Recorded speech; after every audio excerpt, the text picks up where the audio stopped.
Yeah, lots going on. All right, so welcome to the Monitoring Council meeting, December 3rd. We've got a lot to cover today, a long meeting. Kind of excited about some of the announcements, so hopefully I'll be able to hold back until the agenda item that has it. We'll start with going over some, you want to do the housekeeping and those kinds of things, Nick, or did you want me to cover that? Here we go. There it is. I can go over either way. Just to let everybody know that's on the call, the meeting is being recorded and is being broadcast live. So when not speaking, please mute your mics. If you are speaking, it would be great if you did turn on your video, if you're comfortable with that. If not, that's okay too. And just treat each other with respect, and we'll hopefully have a great meeting. I can go through introductions if people want. I've been kind of getting mixed feedback just based on a lot of these virtual meetings, whether we can rely on just the participant list, or if we want to go through and name by name, I can defer to Karen. I can say that we have a quorum. Almost all the council members are here with in some form of either by alternate or in person. But if you would like, I can go through the names on the participant lists. What do you think? Yeah, that's always a challenge because they list it via alphabetical order. And so, yeah, let's just, let's go around and at least introduce the council members that are on. And we'll just rely on folks to go through and introduce themselves. I'm Karen Mogus. I am the, I'll just say, just to give you a little hint of an item later, I am the co-chair of the Water Quality Monitoring Council. More to come on that. And I also, in my other capacity, am the Deputy Director of the Division of Water Quality for the State Water Board. Great, thanks, Karen. Greg, you want to go next? Two quick clicks. Yes. Hi, good morning, everyone. My name is Greg Gerhardt. I am the Deputy Director for Information Management and Analysis at the State Water Board. And he's also the alternate co-chair. And drinking water?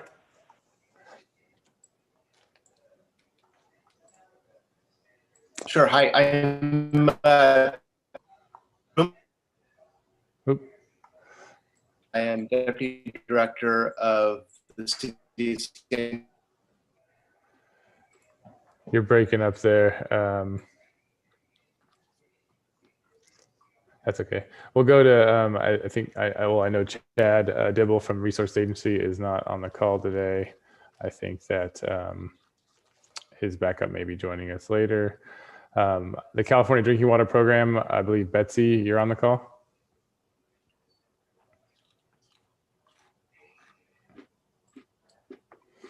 Okay.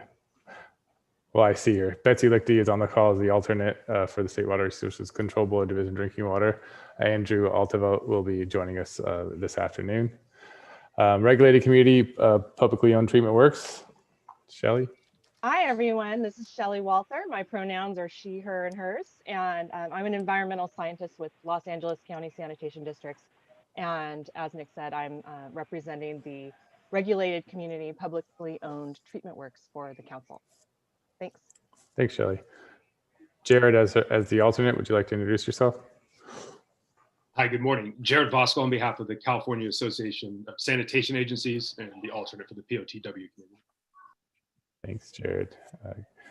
Regulated Community Stormwater, Grant. Yeah, hi, good morning, everyone. Grant Sharp with Orange County Public Works. And your alternate, Brian Lawrenson. Hi, Brian Lawrenson, Larry Walker Associates. I'm the alternate for Stormwater. Thanks, Brian. Anyone from agriculture, either Amrith Gunasekara or Mark Cady? I think Mark's on the phone, yep. I am on the line. This is Mark Cady, Fertilizer Research and Education Program within the Department of Food and Agriculture. Thanks, Mark. Community monitoring groups, Helen.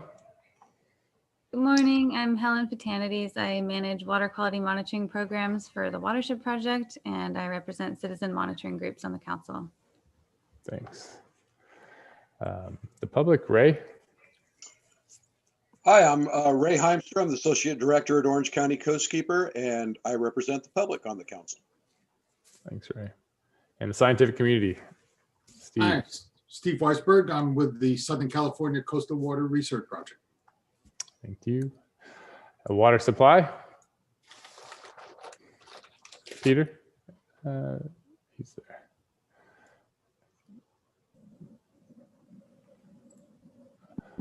Hey, sorry, I seem to have an unstable connection. So I introduced myself a little bit earlier. Peter Vroom, Water Supply Sector, Deputy Director, City of San Diego.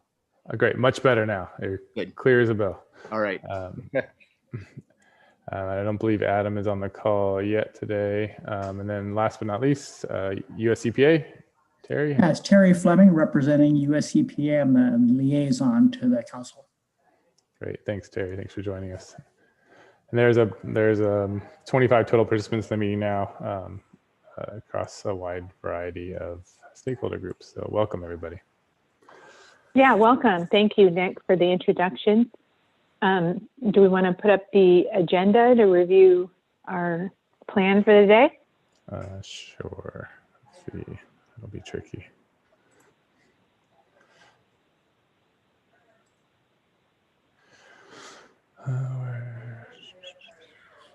Hey, Nick. This is Josh Grover with California Department of Fish and Wildlife. I joined late, had some trouble getting in, representing California Natural Resources Agency. Thanks, Josh. Thanks. Are people seeing the agenda? Yep, we can see it. So we're going to start off. We've done some introductions and housekeeping. We'll go over action items here in a minute. We'll then move on to the public forum. I believe we have at least one person who has requested to make comments at the public forum. Then we'll move on to announcements from the council members and Nick, our director. And then item 4 is going to focus on justice, equity, diversity, and inclusion. You'll recall that as part of our discussion of the strategic plan that there was some desire to include some objectives and goals around racial equity and justice. So we'll be talking about that today. Then I'm going to give an update on the wastewater-based epidemiology work that's going on at the State Water Board in collaboration with the Department of Public Health. Then we'll talk about the council MOU and latest, the most recent developments as of just yesterday, actually, on involvement from the Resources Agency. And I'll leave it at that. We'll leave the big announcement for noon. And we'll take a brief 30-minute lunch and focus in on some of our working group activities in the afternoon, starting with our environmental flows work group, then our wetland monitoring work group, and then we'll have an item on good metrics and increased focus, credit, and tracking from our stormwater representative. And then finally go over, I mentioned our strategy in place. It's okay, so now we've got a strategy, we've got some objectives, now what do we do and how do we prioritize work on those? And you guys have, you and the working group members have responded, and we'll go over the results of the survey and be asking for some volunteers to move some of the efforts forward. And finally, we'll talk about 2021. I was thinking in the shower, we could party like it's 2021. Let's hope that it's better than 2020. And talk about our schedule for our meetings next year. And let's hope that at least one or more of them will be in actual person at some point next year.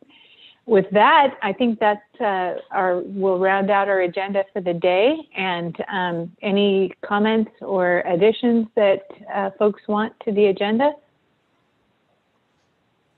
Seeing no hands up, we'll move on to action items. Go for it, Nick.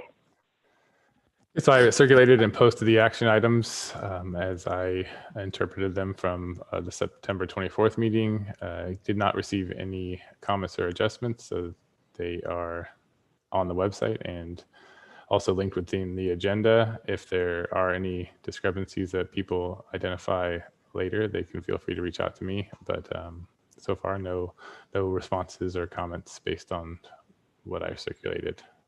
And that most everything is captured within this agenda. Remind me, Nick, do we need to approve the action items or anything? We don't. Okay, great. Sounds good.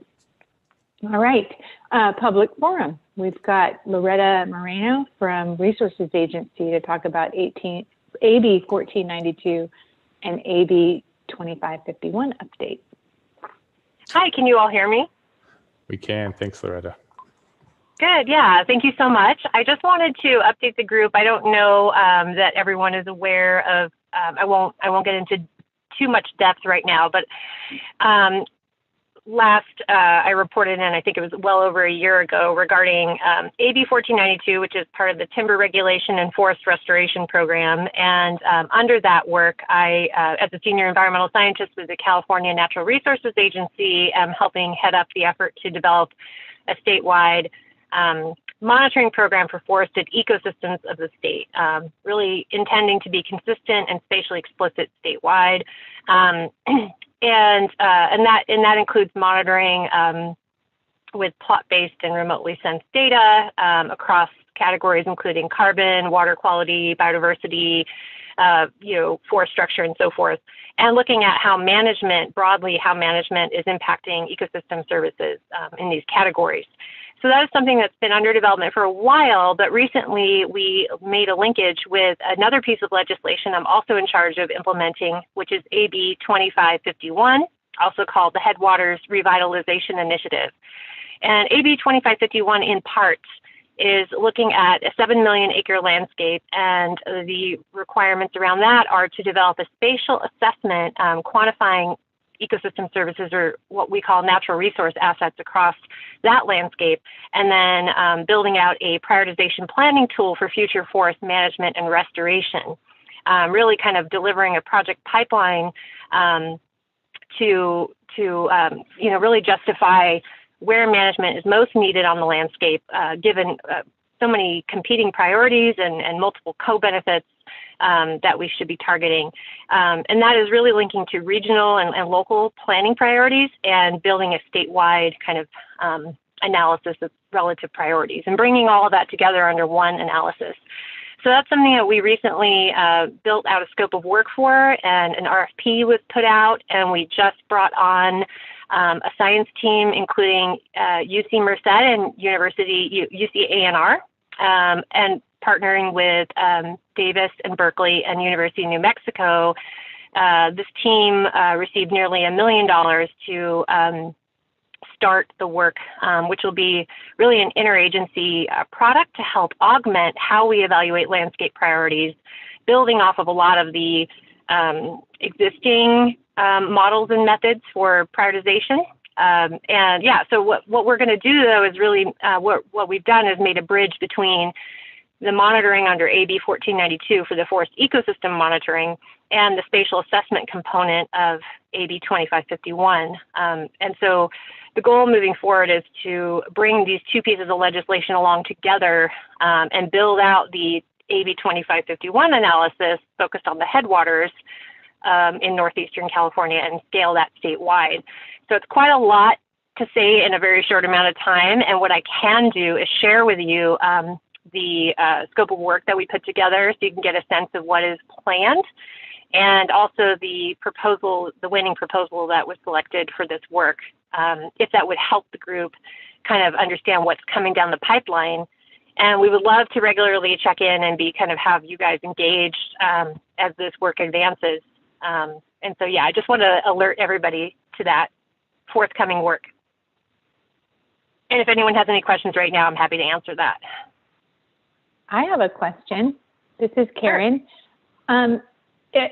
Are you linked in at all with our Healthy Watersheds what do we call that group? Healthy Watershed Partnership? Yeah, Allie Dunn, Anna Holder, and all them, and the swamp team. Yes, yes. Oh, great. That's awesome. Yeah. So they're aware of this work, and actually Anna Holder reviewed the proposals. There was about 8 interagency partners that reviewed the proposals for the RFP that were submitted. And so she was party to that selection process. And yes, and so we do plan to tie in with their work, kind of the swamp team in general for the water quality component, the aquatic bioassessment work going on. So we do want to really elevate the work that's already going on as we move this forward. Wonderful. Thank you. So yeah, again, I'd like to reiterate that I'm happy to provide, if people want that, that background document and then the winning proposal if people would like to see who the team is and what their plans are. And I should say we'll have a kickoff meeting. I think it's the very beginning of February, a big public kickoff for the work, and it will be very much a stakeholder driven process. So we do look forward to folks, across the state getting involved in how we evaluate forest ecosystem assets and quantify and prioritize. Wonderful. Terry, do you have a comment? You look like you might have wanted to say something. I'm trying to unmute you, but I can't. No, there we go. Reacting to my dogs. Sorry about that. Oh, no worries. No worries. I have the same problem. All right. Well, thank you, Loretta. Are there any other questions? We've got something in the chat. The Healthy Watershed Partnership looks forward to leveraging efforts as things get rolling from Anna Holder. So thank you. And thanks for the update, Loretta. Yeah, no problem. Thank you, guys. Are there others that would like to make comments as part of the public forum?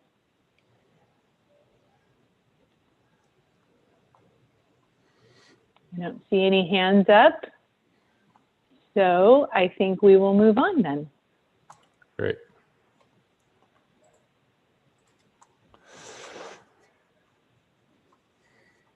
On to updates. Oh. All right. Any, do we have any updates from the council members? We can start. I'll just go down the same order that we have a list on the website. So I can start with you, Karen, but recognizing that we're teasing the noon item. I'll just say that we have had a lot of good interaction with the Resources Agency over the last couple of weeks, and the discussion of the MOU will be including Resources Agency at this point, and we will be welcoming a new co-chair to the next meeting, and we'll announce who that is and all of the details when we get to the MOU item. But a lot has gone on, and I'll just say that we will be talking about the letter in support of the COVID monitoring and my update on what State Board is doing. But as I had suspected, it had really caught the interest of the agency secretaries, even though it has yet to be signed and sent. It has gotten a lot of interest and the ball rolling with the administration and the secretaries at both agencies. And so while, well, at any rate, we'll talk about it later. So that's all. I'll continue to tease you. All right, next. Anything, Josh, anything to report? Or Greg, actually. I should give Greg an opportunity since he's online. No, I'm good, thanks. All right. Josh, anything to report from the Resources Agency or Fish and Wildlife? No updates. Thanks. Betsy, anything from the Division of Drinking Water or the Drinking Water Program? No updates right now. Thank you. Thanks. Shelly and the POTWs, or Jared?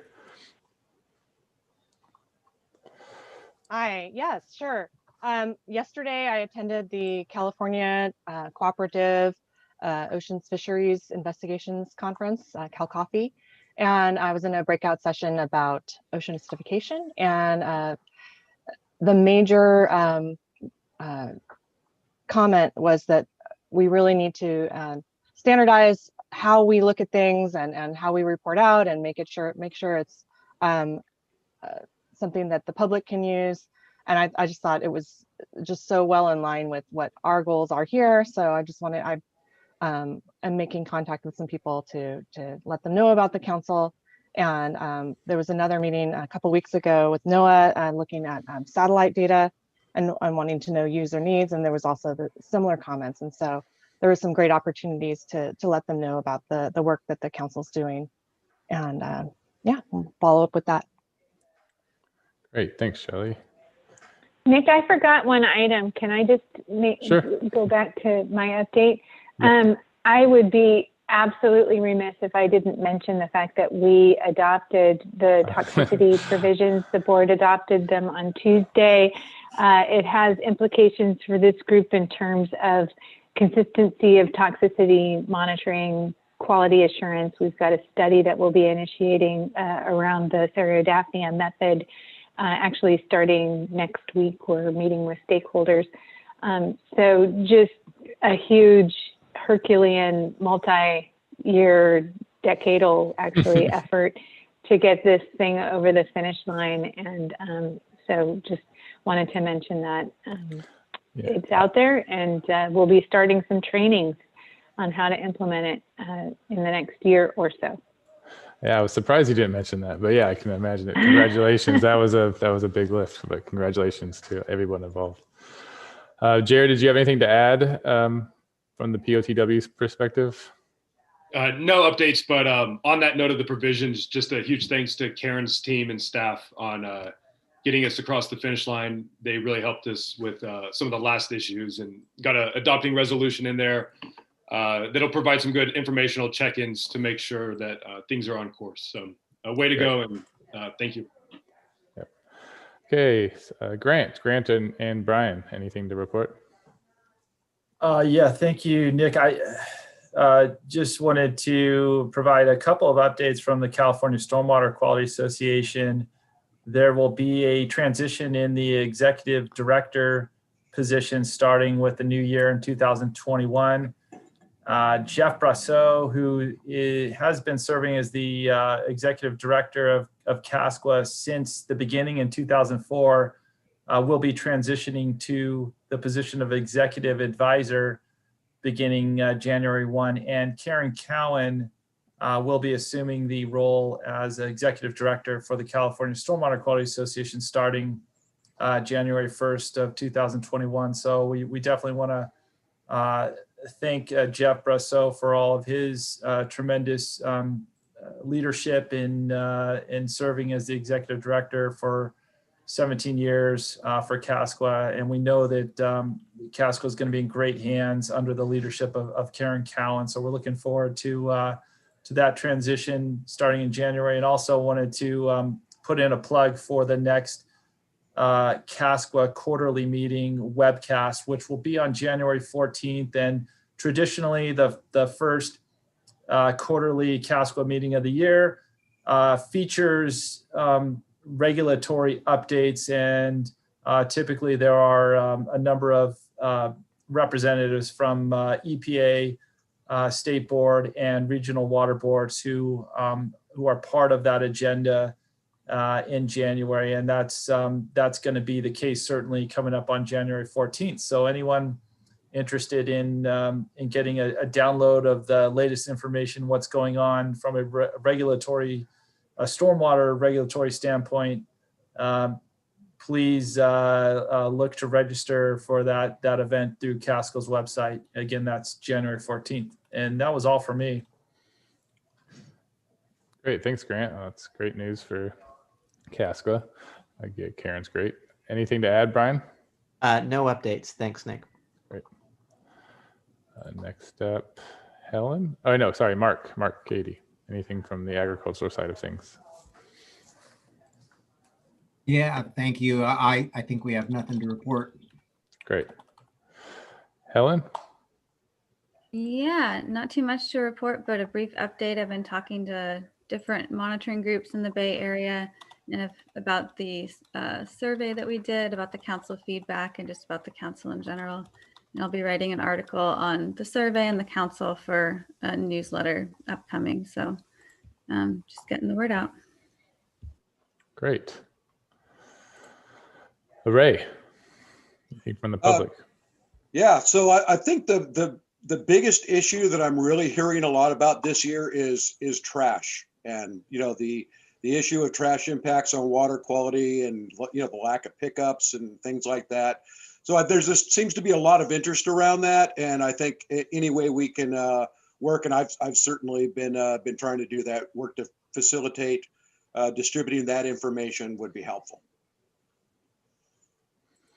Oh, fantastic. Yeah, I can help with that. The trash monitoring work group is very active, sat in on the ocean litter strategy meeting yesterday. So if you want to reach out to me, I can put you in touch with the people that can help with that. Great. I'd be happy to help as well, Ray. I'm the sponsor for that. The monitoring group, trash monitoring. Thanks, Shelley. Steve, anything to report from the scientific community? Well, intriguingly, I would have suggested that we should talk about a few trash things. So it just came up. I'll point out 3 things that are either recently happened or are about to happen. Thing number 1 is this group has expressed a lot of interest in microplastics, both from the method sides and also from the interpretation side. And I had mentioned that we were hosting a webinar series to look at kind of what the state of knowledge is on health effects. That took place over 5 successive weeks. And we had basically 10 hours of seminar or webinar talks on those. Very well attended. We had 715 people attend, about 500 of whom were from California. So that shows you the level of interest in the topic. If you missed it, those talks are all recorded and available on SQUIRP's microplastics website. I would encourage you to go there. Second item is regarding microplastics. The California Ocean Protection Council has a science advisory team that has a subcommittee working on risk assessment for microplastics. They're about to come out with a guidance document for how to do risk assessment around microplastics. They have a draft. I believe the report is due out in January. Might be something that we could even get a report from them on at our next meeting. On the macro side, my organization and SFEI have been working on what we call a playbook for macro trash methods. Several of the people in this group, in fact, have been participating in some of those efforts. That document is also due out in January. Again, another thing that might be very useful to hear about at one of our future meetings. Thanks, Steve. That the microplastics series was great. I listened to as many as I could. It was really well done. And last but not least, Terry, anything to report from the US EPA? Oh, sorry, Peter, water supply. Hey, yeah, I'm going to stay off video just in the hopes of remaining more stable. So I attended the Safe to Eat Bioaccumulation Oversight group on November 24th. I was really intrigued by some of the discussion that was going on, particularly related to tribal issues. I think it kind of ties in well with the justice, equity, diversity, and inclusion discussion that we're going to have today. So I thought that was great. I just want to third the comments about the microplastics workshop held by SQUIRP. It was amazing. And so I do encourage people to view the video if you have any interest in that topic at all. And then the last thing, it's not really related to water supply, but in my position with the city, we are getting involved with the COVID-19 study that's being requested by the state. We're really excited about that, and SQUIRP is being instrumental in helping us with some of those analyses. Great, thanks, Peter. And now, Terry, anything from US EPA? No update from EPA. Okay. Great. So then that means me, the director. Well, thanks everybody for those updates. I have been working with the Safe to Drink work group, and Evelyn Wendell is one of the co-chairs on that group, is on the call today. We've been working for better part of a year and a half on really focusing on revamping the Safe to Drink portal to make it more useful and usable by various stakeholders. We had a lot of support from a small group of people, including Evelyn and some participants from various water agencies in the Southern California area, as well as some key help from the drinking water program and some of Betsy's staff in Ariel Chavez and Ronine Lund. And so we've been really working and had several meetings going over the best way to provide the most useful information, utilizing a lot of the questions that I get from stakeholders regarding the drinking water quality, and trying to provide a website that provided them an easier way to find that information if it was available, and if not, how to whom to contact or where to go to do things like have your water sampled if you're on a private well, or a lot of the information is out there, but it's not easy to find. So we're trying to create a web experience that is most useful to a wide array of users. So we finally got a mock-up in the works that's being beta tested by the web unit. The web unit at the State Water Board is really understaffed at the moment, so they have been working on it, and I'm in the process of kind of reviewing that. We also operate on the council's web pages operate on a really outdated state template, so I've been working with them to get all of our websites updated, hopefully by next year. They said they should be able to start working on that process in March of next year.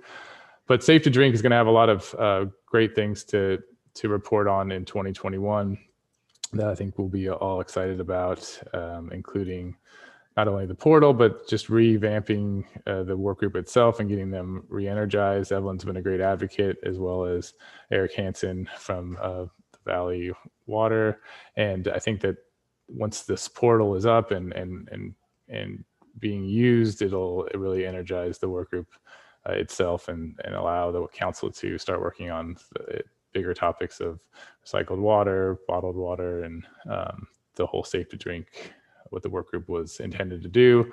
They've also put together a draft charter that we can circulate for your review in between this meeting and the next, and hopefully tee up a larger item and discussion at our 2020 meeting. Also, we've been working on the 2021 Water Data Science Symposium, which we have been an active partner with since I've come on board. And we are assuming it's going to be virtual. That's the way we're operating. Myself and Anna Holder are leading the planning efforts. But if there's anyone on the council that would like to help with the planning of that event, we'd certainly welcome that sort of help on finding interesting and provocative topics and speakers that would be of value within that space. We're still looking at a 2-day event. It's on June 29th and 30th, which is a Tuesday, Wednesday. And we have a new Zoom webinar function, which we're excited about, that allow us to have an even more interactive experience while also having some of the security protocols in place. So we are actively working on that. And again, if people are interested in helping to plan that on the council, please reach out to myself. We're also always looking for engaging with some of the underserved communities or underrepresented communities in California. So we're always focusing on that within the symposium space as well.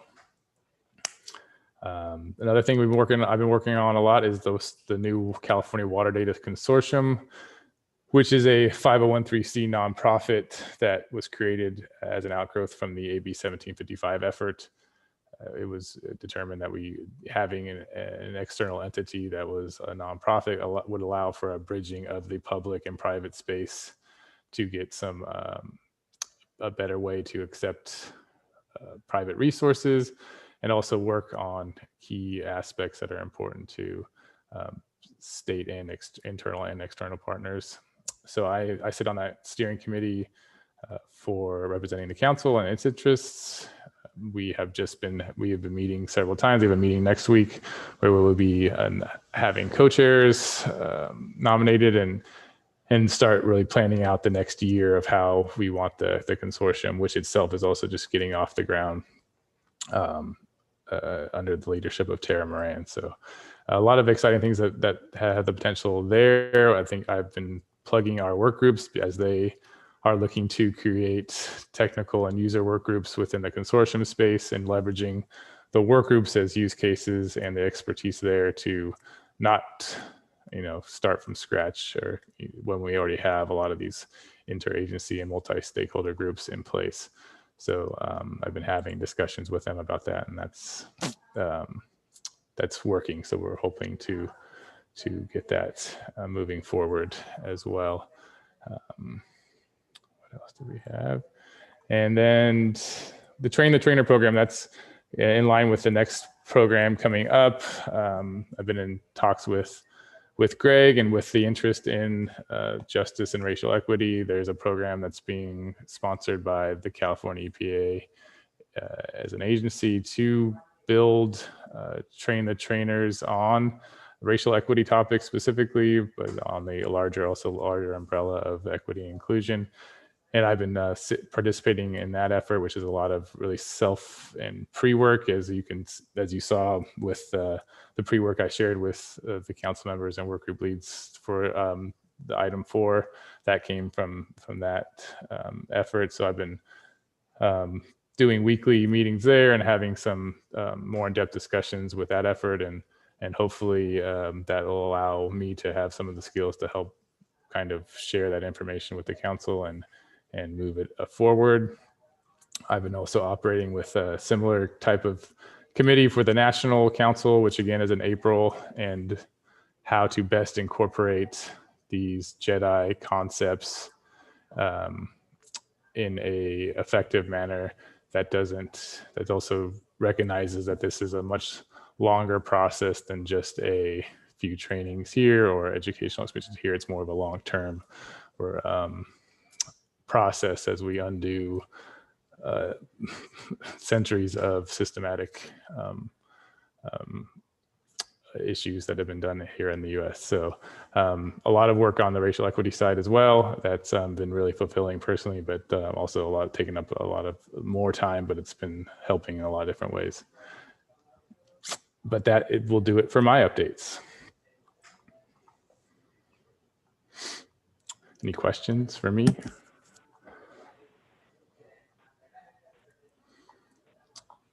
Okay, Seeing none. Yeah, we'll move on to our next item, which is on justice, equity, diversity, and inclusion. And we'll let Nick and Greg tee this one up. So Greg, I did get your slides and I have incorporated them. But I just want to touch here that Greg is going to lead this discussion. I hope that you all had a chance to watch some or one of these videos that I included.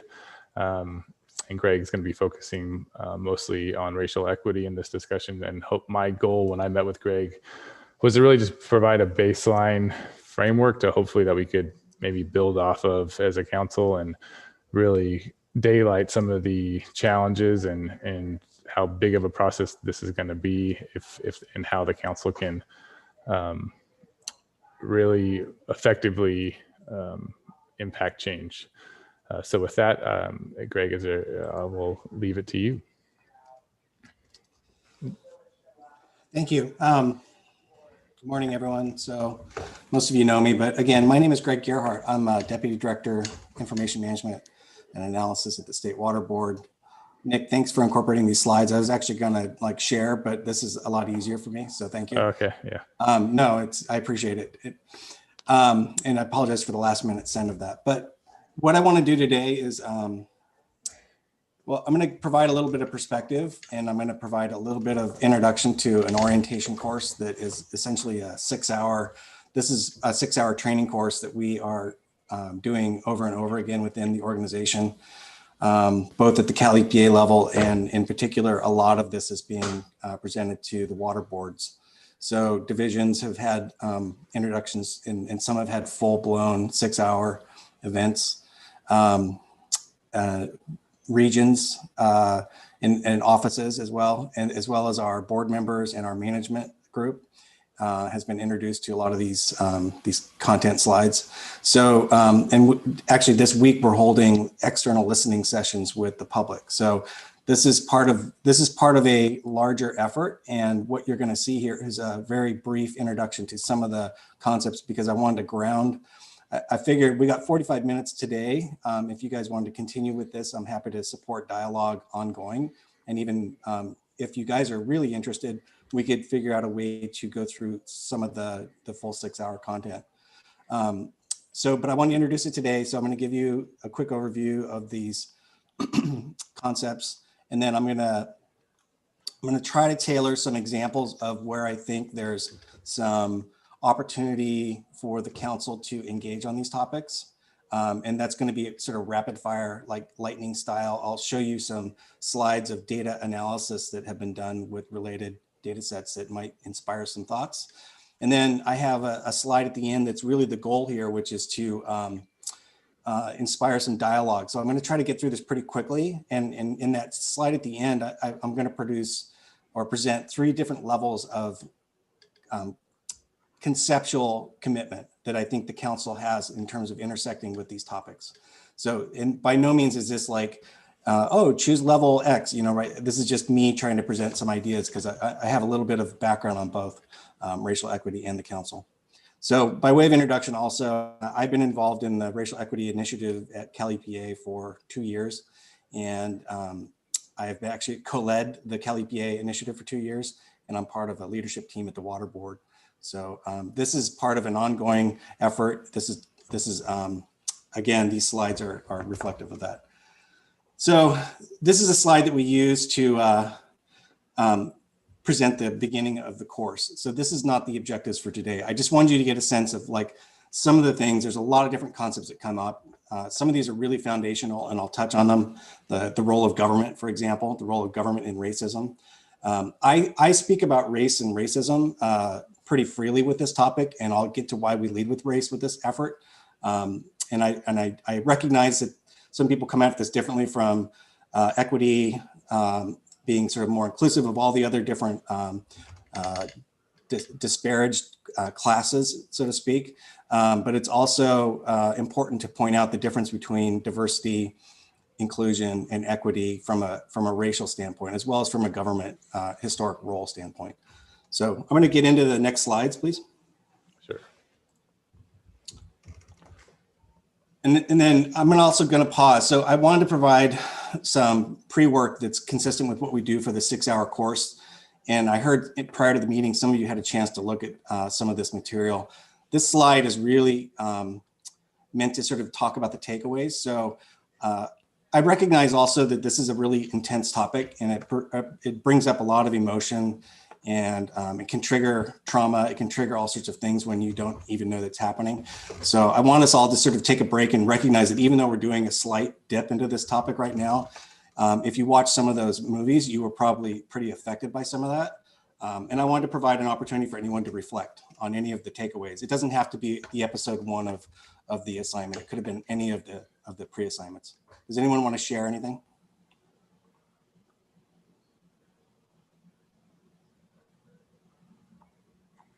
This is Peter Vroom. I watched all 3 of them. I thought they were great. And, I knew a little bit of the history of what our government had done in the past, but I think that it just was very eye-opening for me to realize that a lot of the issues that exist today were purposely created by our government.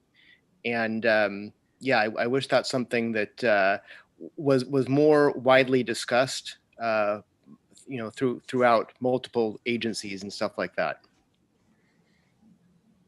Thank you, Peter. Anyone else? I'd like to say something. This is Evelyn Wendell.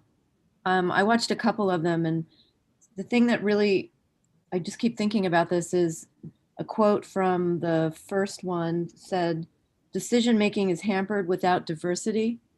And I think that applies to all the working groups and the council and it's obviously very complex, but that's something to keep in mind, I think, going forward. Thank you, Evelyn. We have a hand up from Anna Holder. Hi. Yeah, so one of the things that really, I also watched all three and really appreciated you guys sending out those resources. As the bioaccumulation monitoring program coordinator, one of the things we're doing that Peter mentioned is the realignment with the bog, specifically thinking about correcting for and accounting for racial injustice that has happened in the past. And I think it was in the second clip, but one of the speakers said that, you know, the science is informed by the bias of the scientists. And we need to think about that when we're making, you know, we like to think that they're pure, you know, objective science decisions, but, you know, we need to understand our own biases. And that's exactly what this realignment is trying to correct for and account for. So I really appreciated the eloquent way that she articulated that I did not replicate, but yeah, that was really helpful. Thanks, Anna. Okay, next slide, Nick. I may have sent the wrong slide deck. I meant to get rid of this one. Can you go to the next slide? All right, here we go. So that was an exercise, by the way. So you could go into breakouts and talk about that, but we're not going to do that. We don't have time. But if you wanted to reflect on your earliest memories of race, that is sort of one way to start framing yourself. Okay, so I wanted to talk about the definitions here. So racism defined is an important thing to talk about. One of the most important elements of this discussion, though, is that only when racism is combined with power does it sort of become an institutional thing that we have to sort of undo. So, you know, absolutely racism is bad when it's an individual that has like racist ideas or ideologies, but when it's combined with power, it starts turning into what we sort of refer to as either white supremacist ideology or some of these systems that have been put into place historically by government. So again, the importance of this is to understand that it's there's a lot of really good reflective information. I'm going to throw some links when I'm done to a new series of films that I found that's called The History of White People in America. And there's just a lot of rich material that helps sort of frame some of this. But the important element here is the combination of racism and power is where it starts to get into the space that we're working on as a government entity. Next slide, please.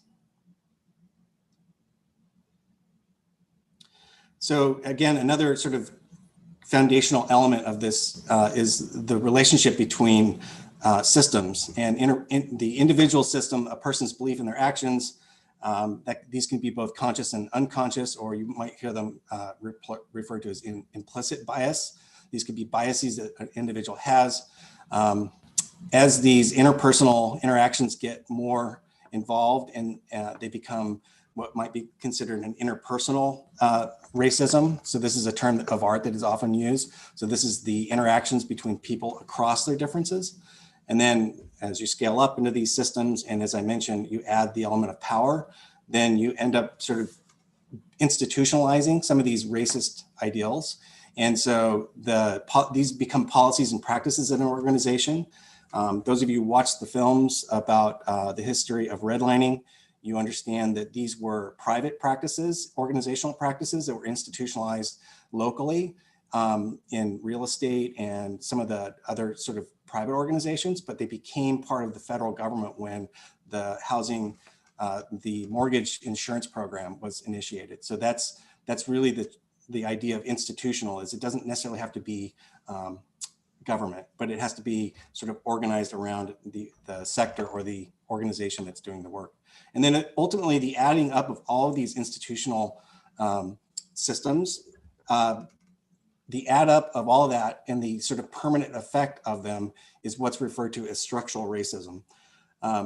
One easy way for me to think about this, and with certain communities, I can discuss it easier, is to think about the geospatial part of structural. So what really happens over years and centuries, or decades and centuries, the buildup of these institutional systems ends up confining people on a landscape sort of a basis. So they're confined as to where they're able to live or what their services might be allowed to be provided, which equates to the amount of infrastructure and tax-based money that gets put back into those geospatial sort of polygons, if you think about it. So that's a very structural thing that even if the institutions stopped or made it illegal to do what they were doing in the 50s and 60s, and it's most recently in California, we had a proposition that was meant to undo some of the work done by the Supreme Court had, there had been a lawsuit that challenged whether you could have racist housing policies in the 60s. And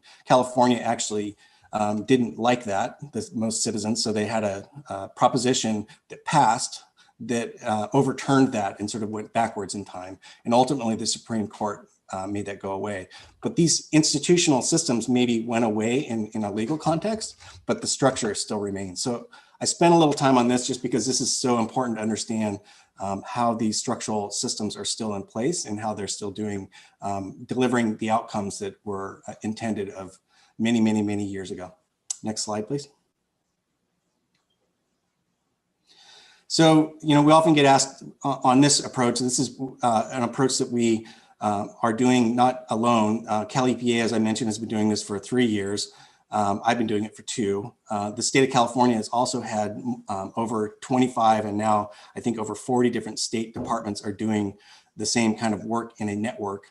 And then across the country, there's over 200 different government entities doing the same work. And this has been an approach that was developed over time out of the Seattle area. It's the Government Alliance on Race and Equity, or GARE is the acronym. But the Government Alliance on Race and Equity sort of grew out of Seattle, and an organization was formed called Race Forward, and they combined their efforts with the Othering and Belonging Institute at University of California, Berkeley. And so over time, they've developed a network and a strategy that has a theory of change that gets really into why we lead with race. And so there is a lot to talk about here, and I don't have time to go through it all, but it's data driven, and the data demonstrates that the government role and why we deal with race is really clear. There was very clear racist policies put into place and governments were a part of that. So like dealing with the race part from the government historical, undoing these systems is absolutely sort of one of the focal areas. But there's also really good data that shows that as you lead into this work and start to undo these systems of discrimination and bias and adverse outcomes, you start dealing with all the other affected classes or affected identity areas. So this intersectional approach is really demonstrated with data, and we can talk about that more if we like, but I just wanted to provide that. Next slide, please. Getting into why we're here as a Cal EPA and why the Monitoring Council might have some interest in this. There's been some really interesting research done through Cal EnviroScreen. Those of you who don't know, Cal EnviroScreen is a product that one of the Cal EPA offices houses. It's the Office of Environmental Health Hazard Assessment built it. They're actually building Cal EnviroScreen 4.0 right now. This is looking at data from the most recent version, 3.0. What Cal EnviroScreen does is it aggregates different data sets and builds up it's sort of a very peer-reviewed process, considered like the flagship approach to how to do this for population and pollution burdens across census districts. So what essentially happens is each one of the categories of either population burdens or pollution burdens has sub-indices that reflect different elements of whether it's a population burden or a pollution burden. For example, you could have pollution burdens that break down into drinking water, proximity to toxic cleanup sites. All of those sort of get an index of their own, and then that index gets aggregated up. So what this slide is showing is some analysis that was done, and on the population side, by the way, there's income, some demographic information, but not race. And so what this slide represents is research done by the OEHA staff to kind of relate this back to race. And when they looked at the most polluted neighborhoods in California, they found that these were mostly these were 90% non-white citizens that lived, or I shouldn't say citizens, people that lived in these districts, these census districts. And then in the on the converse side, the least polluted census districts using that pollution burden index score were made up of 67% white. So this non-white and white disparity it comes through in the data that we've collected over the years in California, and that gets aggregated up into these informative indices in CalEnviroScreen. Next slide, please. So this is just a New Yorker. I think it's from the New Yorker, but it does sort of beg the question of, well, first of all, there's a lot of people around the table that look pretty white to me, but there's also this sort of question of like, why do we have to do something? And maybe things are just going to get better on their own, and that's really proven not to be true historically. In my lifetime, I'm kind of like shocked to say that 27 years of career at the Water Board have gone by where this has been a passionate topic of mine personally in every part of my work every day in every community that I've done some work in. And we're here. We're actually dealing with a moment in time where we have the best chance, many people think, to make some progress, but there's so much work to do to undo some of these systems that it will take generations to undo some of these. So next slide, please. This is the theory of change. So I think what I'll do with this is just sort of briefly go over it, but not spend a lot of time. These slides are going to be available to you, and there's lots of links in them. But basically, this is not a static theory of change model where you do one thing first and then the next thing you do. This is a dynamic approach, and you're always doing a little bit in this circle right here. There's no real entry point or exit point, but one of the most important things is you really have a hard time getting to organizing and operationalizing your approaches in your organization if you haven't normalized the conversation around race. And so this is kind of an example of what I think the council is doing, is having these conversations to sort of establish some idea that it's okay to have these conversations, as well as recognizing the urgency to go into this. But I also mentioned this model of change because of the emphasis on the data-driven approach, and it really is data-driven. So next slide, please. I sent you the wrong slides. Do you mind if I share?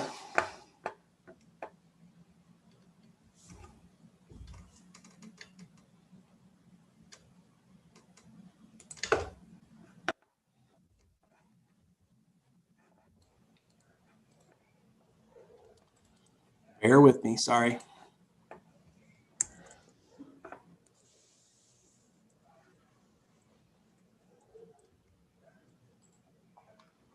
Okay. So the government's role in this topic is like I said, it's very clear from some of those films, but also, there's definitely different types of people that have been discriminated against. So when it was explicit, it was very explicit. So you see that disturbing poster of Indian land for sale, and the work that we did to sort of exterminate essentially people from their lands. And then over the next generations, we started taking away many of the opportunities or preventing opportunities for people of color to have houses. And eventually, that even got worse with the Japanese folks. They were put into internment camps as part of the government acts. And then ultimately, what that adds up to is that it became no longer legal to do some of these explicit things, but it just meant it moved into many of these implicit kind of functions. So the idea that things go from explicit to implicit, and then ultimately they become part of a government structure that is still in place today, is important from this slide's perspective. This is one of the most important slides, and I'm sorry, Nick, for sending you the wrong slides, but this is one of the things that I really wanted to focus on, is the differences between these terms. So many people often use diversity as a term incorrectly. Those of us on this call probably all understand that diversity reflects a community of people. It's not a term that describes a person. People often say we need to candidate, or we should be recruiting diverse members of our boards and things like that. A person is not diverse. It's a group that makes up diversity. And there's a lot of value to diversity, as we've talked about, and as Peter highlighted, and Evelyn and others. There's a lot of value to that, but it does really represent, it sort of leads to this next one, but it's not the same as inclusivity. So diversity does signal to people on our sort of government service side, as well as people that we partner with, who we are and what we reflect. And so inclusivity is also an important thing. It's when people with different identities feel or valued and leveraged, they feel like they belong to the community that's doing the work. And this idea of belonging is really sort of like the aspirational goal of all the work that we do. Equity is a really good way to talk about how to get to belonging, but it's different than belonging. And so the difference between inclusion and equity gets to the point, the idea that, you know, many of you have seen these equality versus equity kind of diagrams. This is yet another one, but it really gets to the idea that you're focusing on the outcomes. You're providing the kinds of resources that are needed to achieve equitable outcomes or equal outcomes, depending on how you think about it. But the equity might require you to do more service or support for a community that doesn't have the same access to that outcome or has an imbalance in it. So these are all different from each other in terms of terms. And one of the reasons that the term of art that we use in our effort for racial equity is that it focuses on the structures. So equity gets to the point where, to overcome some of these, the goal of racial equity is to get to a point where race no longer predicts an outcome for an individual. And to do that, you're going to have to not only look at the individual and the inclusivity of the processes along the way, but you're going to have to dismantle some of these systems that are responsible for delivering that predictable outcome right now. And, you know, I already talked about the Cal Enviro screen, but one of the other really interesting things that we looked at in California was the relationship between these redline communities and Cal Enviro screen. And so this is a map that just shows quickly the areas of California that were involved in the guidelines for the federal mortgage program, which resulted in what's called redlining. It was really A, B, C, and D kind of a risk assessment based on it had everything to do with the fiscal risk associated with insuring a mortgage.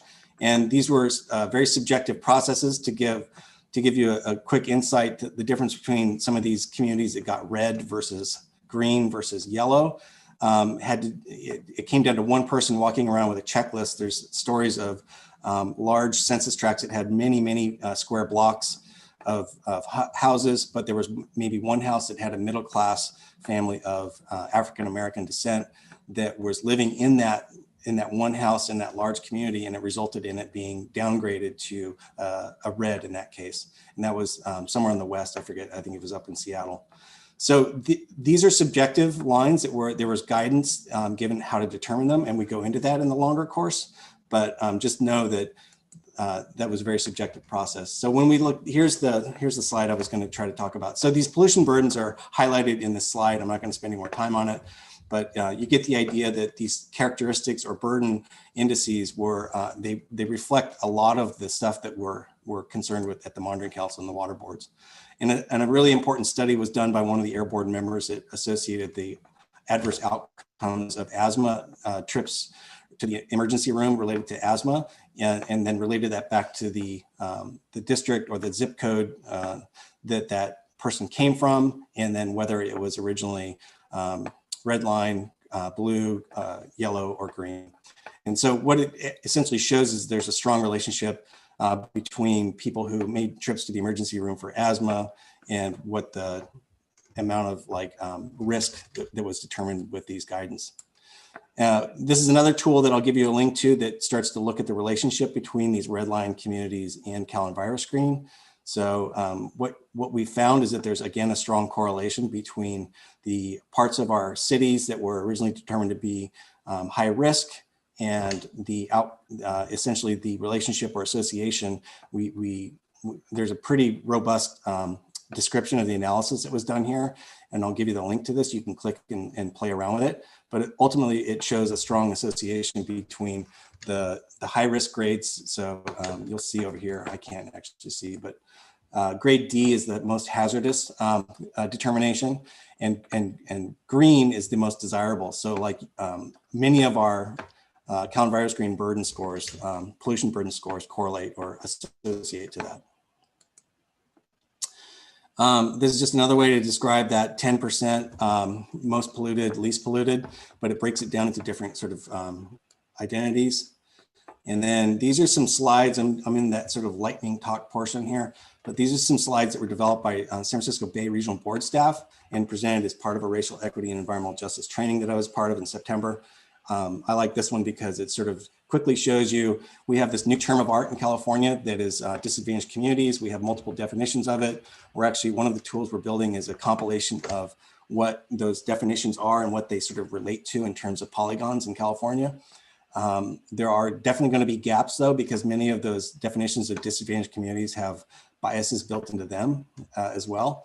So this is one example of the Bay Area did an analysis of what would constitute a SB 535 disadvantaged community definition. They also went on to look at these SB 535 disadvantaged community designations and the relationship to publicly owned treatment works in the San Francisco Bay Regional Board jurisdiction. And then they also overlaid poverty data sets from the census. So again, this is not my work or work that my staff did, but I like this slide because it starts to show how you can take this work and bring it into the world that we often live in with water and water quality. So, and then here's yet another example of looking at the relationship to impaired water bodies, and the poverty data is also on that one.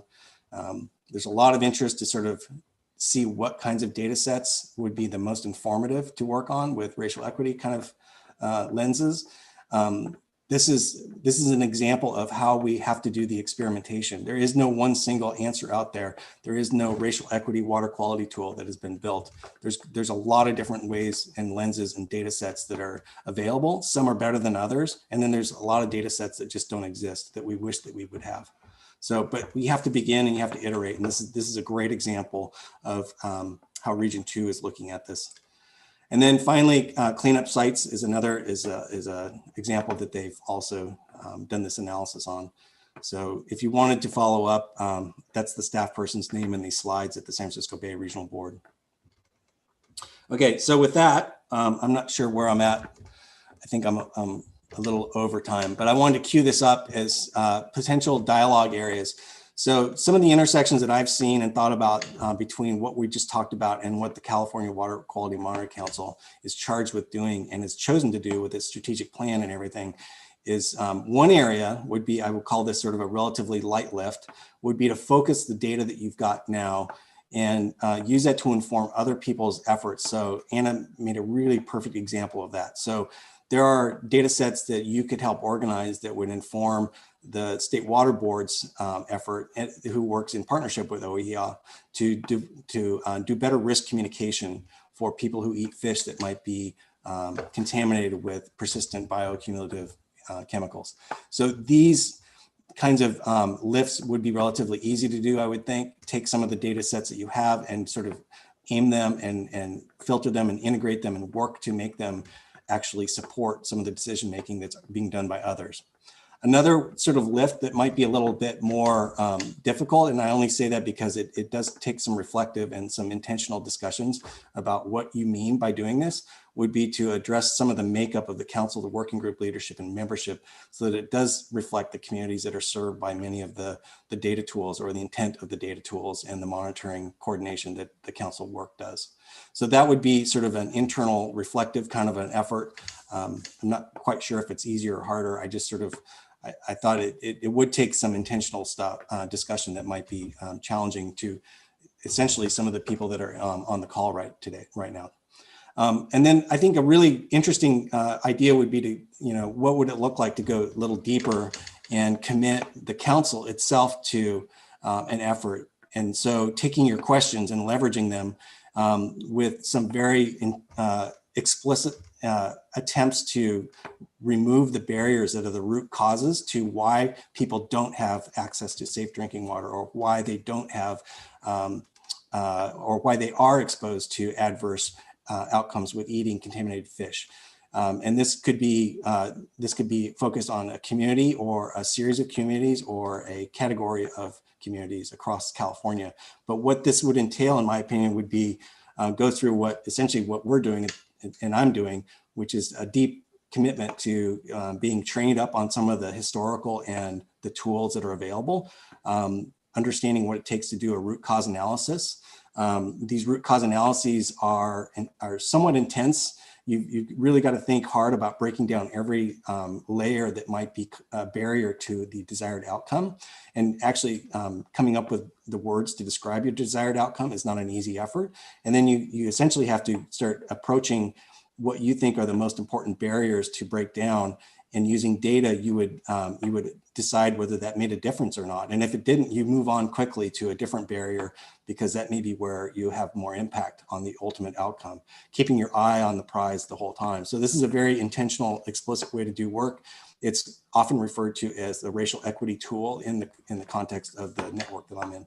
So this would be a deeper dive. So I think with that, I'm just going to leave this slide up, and I'm going to hand it back to Nick and ask Nick and Shelley maybe to join me in encouraging dialogue about what you guys have heard today, as well as what you think about what the council might want to do going forward. Greg, thank you so much. I think you really just knocked it out of the park. And I really encourage all of the work groups to share this and discuss this within their own work groups. Everything that you brought up was above and beyond my wildest dreams of what we would be talking about today. And it's exactly what needed to be said. And I'm just really grateful. When I brought it up at the last meeting, I didn't know how much it would be embraced. And this is wonderful. I'm glad to hear that you've been doing this work. I have been too in my personal life. So it's really neat to see this come together. Right after I mentioned it at the last meeting, I was Evelyn Wendell from the Safe to Drink committee work group and Jay Davis from Safe to Eat reached out, and they're very interested. And Ezra Miller from the trash monitoring work group gave a great presentation during their last meeting. So this is all starting to really come together. And I think that all three of these potential work efforts that you have on the slide here are incredibly important. And just the data-driven aspect, it's something that I've known about, but to see those actual visualizations, in real time is very informative, and I hope to see more of that and to work more to do it in other regions as well. So thank you very much. You're welcome. Thank you for having me.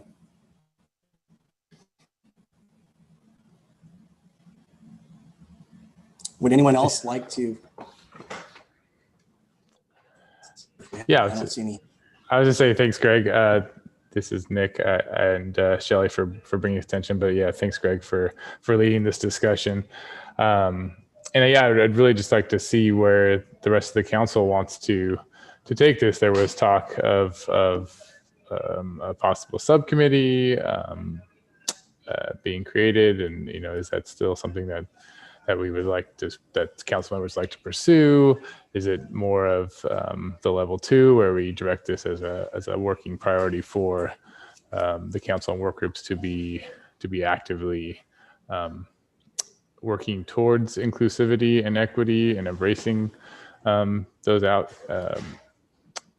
communities affected by adverse outcomes? I'm interested in just seeing where the council wants to go from here.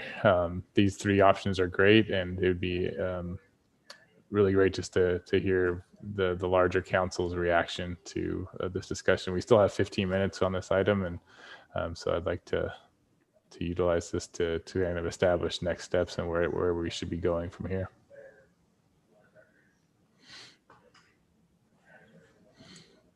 Sure. So this is Ray.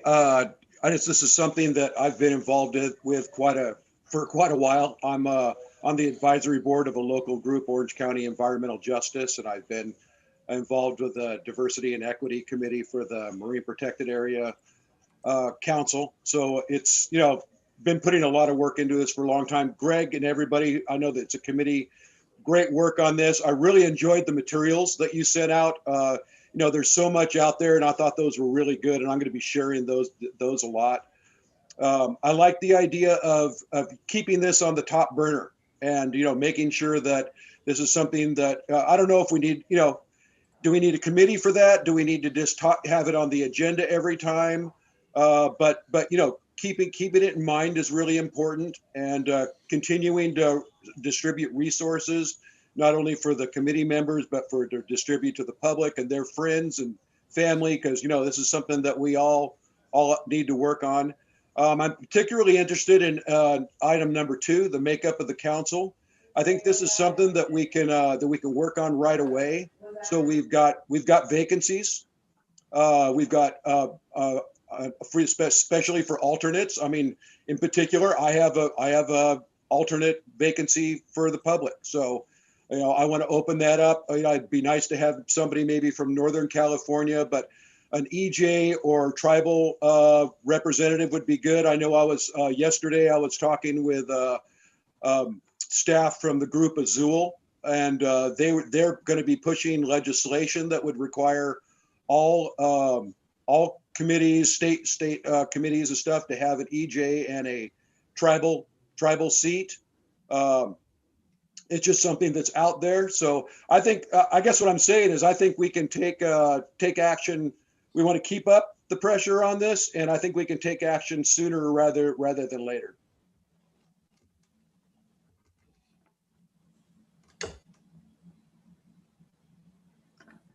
Yeah, and thanks, Nick. I know I can recruit and an alternate myself. I just thought I'd put because I'm open to some names if people have particular ideas of somebody who may be interested, especially from Northern California. I pretty much know people in Southern California. Great, thanks. Other council members? Hey, this is Andrew, and I think definitely, and I certainly want to thank Greg and his colleagues for all their work they've done on it. It's really impressive work, and it's not just the work, but it's everything behind it, and it's the fact that they keep pushing us to do better. And so I agree with all 3 of the suggestions that Greg has up here. I think certainly the makeup of the council and our working groups is something that we should that we absolutely need to work on. We need to have better representation. I think that's pretty clear. I also think that certainly from the Division of Drinking Water side, I mean, this is a lot of what we're really dealing with now is the current manifestations of these historic and continuing inequities, and that's really a big focus for us right now is how to deal with that, and being both more sort of deliberate and explicit about what we're talking about. The fact that there's a reason why certain communities in California have bad drinking water, and it goes right back to these discriminatory practices about why certain groups are living in certain areas, and then the drinking water is just sort of the like the tip of the iceberg, the issues that that they have to face, but recognizing why that happened, and there may be technological solutions and regulatory solutions, but that's not the whole picture.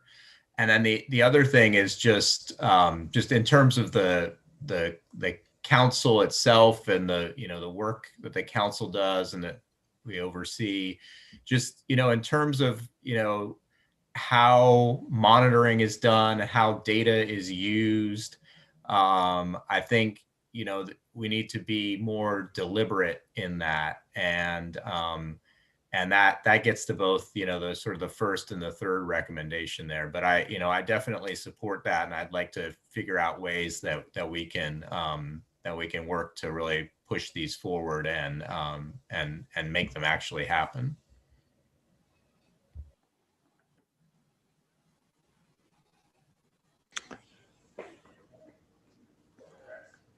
Thanks, Andrew. Any others, council members or otherwise, work group participants, other stakeholders on the call?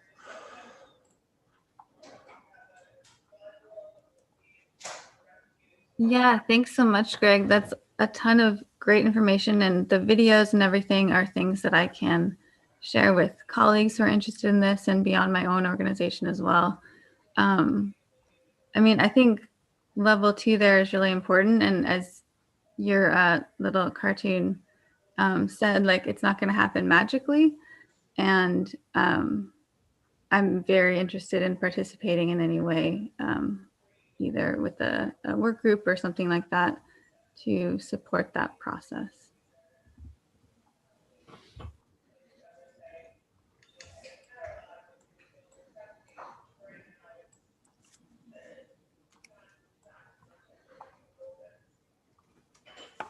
Thanks, Alan.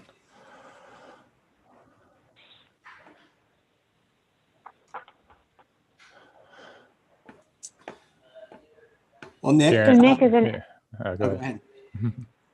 Go ahead, Greg. I was going to offer to do a quick demonstration of that CalEnviroScreen redline tool. If there's no more dialogue going on, that would take a couple minutes, maybe just to show you guys, give you a quick orientation on how to use that tool. Yeah, that'd be good. I use it all the time, but if some folks haven't seen it, that's a great tool. Okay, I'm going to stop sharing this, and I'll share my other browser.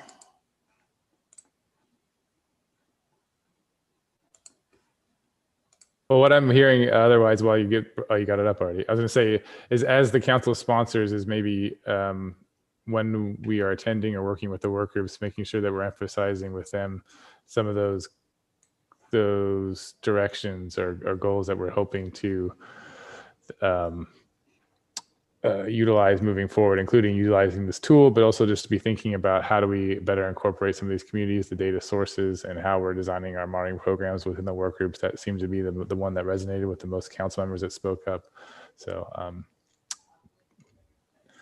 okay, so real quick, this is a shiny application that was developed by David Altair in my Office of Information Management Analysis as part of a research team that includes CalEnviroScreen sort of architect extraordinaire Walker Whelan and Jamie Hun at CalRecycle and Kevin Ulp and a lot of really talented researchers, including US EPA's Charles Lee. And now we've got a team that includes University of Richmond, I think Virginia. It's the Richmond campus, whatever university that is, that does really seminal work on researching redline impacts to ongoing environmental outcomes. So we have a really cool team. This was a tool that was meant to sort of explore what you can do with California's data sets. So there's actually 4 tabs across the top. So you see home, and then the tab I'm on right now. And then this tab gets into the analysis of the CalEnviroScreen. And then the 4th tab is just background, including data sources, University of Richmond, those are the people. Data sources, as well as just more resources on redlining and historical discrimination. So that's a quick overview. This particular tab, the maps and Cal EPA data, is actually not part of the current research, but I asked David to build this because I think it's a really interesting way to view integrations of data. So you could choose the geographic part of California that was part of original redlining there. Just stay with San Francisco for a minute. You can choose 2 different data sources. So this regulated sites portal is it's all the different boards, departments, and offices regulated facility data. So it includes things like who we regulate, what's the program name, how many inspections were done and violations and things like that. I actually like this GeoServer one because it speaks our language. It actually reflects the database name. So you, in addition to program name, you can choose a database. I'm going to make Grant happy here by choosing stormwater. And then when you start doing that, you can see down here, you could say, I want to see all the facilities that had a violation on this one map. And so you can start to see the data will populate on these maps. It looks like San Francisco doesn't have a lot of this data. So let's go to Oakland. And then, so you can start to see the intersection, see these facilities are located in the polygons that have the red line. And you can see that they are the ones that had violations. You can turn that sort of off. And then you can sort of see all the facilities. You can look at the ones that got enforcement actions, and it'll just remap it. So this is just a quick way to, I don't know what I actually did there. So you can move around. You can look at San Diego too. So this is just a quick way to view the data sets that are available through our different, so you can see here that in addition to when you choose this and you choose, let's see, get rid of this, then you can start looking at all the different, these are the databases. So some of these are going to be more reflective of ambient conditions. Some are going to be more reflective of regulatory effort. So this is just an interesting tool to look at. The redlining one, there's an actually really good story map coming out that does a better job than I could do to explain it. So when that story map is available in the next 2 weeks, I'll email it around. Oh, and then I put a link in the chat area for this tool too. This is a real recent index tool that's available for all of California. So this is actually looking at, again, different kinds of indices for census tracts. I believe it's also, but I could be wrong. But it breaks them down into these different categories. So environmental, housing, race and ethnicity, healthcare access, social, transportation access, education, and economic categories. And each one of these, you can sort of toggle on and off or see what they are. So this is another really valuable way to sort of intersect the data that you're thinking about using with other people's data that's been well curated. So I wanted to share those two, and they're in the chat. Oh, that's really great. I think we have some hands raised. We've got Jay Davis. Yeah, thanks. I just wanted to elaborate a little more on the work that we're embarking on in the bioaccumulation monitoring. I think we're hitting on the first two areas that Greg laid out, the 2 out of the 3. And I think, one of the keys, obviously it's on Greg's list already, but I think inclusion is very, very critical. And one of the things that we're going to be doing is reaching out to affected communities, tribes, and other groups with high fish consumption rates, subsistence fishers, and to gather information. We're gonna work on providing, like, sharing existing data to groups, but we're going to take the input from representatives of these affected communities and use that to guide our monitoring, to go out and fill information gaps, to find out where these communities are catching their fish, what species they're catching and eating, and then make sure that we're generating the information that's needed to understand their contaminant exposure. And then through this process, we'll develop relationships that'll be helpful in communicating the advisory information back to these communities. So I think inclusion is really key. Starting to open up the channels of communication with diverse representatives of diverse communities, I think. And so we'll be doing this in the BOG, and look forward to reporting to you on our progress. I think it's also important to figure out a way to get representatives of these communities involved in the council, in other work groups, and at the council level, because from my past experience with this kind of work, we can't assume that we can speak for all these different communities. They need to speak for themselves. So figuring out how to get those voices in the mix is really important.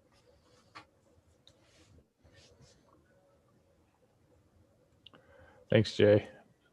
Anna, I saw your hand was up, or did Jay capture what you were going to say?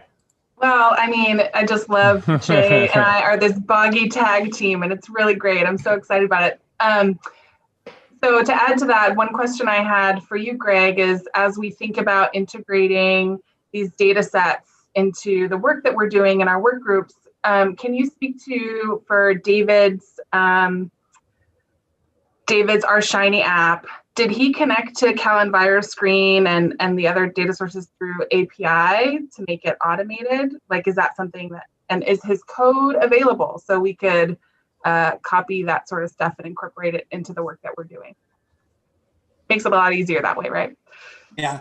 So the polygon shapes they've been sort of drawn and populated with some of the original guideline language that he utilizes. I think maybe not an API, but he may have ported over the data from the University of Richmond. But some work was done to improve the original worksheets that were. What's really cool is you don't just get some of these polygons, you actually get the worksheet from the person that filled it out. But there's a lot of data cleanup that needs to be done. And one of the partnerships we're doing with the University of Richmond on that, and the reason I would point you to their data as the sort of raw sources, because there's a lot of really cool stuff being done with machine learning and tagging with the words that were used to describe. So the worksheet includes the actual words of the person when they describe the conditions. And one of the, I didn't show this slide, but one of the guidance areas for the worksheets included evaluating odors.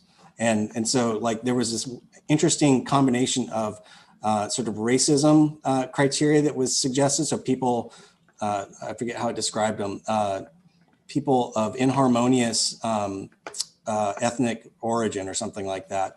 And then it also included odor. So these terms of art are really important in terms of how people filled out the worksheets. The Our Shiny tool itself, the code is all available on that last link. He also pulls data from the CalEPA GeoServer using an API, I believe. I think the other one, the Regulated Sites portal, it does not have an API, but he has a way to sort of pull that data in, and he describes it, I think, pretty well. So what you're getting at is really an important component of this project is open science in my words. We're writing a story now that tells the actual story of the relationship. It's actually there's not much literature on environmental and redlining in the United States, let alone California. So our first story is about the actual story of that. The second story that we're working on in parallel is a story about how we did the work. And it's going to be used to recruit additional people to dive in and help us or repeat it in their area if it's a different state. So that second story will have a lot more of the behind the scenes technology and stuff. Awesome, thanks. I definitely also see connections with the work that we're doing with the Healthy Watersheds Partnership down the road. So yeah, I almost feel like, yeah, I mean, that's a great observation. I almost feel like the work that David and the team have already done is at the core. It's like it's the spinal cord of all the other efforts that we might want to do, because all of these other efforts will want to do a very similar integration of these core data sets. So I think it's really a good observation. So thank you.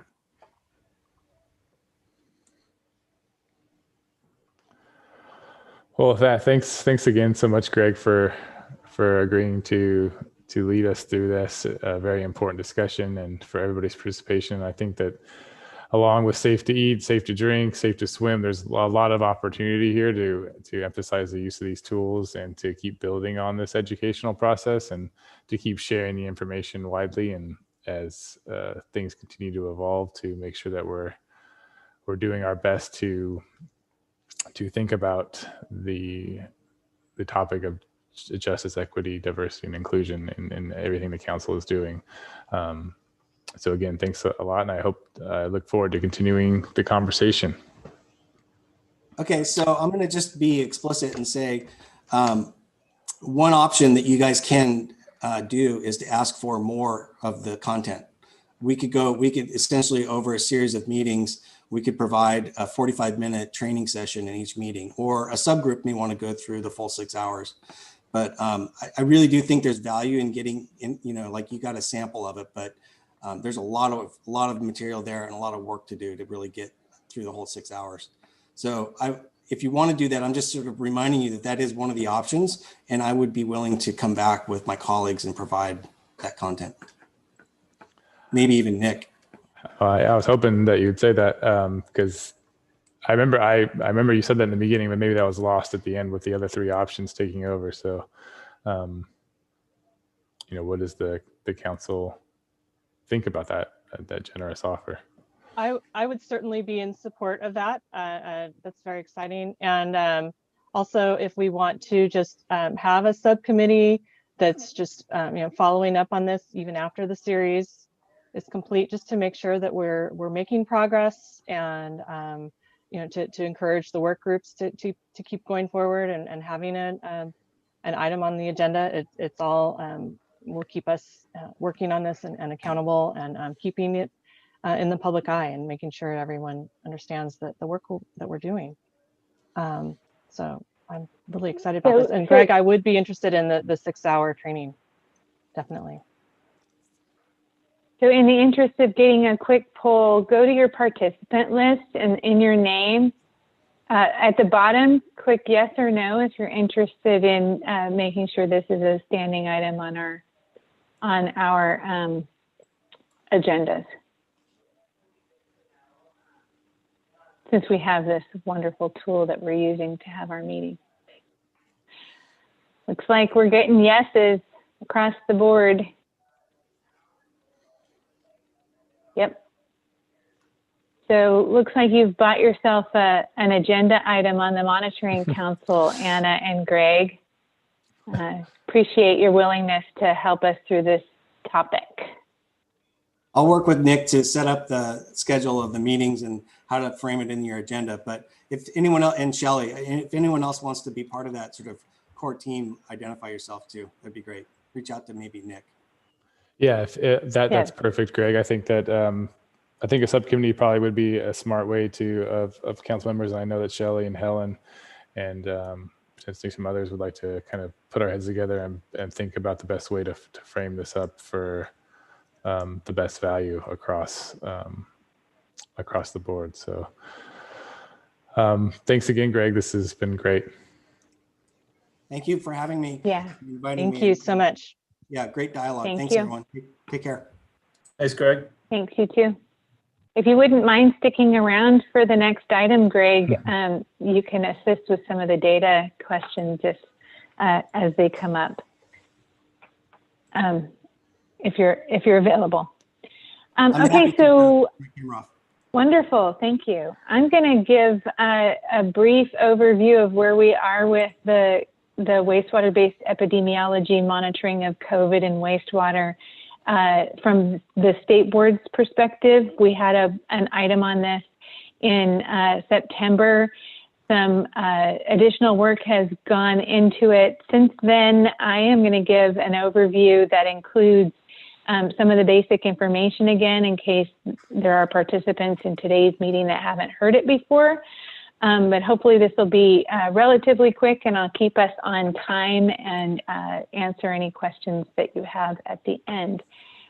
Next slide, please, Nick. So this is just a brief overview of our current case-based public health surveillance.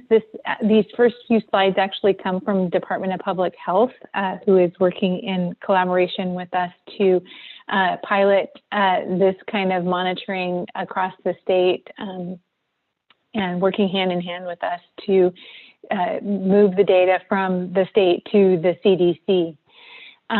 So this is a diagram of our case-based public health surveillance for COVID-19. It revolves around counting positive tests that result from clinical cases in a population.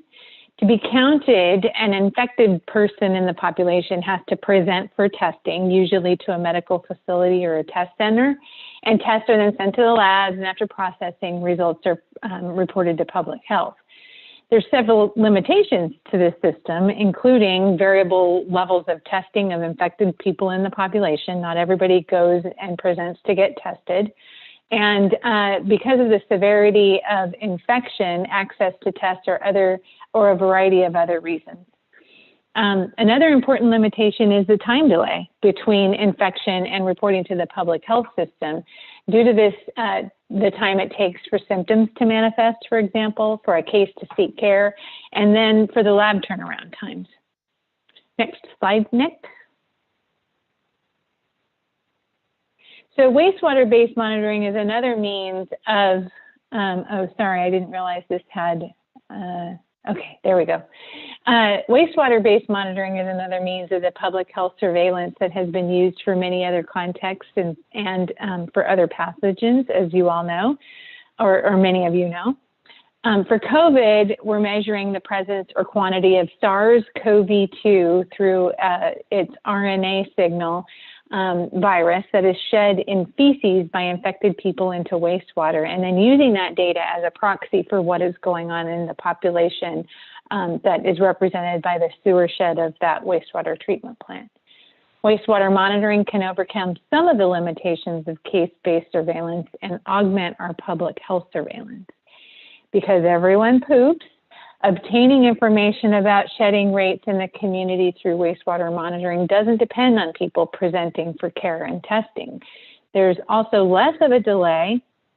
Fecal shedding is thought to start earlier than onset of symptoms when somebody has COVID, and the time for wastewater to reach the wastewater treatment plant can be less than it takes to schedule an appointment and go get a test. So this all results in potentially earlier trends that mirror population case trends. Next slide. And I think next slide. Sorry, I didn't realize DPH put so much in there, so much animation.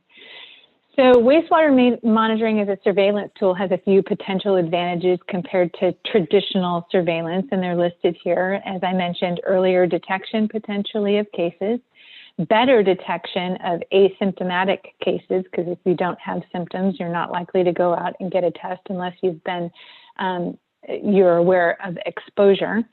It's not dependent on individual testing access or usage and may lower the cost for population-wide testing compared to testing all residents. Next slide, Nick.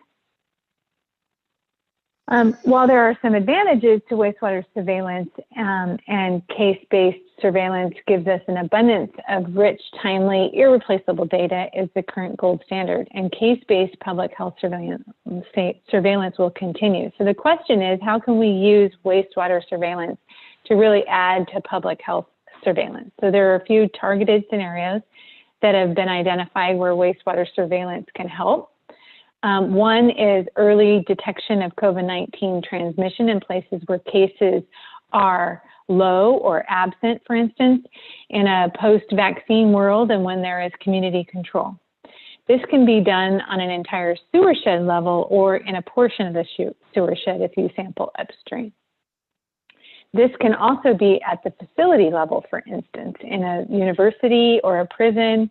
There's already some examples of sampling at a university that was able to identify a couple of asymptomatic dorm residents that they were able to quickly quarantine and stop them from spreading the virus to others.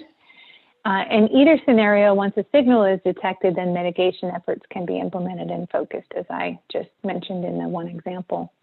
Another use case is to monitor trends. Earlier detection, for instance, might show outbreaks before a case data show it, allowing earlier intervention and earlier actions to prevent spread. And wastewater surveillance may also give us a better understanding of infection trends in areas with limited testing, whether in a community or at a specific facility. Next slide.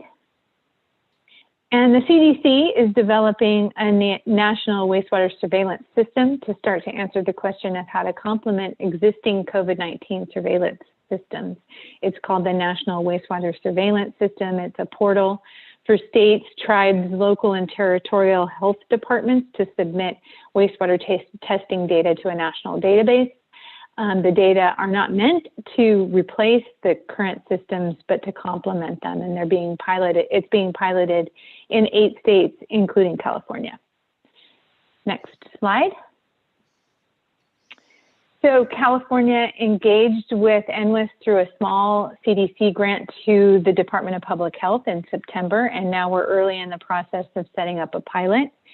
DPH is leading this effort, collaborating closely with the Water Board, and in the process of identifying a few wastewater treatment plants with experience in wastewater surveillance to partner with, and I'll talk a little bit more about that when I talk about the phase 1 pilot testing that we're launching into.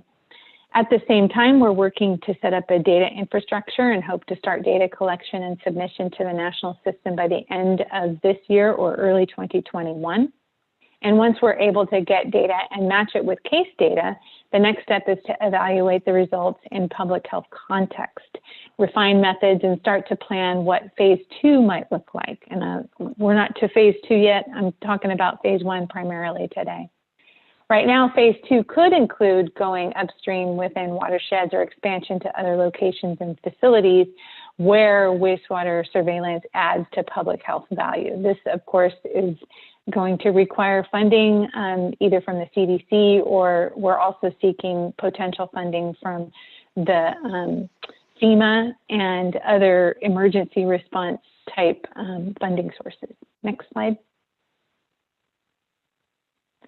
So moving on to the phase 1 pilot, the first goal is to understand how wastewater surveillance can best be used in California for the California context and public health response.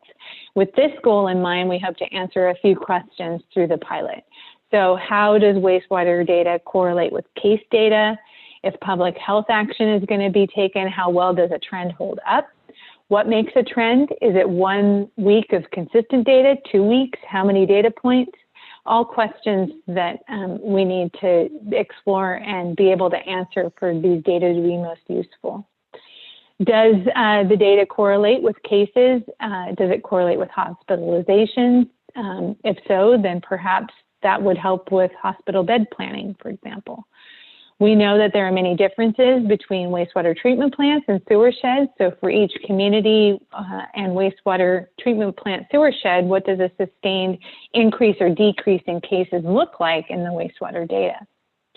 And what's the sensitivity of the wastewater surveillance to predict sustained changes in cases in a community?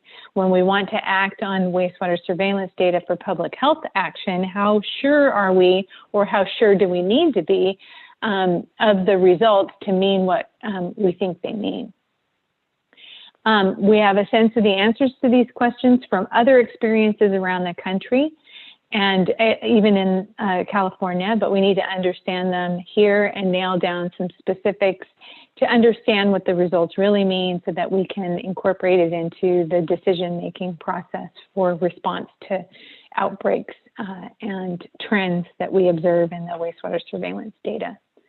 Next slide. A second important question is, can wastewater surveillance truly be an early indicator in California for a community? And how much of an early indicator is it going to be? This graph on the right is from the CDC monitoring wastewater in Southeast Utah right before Memorial Day. The solid black line is SARS-CoV-2 viral load in sewage, and the gray shaded bars underneath represent the number of cases in that community. You see that the wastewater surveillance appears to precede cases by about a week. And so how many days is that lead or lost for logistical turnaround time from sample collection to shipping to a lab and then getting data and interpreting it? Can we and how do we improve that turnaround time?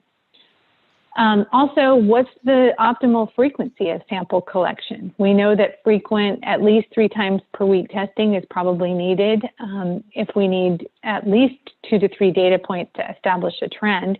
And we think that wastewater surveillance gives us a week lead time. That means if we're collecting a sample a week, by the time you've collected enough samples to establish a trend, you've already lost the lead time advantage and could miss the trend altogether if it doesn't persist for several weeks. In fact, the CDC notes that if the goal is to screen for the presence of SARS-CoV-2 in wastewater, sampling once per week may be adequate. But if the goal is early indication of infection trends, then something more like 3 times per week is needed. Next slide. A second goal of the pilot is to lay the foundation for wastewater surveillance in California for future outbreaks. That includes building a data infrastructure that can take data from wastewater treatment facilities and labs and transform it for public health consumption and use. And this is right down the Monitoring Council's alley. I'll add there. And pairing that with case data and then making it available to the public health practitioners at the local and state levels on a rapid turnaround time. It also means establishing the lab infrastructure so that if we started to really scale up sampling, the testing could be supported. The third goal is to plan for what the scale up in future phases would look like in California. This would be based on what phase 1 results give us, to establish what the best uses for wastewater surveillance data are. And then we can plan out a targeted expansion to select geographic regions and facilities that we may want to target. We can target additional public health use cases, such as sampling upstream for finer resolution information about what's going on in a community. We could see if rapid targeted wastewater sampling plans could be designed to be reactionary for specific situations, such as new outbreaks in a community or a facility, to help identify the neighborhood or building even, to target public health strategies such as education and testing, contact tracing, those kinds of things. And lastly, the pilot will help us in understanding what the resource needs will be and to have the evidence base to make a strong argument for funding to scale up appropriately and sustainably. And just so you know, the funding issue is really the biggest issue that we've run into. You know, we have sort of cobbled together a program both with voluntary, you know, extra credit work at the water boards and public health.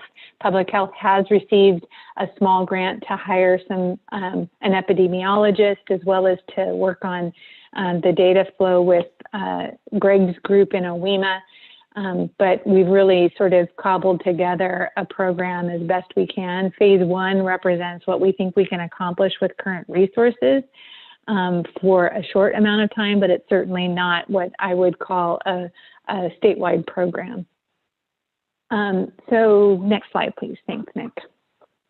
So the Water Board and DPH met with 5 of the largest publicly owned treatment works, wastewater treatment plant representatives in the state that represent a large population of the urban areas in California, to request that they participate in the phase 1 monitoring by establishing their data flows first to the state and then ultimately to CDC, and then increase their sampling starting in January of 2021. The 5 treatment plants are the ones that initiated additional monitoring under a grant that they had with the Water Research Foundation that was originally designed to work toward pathogen monitoring. It was a research project for pathogen monitoring in the interest of developing direct potable reuse regulations for the state. We augmented the project to include SARS-CoV-2, which resulted in standard operating procedures for methods for sampling and analysis, as well as quality assurance project plans. And so those 5 facilities are, let me see if I can remember them off the top of my head, LA County. We have representatives on our council from LA County, and I'm sure Shelley could provide a lot of good detail about what they're up to. We have LA City, the Hyperion, water reclamation facility, Orange County Sanitation District, the City of San Diego, and as Peter mentioned, we've met with them and they're on board, and the San Francisco Public Utilities Commission. We've gotten pretty good responses from all 5. They each have different challenges in terms of being able to get samples to laboratories and the analyses in a timely fashion. So we're going to be moving forward with individual meetings with each of the facilities to work through some of those challenges.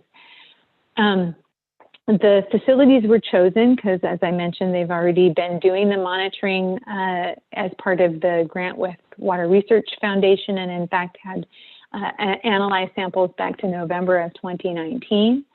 The data from these facilities is going to provide a significant contribution to the wastewater-based epidemiology program in California.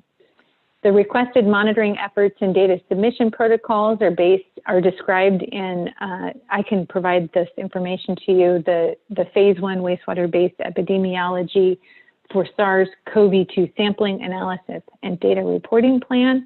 This plan is largely based on the quality assurance project plan and standard operating procedures that were developed for the direct potable reuse project, but also includes additional sampling and analytical data that are needed that are specific to CDC's minimum data standards for the NWIS data system.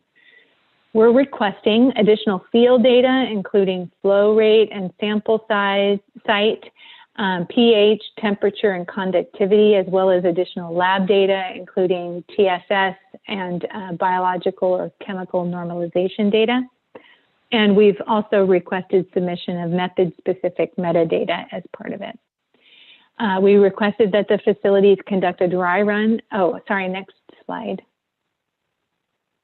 We request that the facilities conduct a dry run of the sample collection with these additional data elements by December, so this month, so we can establish the data reporting process and work out any potential challenges or issues that arise as a result of the data flow. And then once that's in place, we requested that the facility monitor for SARS-CoV-2 in untreated wastewater 3 times a week and report the data to the state beginning in January of 2021. And our hope is that this extends at least 6 months, but possibly a year. And what you're hearing me say is we've requested, we hope, we are not requiring these facilities to conduct this testing. This is absolutely all done voluntarily. We are not providing at this point additional funding for these analysis. So I just want to point that out. And, you know, honestly, for one reason, we don't have the authority to require this data be collected. But more importantly, these facilities are actively engaged and interested in making sure that they are part of the solution when it comes to response to COVID-19. And so I want to make sure that I commend these 5 facilities and all the other ones that are working on this effort that are not part of this phase 1 project, that, you know, these facilities have really stepped up to assist with public health issues, and it's been great on a voluntary basis out of their own budgets. Next slide. So we propose to work with the facilities to establish the data flow of the monitoring data for SARS-CoV-2 into the state's data system and then ultimately into the CDC's NWIS database. The state board is working with facilities to develop a data submittal template. And once the field notes are in a digital format, the facility will be submitting that to the state. And we also request that the labs report the analysis results in digital format, and in the hopes that we can get the data electronically within 24 hours of the completion of the analysis, so that we can minimize the amount of the delay time in getting the results. And then once the water board receives the lab analysis and field notes, we'll input the data into the statewide repository and provide it to CDPH.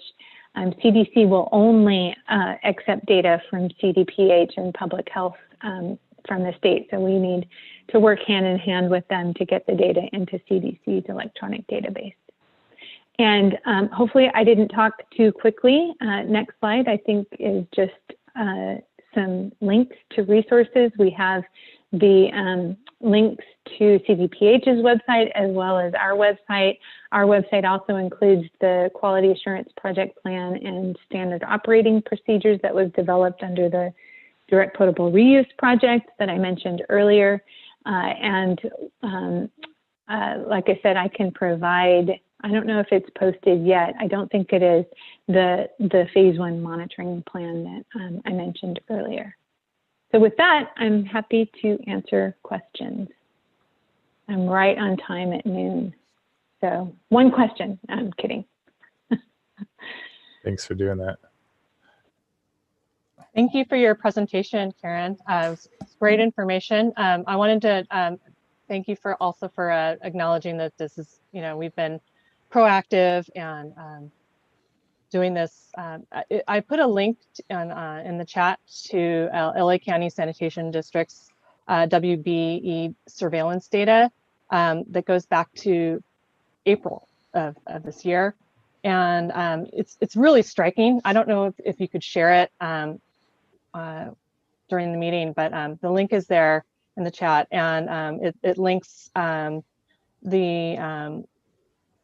surveillance data with 7-day average new cases of COVID, as well as the 3-day average LA County hospitalizations. And you do see that predictive factor in the graphs that are shown, and it's even more than it was weekly data, and it's really striking when you see the increase. It's well above a week in advance. I would say it's even closer to a month. So it's just fairly exciting to see that this work is being supported, and looking forward to next steps. Yeah, thanks for those comments. We have LA County has the luxury of having their own lab that is able to do this work, and so they've jumped right in. They were like, yes, we are in. We will work on additional sampling and work with us. So it's been a great partnership, and so thank you. Karen, other questions? Karen, I have a comment and 2 questions. So the comment, this is very encouraging. Last time we met as a council, we remarked that there were about 35 facilities that were doing this kind of testing at different levels of frequency and different levels of rigor. But the information was not being used by the local health departments because there wasn't a concerted relationship with DPH to interpret how you're going to use that data.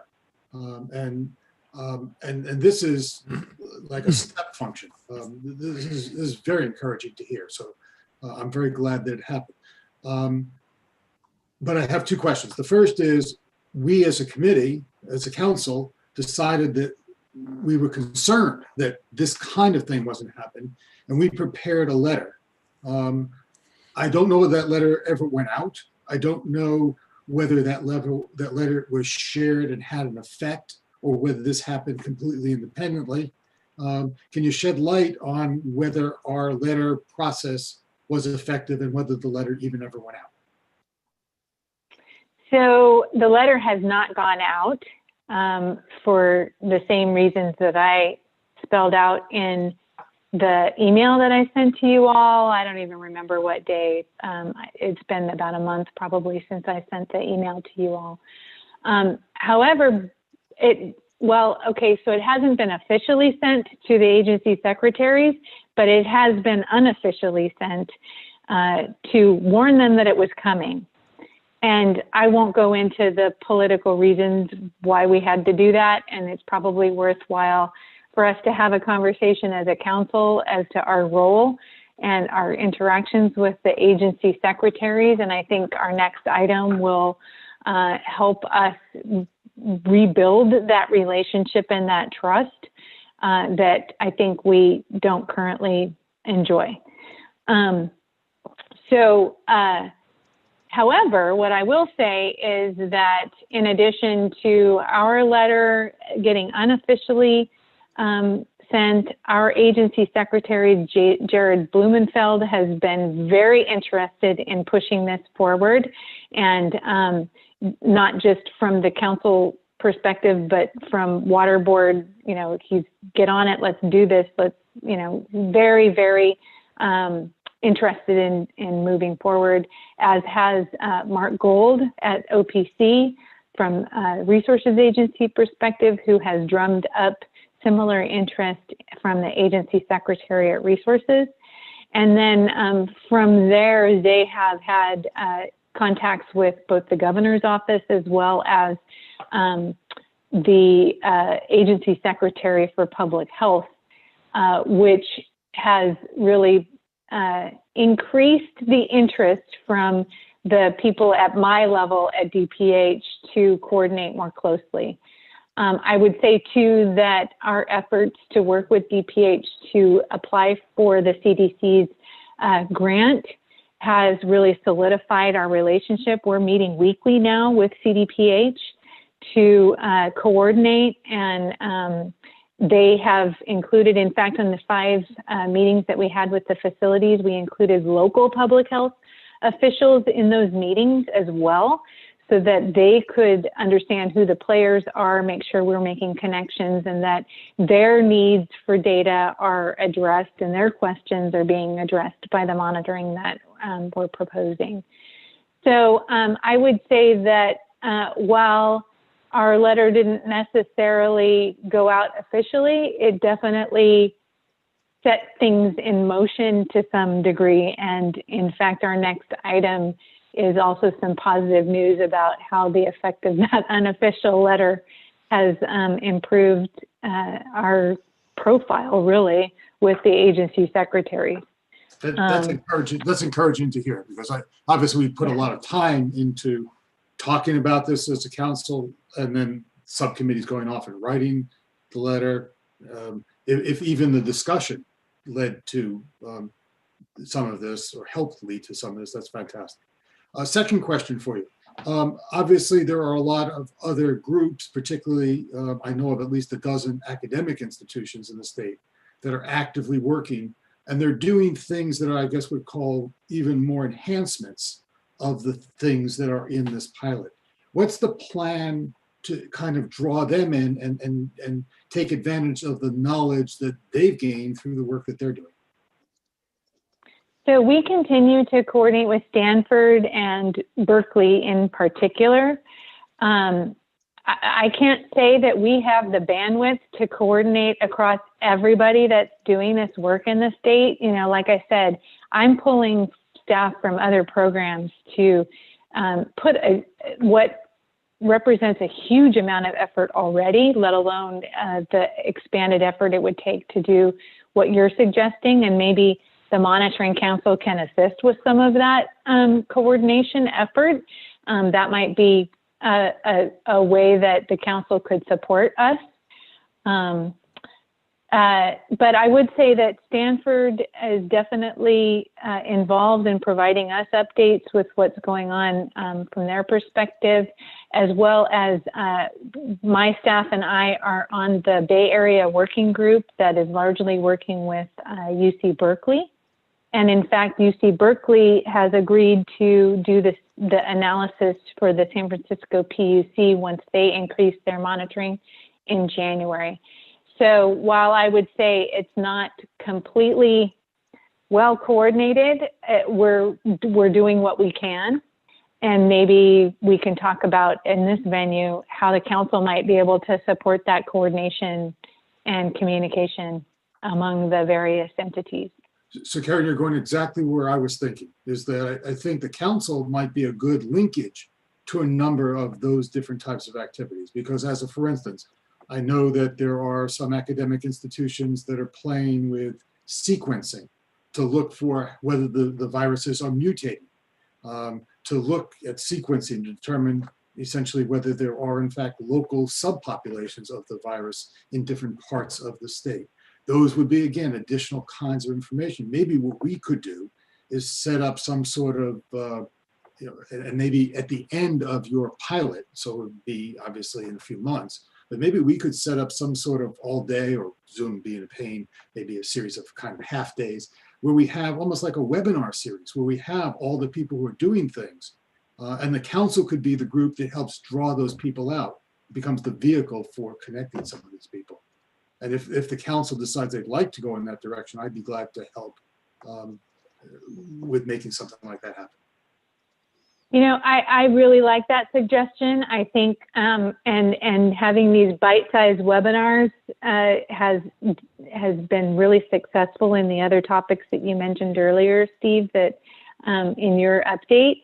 I think that would be a valuable offer that maybe what we want to do is revise our letter to offer that as something that we can offer as a council to help advance the coordination and the science behind this work. I'd support that.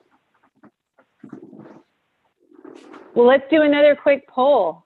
How about everybody go to your participant and who's up for that? And maybe if you're interested in working with Steve in a capacity to schedule some webinars moving forward, let us know. So I'm definitely interested. We got lots of yeses. I don't see any no's. I'll volunteer. You know, Jared's been helping to organize several webinar series through CWA, CASA, WRF, and possibly he could expand on that. But I think we have a lot of people that we could bring in to the monitoring council hosted series. That sounds great. We've got all positive results here, Steve. So you've bought yourself a series of webinars. And what I'll do is I'll work with Nick. I know we were asked to provide the draft letter to the managers over at CDPH, and they had some comments and wanted to actually potentially, they weren't available for today's meeting, but wanted to come to a future council meeting to participate and increase the collaboration with this body. And with this discussion, I think that they would welcome our offer to help with this coordination effort, because they're just as, well, they're even more strapped. I mean, you know, when it comes to COVID-19, this is not at the forefront of their attention at this point. And so the more we can help them, you know, get the data into the right hands and pull it together and pull other people together that are doing this work, the more it helps them. This is okay. So with CASA, I was just going to remark briefly, and thank you for the presentation, Karen. I think a lot of our member agencies commenced their work in wastewater-based epidemiology about a decade ago, when there was a little bit of a resurgence of the Ebola virus, of all things. That is, as I understand it, really put it on our radar. For CASA, Greg Kester has been our point of contact with these efforts since, I would want to say maybe February or March, when I kind of recall him, before it really exploded on the state scene, working with a lot of other entities nationally in DC, but as well as around the nation. And Karen, I know you mentioned 5 agencies. Those are all CASA members, but I think there's maybe another 15 or 20 who are also doing this, also CASA members, and who are really the boots on the ground, happily going into these avenues and engaging in this work. So I think we'd be remiss without really honoring and dignifying their work, because kind of concurrent with what you've described, they've been there right since the beginning of the pandemic, working in these ways to get this data and to partner with the researchers. So to that end, you know, Steve, I think a lot of our folks would be interested in what you proposed, and I'm sure there'd already be overlap in terms of the entities that'd be involved and kind of our coordination with them. But I think the more that we can bring together the statewide efforts with the local efforts, the stronger this ultimately will be. Sounds like I got a co-chair for this committee then. And I kid somewhat, Jared, but I don't kid, because I feel like I can cover the connection to the science community. You can cover the connection to the utility community, and with Karen joining us, making the connection to the DPH and state board effort.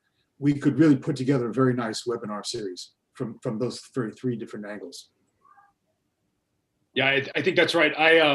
I would happily, Steve, get a chance to partner with you as a co-chair, although Greg Hester may be the more appropriate. And Shelley also volunteered, and she'd be another great connection.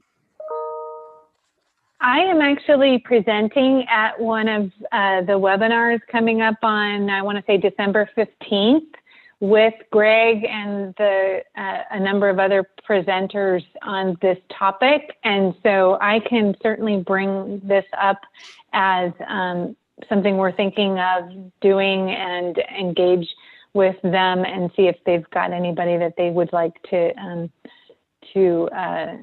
maybe it is Greg Kester. He seems, like you said, to be really the point at CASA. So I'll follow up after that webinar.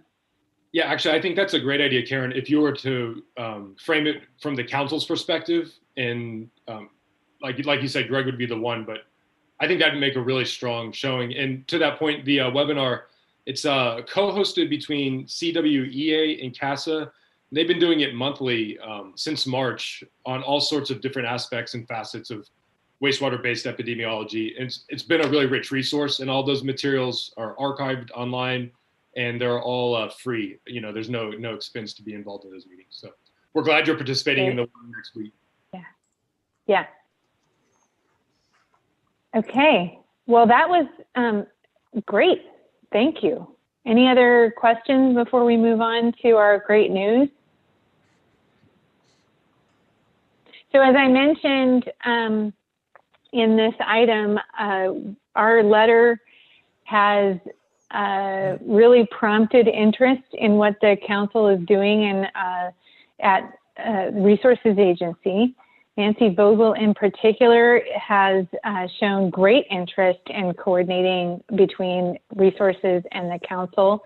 And I don't know if you know who Nancy is, but she was really the lead and architect of the governor's water resilience portfolio document and was very supportive of including coordination with the council in that document.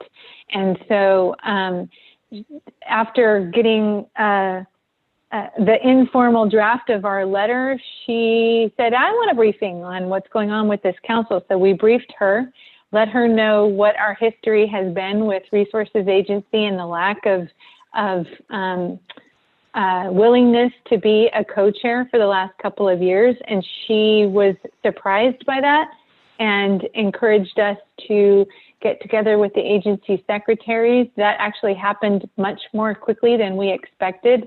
I know that we have council members who would have been interested in participating in that briefing. It got pulled together on such short notice that we weren't able to invite other council members, but Nick and I were on, as well as some other representatives from Cali, PA, and Resources Agency.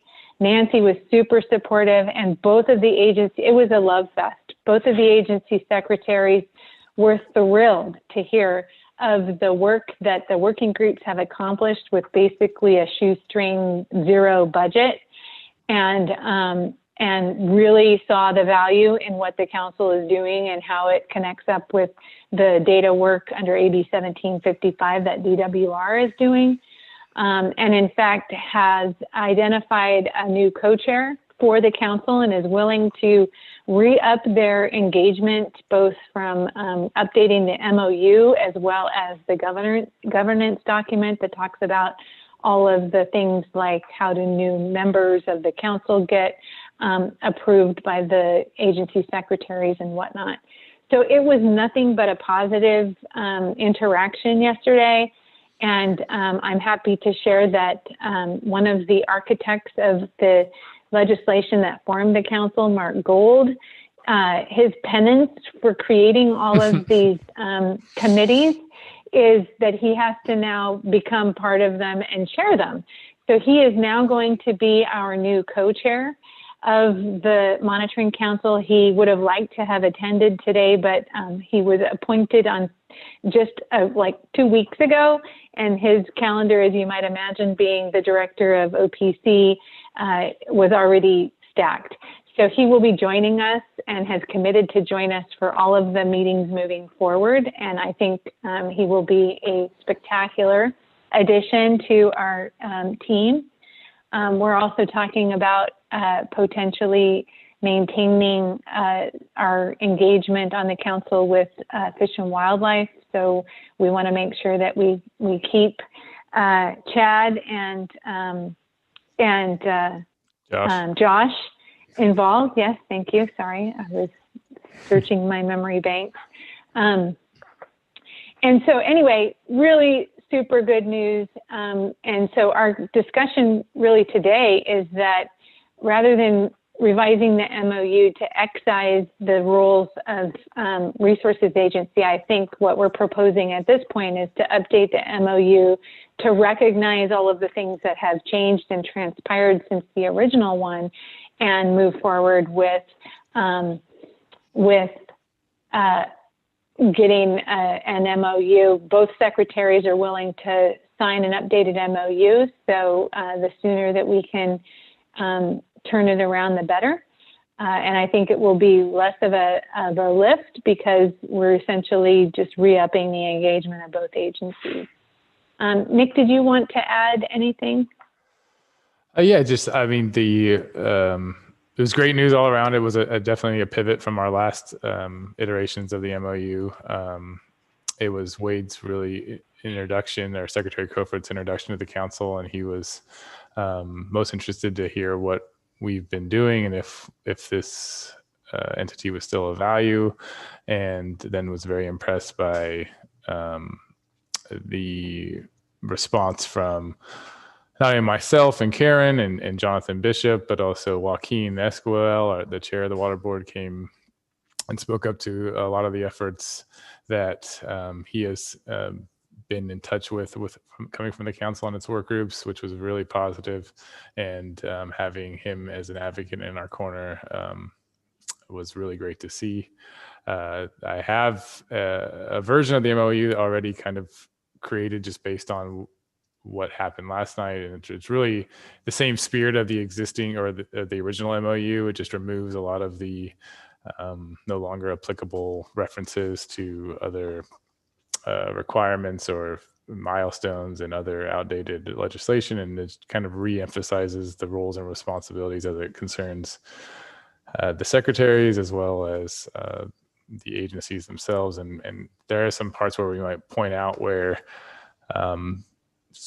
by name certain BDOs that should be and or agencies that should be participating, as you know, not that there's any direct influence that the MOU provides, but it does give us some sort of leveraging when tapping on an agency that might be outside of Cal EPA or the resources agency and saying, hey, we have this MOU and the secretaries have signed it. We think that you should be participating, and so do they, when recruiting those. And it really emphasizes the communication with the secretaries, which is something we emphasized in the briefing, was that, you know, we really need to have this annual engagement and to be able to communicate at least on an annual basis to provide our recommendations and to, you know, review where the council is going and what it's done. So they were very excited and really engaged. And it was a great end of the day yesterday. So it was very exciting. And I look forward to seeing and moving the MOU forward.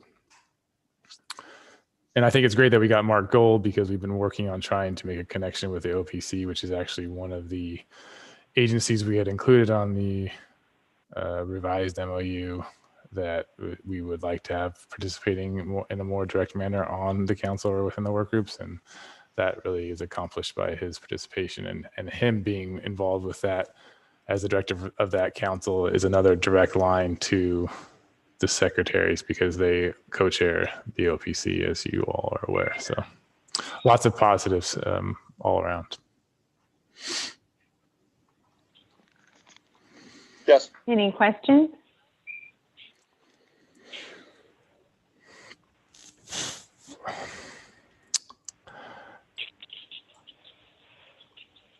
So I will.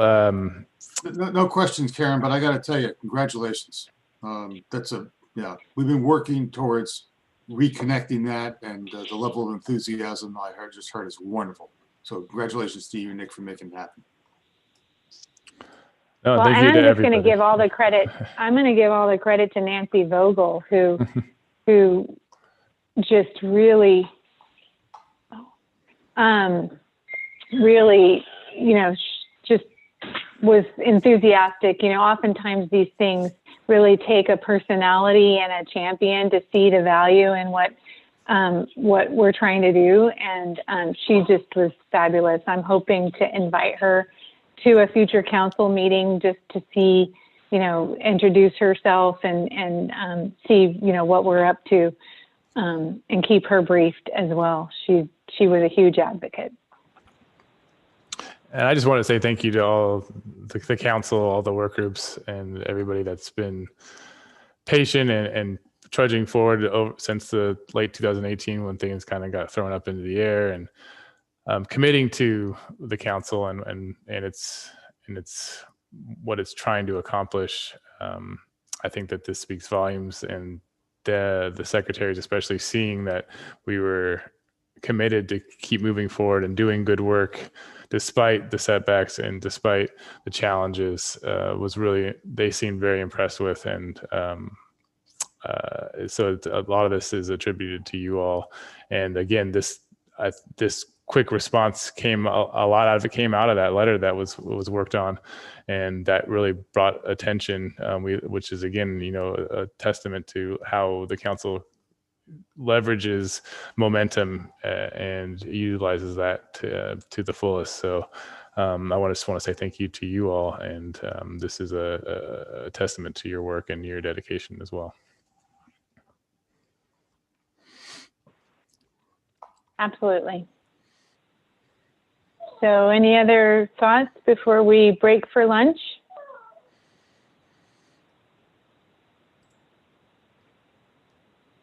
All right.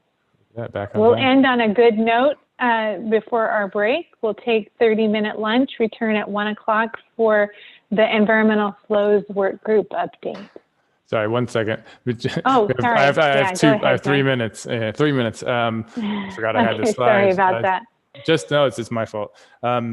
So the next steps, we'll circulate that revised MOU. And while doing that, the MOU is separate from, but it coordinates closely with a governance document.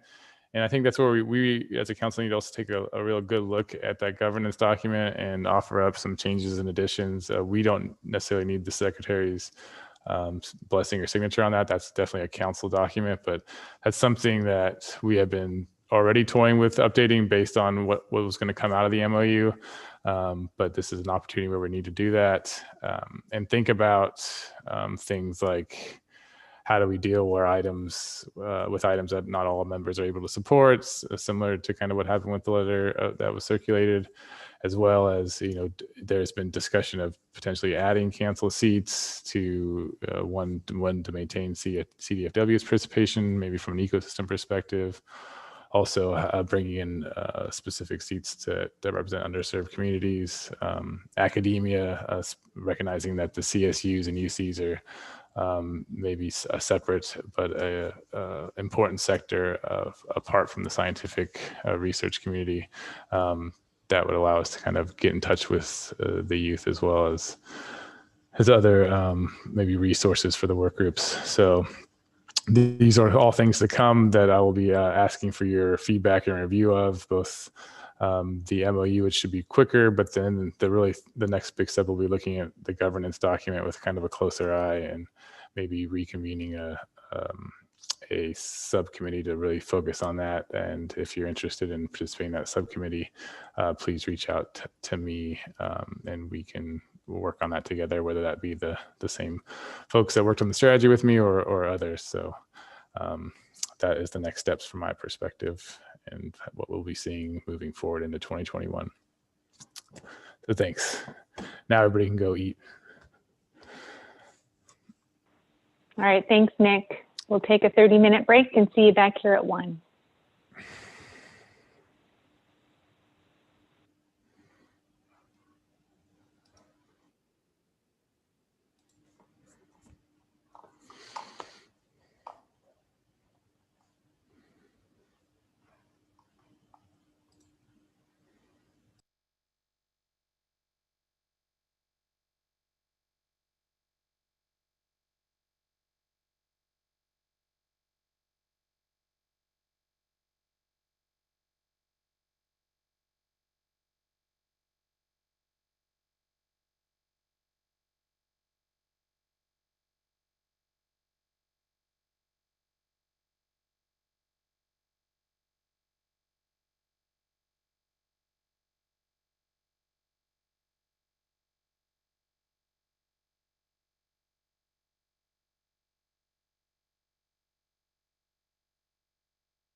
Dan, are you online? I think you are. I see your phone. Yes, I am. Oh, great. Okay, we'll get started in 1 second.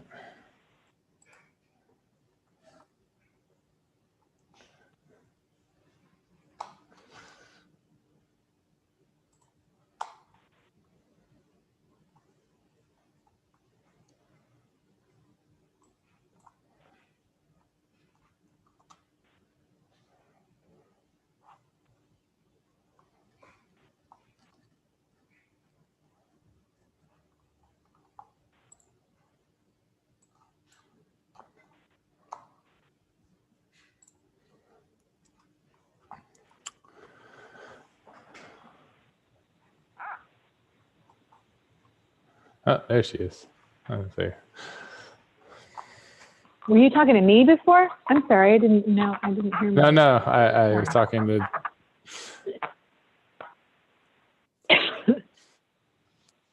Well, welcome back, everyone.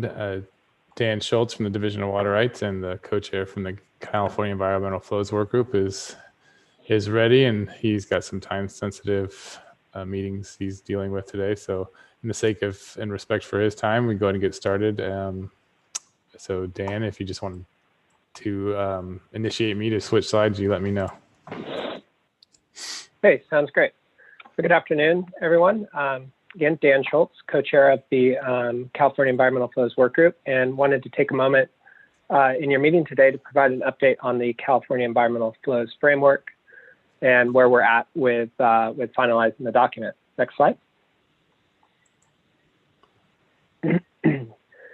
So I wanted to start with just providing a quick refresher on the California Environmental Flows Framework, or as we refer to it as CEF. CEF provides technical guidance to water resource managers to develop scientifically ecological flow criteria.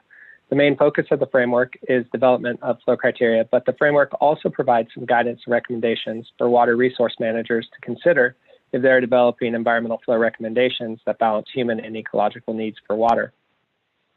Also wanted to quickly touch on a couple key definitions that we'll be discussing throughout the document. The first is the ecological flow criteria. That's quantifiable metrics that describe ranges of flow that must be maintained within a stream and its margins to support the natural functions of healthy ecosystems. And then there's environmental flow recommendations, which take human uses and other water management objectives into consideration along with that ecological flow criteria. Since our original draft version, we've spent a lot of time trying to consolidate and add clarity to the steps in CEF. And CEF now consists of a single continuous process of 12 steps organized into 3 sections. Next slide. So this slide provides a general overview of the 3 sections and the 12 steps of the California Environmental Flows Framework, with the key questions on the left that get answered by the end of each section. And then on these next couple slides, we're going to go ahead and dive into each section in more detail. Next slide. In section A, the user identifies ecological flow criteria using the predicted natural functional flows. In this section, the key question is, what are the natural predicted functional flows for my location of interest? And what are the corresponding flow criteria based on those predicted functional flows? As the user moves through section A, they use the provided predicted natural ranges of functional flows and their associated flow metrics for each of the 5 flow components and determine whether the predicted flows for each flow metric are appropriate for their site or more information is needed to develop flow criteria for all 5 flow components. Next slide. So there are 4 main steps the user works through in section A. Step 1 is to define ecological management goals. Step 2 is to obtain the natural ranges of flow metrics for the 5 functional flow components. Step 3 is to evaluate if non-flow factors may affect the ability of the natural ranges of functional flow metrics to achieve ecological management goals. And then step 4 is to select the ecological flow criteria for functional flow components that don't require additional consideration. So in step 3, if it's a system that might be heavily modified, such as in a heavily incised channel or something else that humans have impacted, then the natural predicted range of functional flow measures may not be applicable in that system anymore. And so that's kind of where you're kind of going through the different predicted flow metrics to determine whether or not they're applicable to that site. And at the end, in the outcome, you have ecological flow criteria coming out of step 4, and you've identified the functional flow components or the metrics that require further assessment in step B, or section B, sorry. Next slide. So in section B, the user develops the ecological flow criteria for each flow component or flow metric requiring additional consideration, which we refer to as focal flow components or metrics. In some situations, the outcome of section A may be that only 1 or 2 specific metrics of a flow component need additional consideration. This could be a situation where you have, say, an incised channel and you're looking at floodplain inundation. The timing and the duration of the floodplain inundation may still be relevant, but you may need to adjust the magnitude of those natural flow of the flows in order to achieve inundation of that floodplain and get it out of that incised channel. But the key question in section B is, how do I use additional information to develop ecological flow criteria that accommodate physical and biological constraints?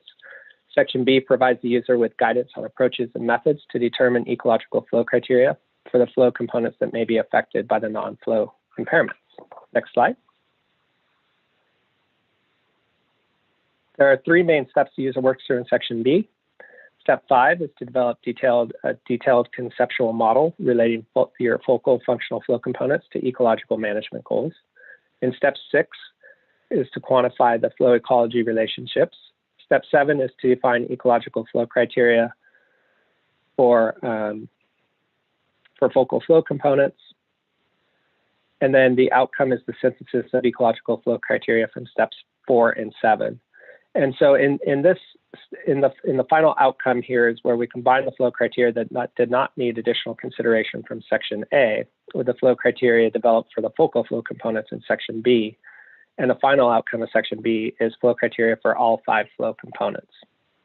I should note that if in section A, it was determined that all of the predicted flow metrics were applicable to develop flow criteria at your location of interest, the user would just skip to the end of section B and straight into this outcome step. Next slide. Section C provides the user with guidance and considerations on the development of environmental flow recommendations. The key question in this section is how to reconcile ecological flow criteria with non-ecological management objectives to create environmental flow recommendations. Section C provides the user with guidance on balancing ecological flow needs with competing management objectives to develop a final set of environmental flow recommendations. While the main focus of SEF is on the development of ecological flow criteria, we thought it was important to provide some insight to the user on how to take the next step of balancing all uses of water. And I want to specifically make a note here that this section, section C, is not intended to guide regulatory processes and is targeted at local cooperative solutions and voluntary agreements. Next slide. And in section C, there are 5 steps. Step 8 is to identify your management objectives. So this is where we already have identified our ecological objectives and our ecological needs, and now we're going to shift to more of our management and our more human objectives. Step 9 is to assess flow alteration.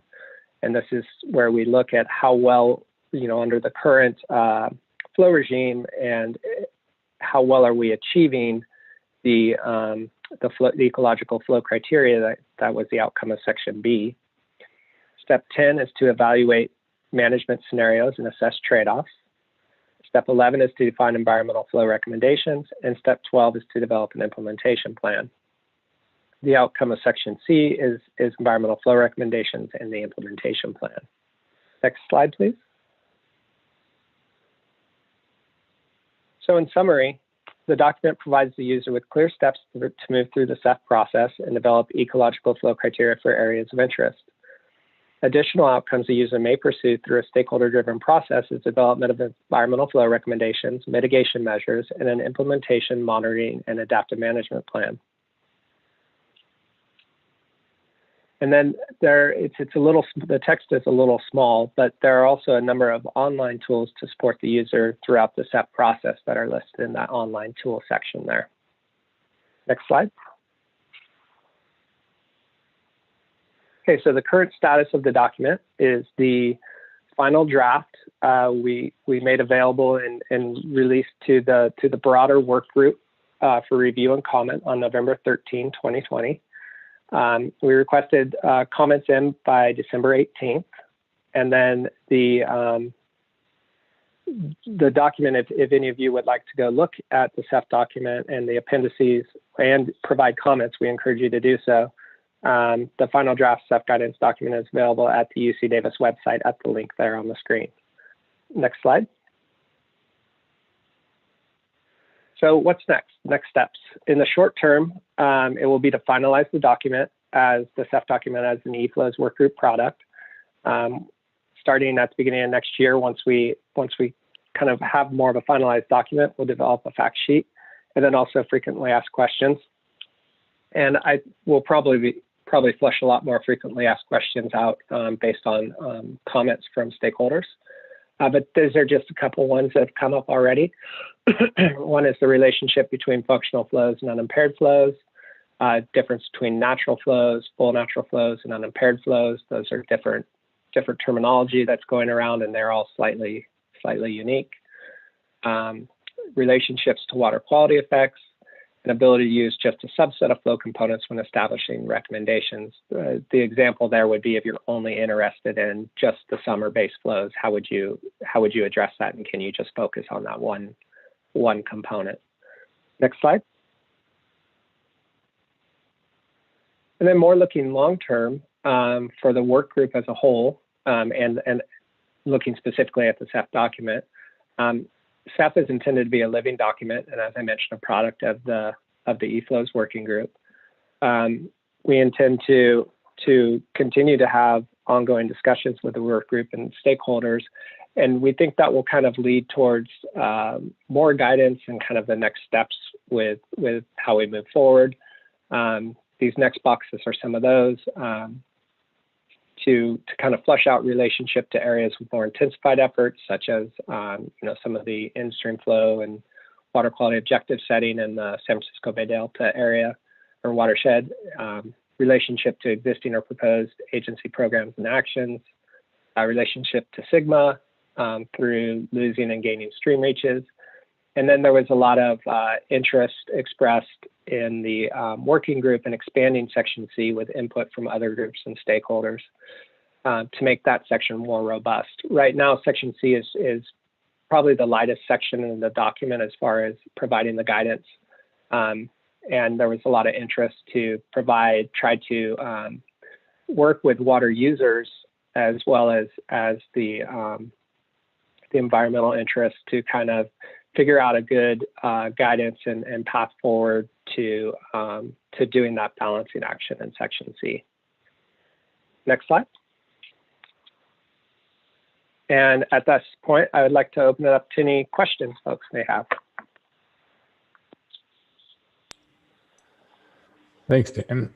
Excuse me. Thanks, Dan. So we really want to take this opportunity to alert you as the council members that there is a council product that's in draft form out for feedback.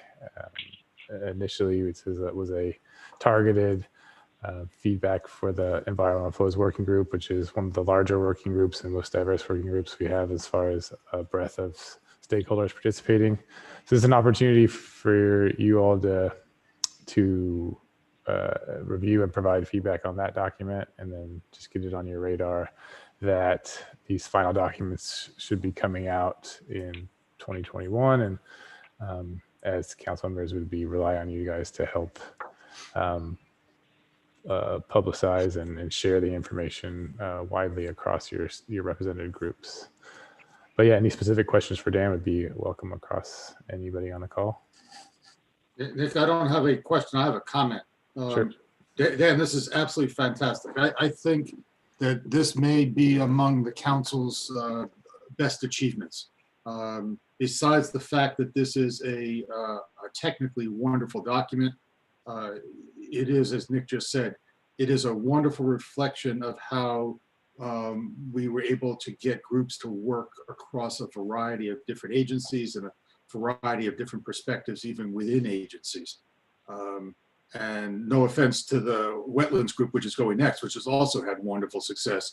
But I really see the wetlands group as having almost preceded the council, and the council provided a nice home for them to continue doing what they had already really started to do. I think this group in particular, the council was very helpful in even making happen.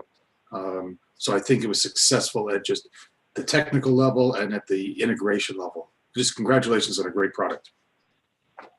Thank you. And I want to say thanks to you, Steve, as a council member, for dedicating your staff's resources through Eric Stein and many others, and helping to organize this team and really help get it off the ground. And thanks to Dan and Robert Holmes, who's a co-chair from CDFW, for their leadership of this group and really making it. It's a great, if you haven't attended one of these work group meetings, they're really great to attend, and just to see all the discussion and the liveliness of the group. It's a great one I look forward to. Any other questions for Dan or comments on the CEF or next steps or how you can help? Grant, I see your hand up. Oh, yeah. Thank you, Nick, and thank you very much, Dan, for great presentation. I just wanted to make a few comments. In South Orange County, we're actually we're about a year and a half into a flow ecology special study, which follows this environmental flows framework and the guidance that Dan's talking about. And that special study is being led by Steve's organization, along with a firm called Geosyntec. And I second Steve's thoughts that this is a great product for the council to have under its belt. And I, speaking on behalf of the experience here in South Orange County, as we've been going through this study, we just held our 6th workshop yesterday, public workshop. We have a lot of interest from public stakeholders, and a lot of resource agencies have been participating. And I just want to say that, so far the information that some of the data products that have come out of this process have been great. But what's been even more valuable, I think, as we've been going through this, has been the interaction and the discussion that's taken place during our 6 public workshops. We've been having the types of discussions between, various agencies, from resource agencies to wastewater, water agencies, and it's been it's provided a really productive forum to have some very meaningful discussions. So and we're very excited about some of the data products that will soon be available. They're not quite there yet. I'll go ahead and put a link to information on the South Orange County Flow Ecology Special Study in the chat in case anyone is interested. We've been recording most of the public workshops, and there's a lot of information available. And we hope to have some of the data products available starting early in the new year in 2021. And that's all I had to say, Nick.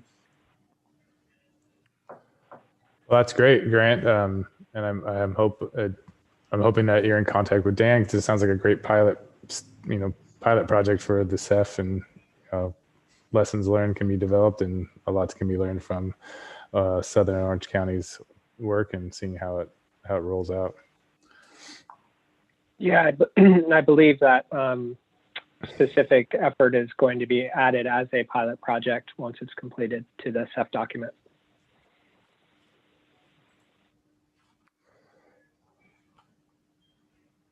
Awesome. Any other council members or members from the public or otherwise that have questions or ideas from Dan? And I will, I'll provide that link from the presentation to you all. There's a couple more weeks left to provide comments on the draft document. And I did have a question for the council. Great. Since I'm new to the council, so after we finalize the document as a work group product, for planning purposes, what are the next steps that we should be doing? Should we be holding a board workshop, or where do we go from there to engage the larger stakeholder community? I think a project like this, oops.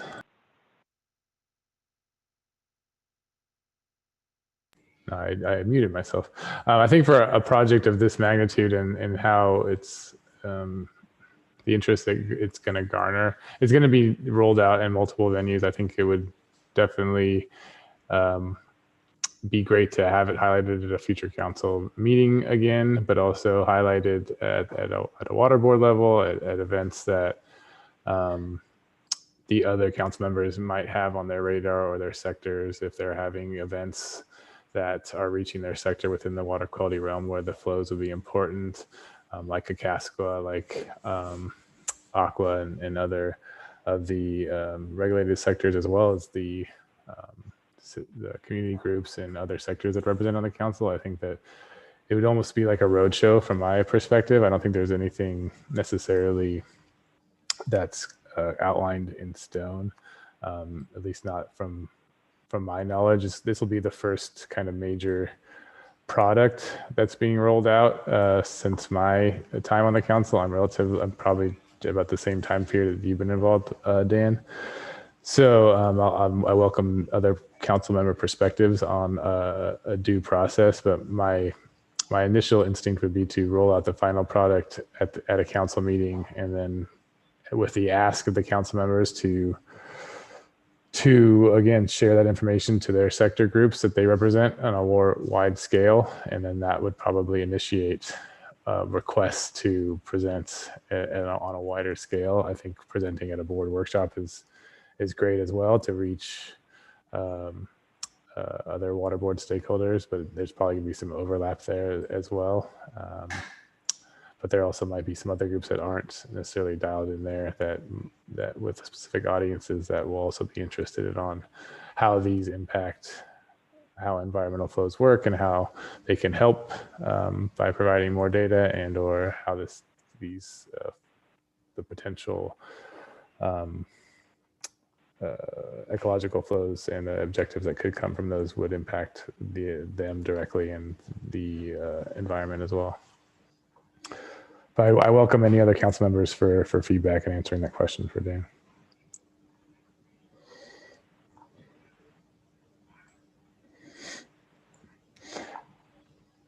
I mean, maybe Steve, since you're the longest running council member, how would you, or Karen, how have things been rolled out like this with things like the wetlands work group when they get rolled out, Eco Atlas and other major council products? How was that done? Poorly. Okay, well then I don't think we have a great strategy. Okay. No, I was going to say the same thing, although I would say that our board, putting my water board hat on, would be very interested in hearing an information item on this. So I would second that. I think a presentation to the water board would be good. Making a presentation maybe to some of the other agencies, but I think, Nick, going to your question, I think it would be actually, as we are working on basically a strategy document, it's actually one of the things that you're going to have later in our meeting today. Maybe we can develop a rollout strategy as products get completed and make it the business of the council to help publicize when good work is being done. And use this as one of our essentially examples.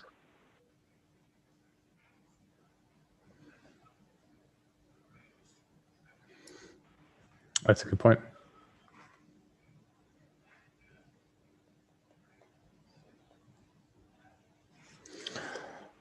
So I guess in response to you, Dan, I think a board workshop is a great idea. I think also at the council, and then we will at the council work on this to try to provide something more clear cut and substantial, and for ways for the council members themselves to help with a rollout of something like this that's that is such great work and is going to get a lot of interest. And I do, my job is to try to make connections with the national level, and I've been trying to get topics like this on the national council's radar so that other states can learn from the work being done by this group, as well as within the state itself. So Yeah, what you're doing, Nick, is you're illustrating that this council has tentacles to a lot of different places. It has to a variety of different agencies. It has through our NGO groups, ways to get out in that level. And then, as you say, up to the national level. I also think that if we were to do a board workshop, I think that the kind of thing that Grant just talked about a case study where it's already being used and how it is informing management, it's not just a theoretical effort, would be a great thing as well. And having people like Grant who can bring up those ideas, I think just illustrates how we probably could be very good at rollout strategies. We just haven't thought about it well enough yet. Yep. And I'll also say that the Data Science Symposium would be another great venue that gets a wide breadth of stakeholder groups. So this would be a great topic to, especially with the pilot project and more on the ground data and action type of information. Grant, go ahead. I was just going to offer up that I'm sure there would be interest from CASQA either at a future quarterly meeting, and I'm sure it would make for a great presentation at a upcoming CASQA conference, annual conference. So, and Brian Lawrenson, feel free to chime in too. Brian's involved in co-chairing a monitoring and science subcommittee for CASQA. So I'm sure there would be interest within that group as well. But there's lots of avenues, I think, to get the word out through CASQA on this great work product.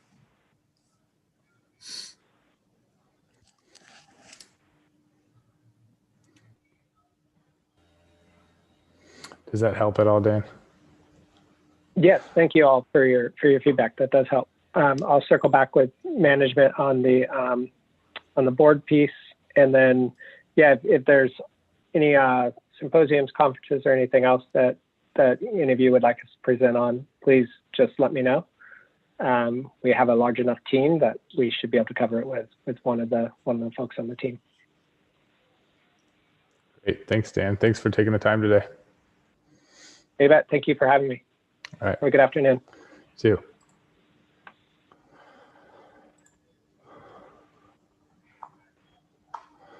All right. Christina and Chris, are you online? Josh? I am here. Thanks, Nick. Oh, great. Hi. Chris Potter. Thanks, Chris. Sure. So this is item 8. This is going to be an update from the California Wetlands Monitoring Work Group with some specific targeted updates. One coming from Chris Potter on the Ocean Protection Council's Wetland Inventory Project, and then a separate update on the formation of an L1 subcommittee or committee on the of the work group, and Christina can talk more about that and how hopefully the council can help with that formation by identifying some key members that would help move that group forward. So with that, I will drive the slides. You guys let me know how you want to proceed. Take it away. Great. Yeah, you can go to my one slide. So good afternoon, council members. Again, I'm Chris Potter. I'm a program manager with the Ocean Protection Council on behalf of myself and Christina Grosser from the San Francisco Estuary Institute. Thank you for this opportunity to provide an update on a project that is near and dear to my heart, coastal wetlands, beaches, and watersheds inventory. We're also here today to seek the council's input in forming a new wetlands monitoring work group level 1 committee. As I'm sure you've heard in many other forums referenced, according to Tom Dahl, the U.S. Fish and Wildlife Service's National Wetlands Inventory, California has lost approximately 90% of its historic wetland resources due to habitat destruction. The depletion of the state's coastal wetlands is even more alarming. Fully 95% of California's coastal wetlands have been destroyed. To turn the tide on these losses, increase coastal resilience, and adapt to sea level rise, the Ocean Protection Council's 2020-2025 strategic plan commits the council to working with its partners to ensure that an additional 10,000 acres of coastal wetlands will be protected, restored, or created by 2025, and increase the acreage of coastal wetlands in California by 20% by 2030, and then 50% by 2040. However, we need a way to track progress towards these goals. We need a baseline of abundance, distribution, diversity, and condition of coastal wetlands and streams. And we also need to establish procedures for tracking progress on achieving these explicit goals. Working with the San Francisco Estuary Institute, we came up with a design for an inventory that will support not only wetlands goals and targets, but other targets for beaches, rocky intertidal habitat, and coastal watersheds. These mapping efforts will also enable the modeling of future sea level rise impacts on vulnerable coastal natural resources. At its June 19th meeting, the OPC authorized a $275,000 grant to the San Francisco Estuary Institute to develop a digital inventory of the shallow, subtidal, intertidal, and inland wetlands, beaches, and watersheds draining directly to the California coast. And that includes the inland delta of the San Francisco Estuary. And with that introduction, I'd like to turn it over to Christina Grasso from SFEI. Christina will be the technical lead for the inventory. Thank you. Thank you, Chris.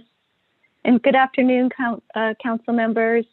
My name is Christina Grasso, and I am the program manager of the Environmental Informatics Program at SFEI. And we also have Josh Collins on the call today, who is the chief scientist and also the co-chair of the California Wetlands Monitoring Work Group. Next slide, please. So today we're going to be providing you an overview of a recently funded project from the OPC to develop an inventory of coastal wetlands, beaches, and watersheds. And this project will leverage and enhance the existing California Aquatic Resource Inventory base map. And once we have a better baseline, we can use these maps to track progress towards the goals by monitoring change over time and monitoring status and condition of resources, and also providing information to address management questions and inform decision making. Next slide, please. So the main objective of this 2-year project is to establish a base map to track the changes in the abundance, distribution, diversity, and condition of surface waters for California's coastal watersheds.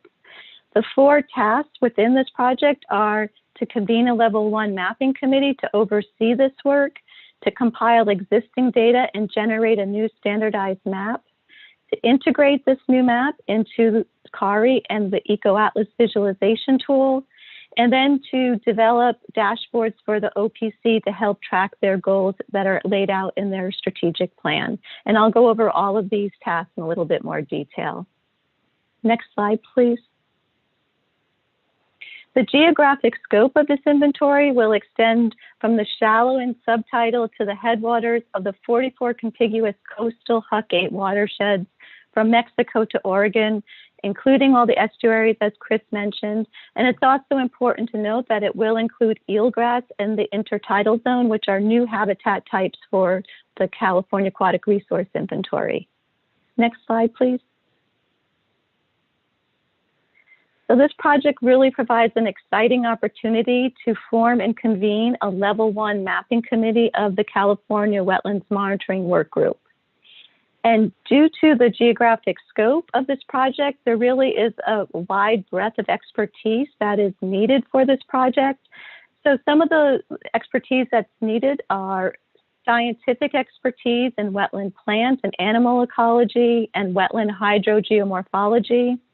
We also need the technical expertise in web-based geographic information systems, cartography, and remote sensing of surface aquatic resources.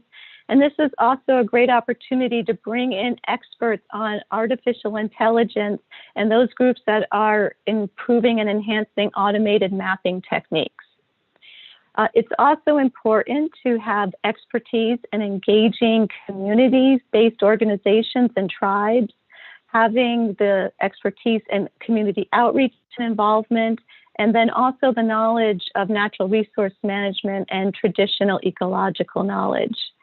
So, and also, in addition to these areas of expertise are needed, we also would like to have the users on the work group, so agency staff and regional monitoring programs, and groups who will be using the products that will be produced from this project. So since we need such a breadth of expertise, we really do expect that this work group will be quite large.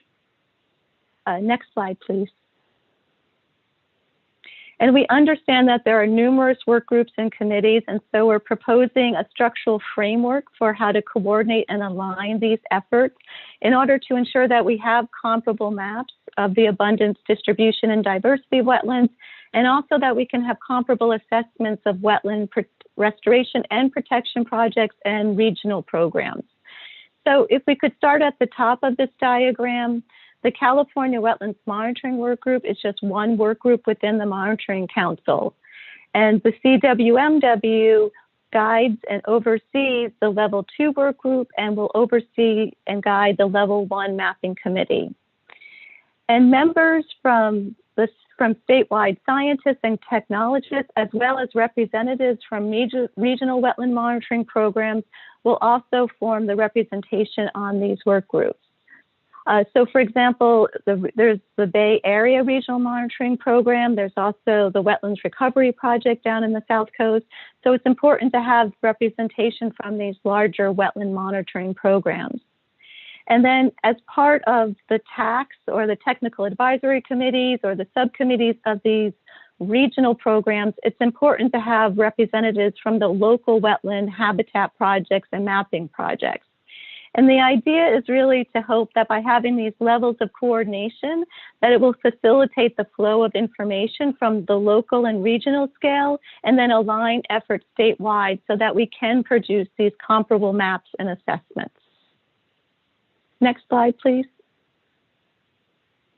So the second task within this project is to compile existing data sets such as the National Wildlife Inventory, the National Hydrography Data Set, the California Aquatic Resource Inventory, also to bring in some of NOAA's georectified T-sheets and other available historical data.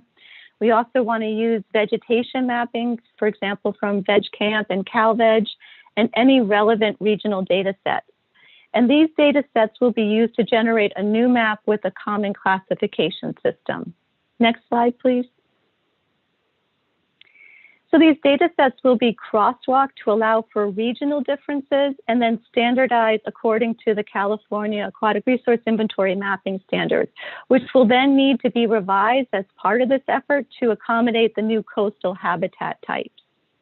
And this map will then be integrated into CARI and made available through EcoAtlas, this online visualization tool. And it will also develop a new functionality on the interactive map to be able to toggle between CARI or the statewide system and then these more detailed regional systems. And this will really support the ability to use this information for planning efforts and then also to support local updates and edits to the map. Next slide, please. And the last task within this project is to develop a dashboard for the OPC so that they can begin to track their progress towards the goals that are laid out in their strategic plan. So for example, we could summarize some of the wetlands by individual hucks or across the state to get this larger statewide summary. Next slide, please. Or we could begin to also summarize the acres of wetlands that are protected and restored and created by restoration and mitigation projects. And these are just examples of some of the things that we could do, leveraging the EcoAtlas toolset, and then just really extending it to these larger statewide summaries. We'll be working closely with OPC staff to develop the design and the content of these dashboards, but it's really an exciting opportunity to kind of expand the dashboards that are in EcoAtlas to begin to look at these larger statewide summaries. Next slide, please. So as Chris mentioned, the project began in late October and it will end in April of 2022. And so within the first quarter of next year, we're going to convene the Level 1 committee, identify the criteria for our data sources, and then identify those priority data sources that we want to assemble. Then in mid of next year, we'll begin developing those classification crosswalks so that we can standardize all of these data sets and produce a final geospatial data set with revised SOPs by the end of next year. And then throughout next year, we'll also be working with OPC staff on developing the content for their dashboards, with releasing the public inventory and the dashboard into EcoAtlas the beginning of 2022. Next slide, please. So there's some exciting future phases that once we have this updated base map, the mapping could be integrated with flooding and sea level rise modeling. We could transfer the mapping capacity to coastal agencies and communities so that it can support regional coordinated climate adaptation efforts. Next slide, please. So we're happy to answer any questions about the project, but we also prepared a few questions for the council. Do you see how this project could support other council initiatives? And are there state agencies that you think should be briefed and apprised of this project? Thank you. Thanks, Chris and Christina. Council members?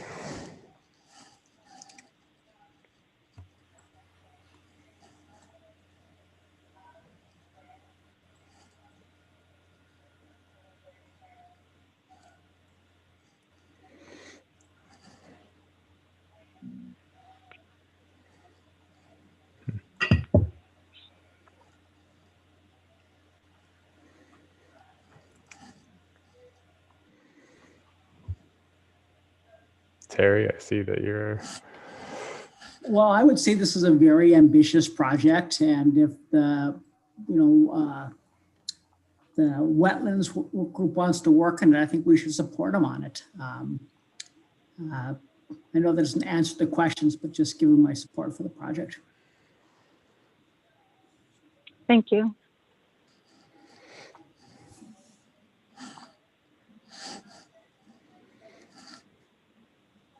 Yeah, and don't take my silence as anything less than support. I think what you're doing is great. This is another one of our very successful work groups, and this is another good project.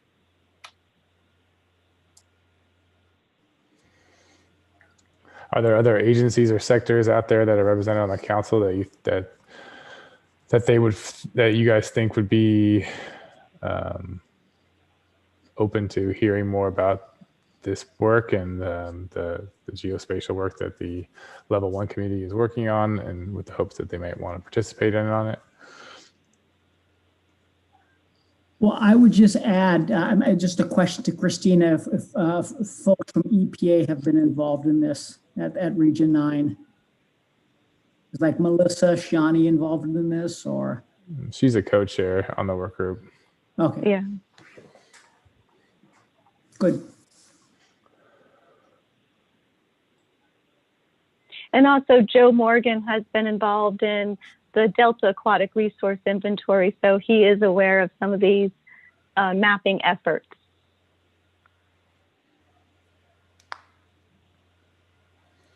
This might be an interesting one from my perspective for the Water Board's GIS roundtable, that they, that's a specialized roundtable of water board specific staff across the regions and at the state water board that have a specific interest in GIS work, and that might be a great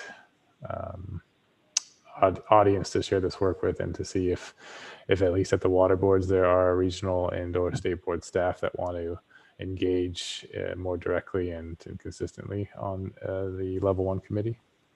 That'd be a suggestion from me. This is Chris. I just wanted, one other thing occurred to me after Terry spoke, and that is that, you know, this inventory is using the EcoAtlas platform, which, you know, has its origins with you know, funding from EPA, as well as the CARI classification system, which I believe EPA is funded under wetland development grants. So I just want you to know that the state is doing what it can to make good on those wetland development grants.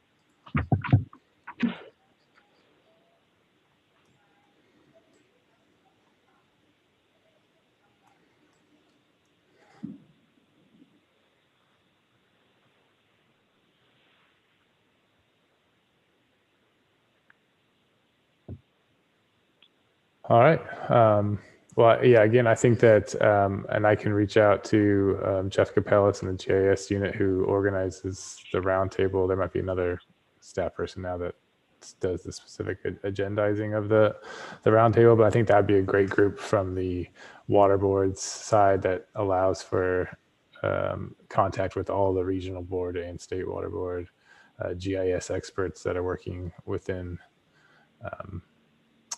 that realm, and could provide be of value to the L1 committee if it fit into their direct work. And I can see it, you know, being expanded. Okay, thank you. And if council members can think of any other state agencies that you think would find this inventory useful and that we should reach out to, just let us know. That would be helpful. I would think, yeah. What about, have you worked with Fish and Wildlife at all either? Because they're, I'm forgetting the acronyms, but their ACE program, and maybe Josh knows them. They, the acronyms better than I do, but I know that there are some specific mapping projects that Karen Miner and those groups are working on that might be a good audience for this, as they map the Delta and otherwise. This is Josh. Yeah. I think we're developing a list of client agencies or programs for the data set that's being developed. State Parks has reached out to us. Raptor of the Resources Agency has reached out to us. We need to be a little more proactive now that the contract is in place. And so that's why we're asking who else we might go to. Yeah, I was speaking series of partners for us, so that's a pretty easy inroad. But you know, when it gets into forestry, for example, we'll probably need some help. I think we might come up with a list through the CWMW, but then maybe come back to the council for help with introductions, just so we get the word out. There's a lot of people mapping, and what we're concerned about is that we'll do something that somebody else has already done, or somebody else will do something that we're trying to do. So it's just a matter of making sure that the people who need a good wetlands map, if they aren't getting it now, they will, but making sure they know what we're doing. All right, thanks, Josh. And I was actually specifically speaking to Josh Grover to see if he. Oh, sorry. That's okay.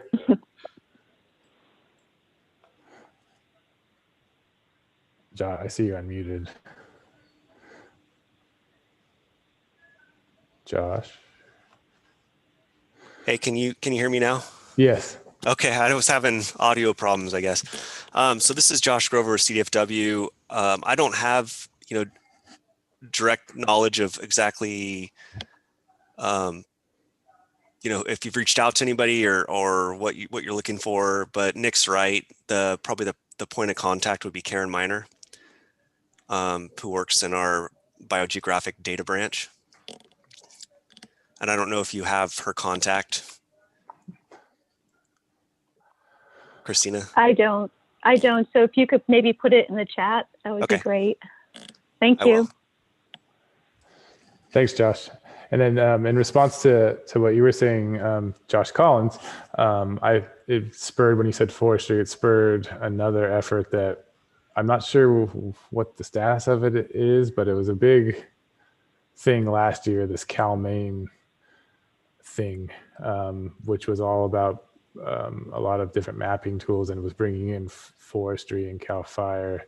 I would suggest, and I can put you in contact with Elizabeth Betancourt and Clint Snyder at Region 5, who were heading up this project, or leading this project forward. And they had a lot of meetings last year with various agencies that I don't come into contact with very frequently, but they were at the table several times last year, and talking about LIDAR and across some of these the forestry and fire agencies. And I'd also say that Loretta Moreno, who was on the call earlier during the public forum, might be a good contact through CNRA, as she's working on some legislation that was involved on forest ecological performance measures on specific to forest lands. So those are two other contacts that I think would be worth touching base with. Hey, Nick, I have two random thoughts, and I guess I'll Christina. Yeah, this is where my brain works. So you mentioned eelgrass, or either you or Chris mentioned eelgrass, and I'm wondering if there's any interaction between the work that you'll be doing on eelgrass and the work that Dave Gillette at Scorp is doing on eelgrass. That's the first random question. And maybe Steve, you know anything about that? Okay.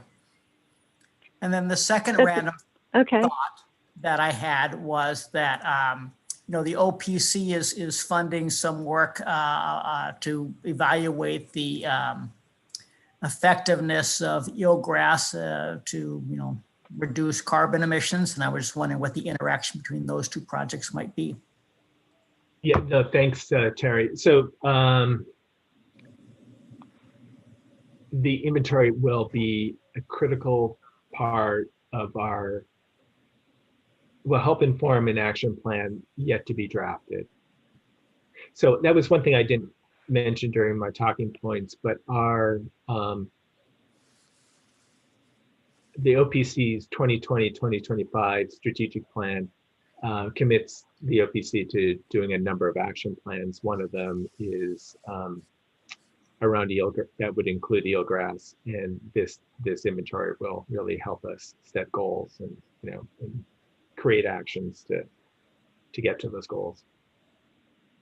Yeah, no, thanks for bringing that up.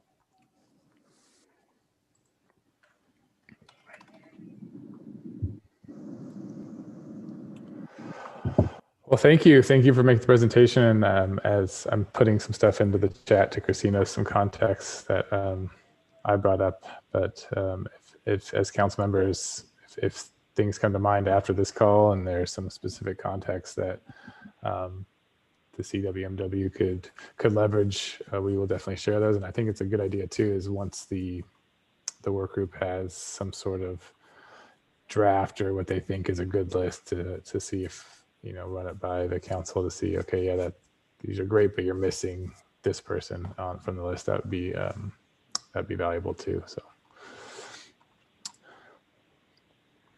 Yeah, and don't be too surprised by that list, because one of the objectives of the OPC, and I'm sure this is true with the CWMW as well, is to have a broad representation of expertise and discipline.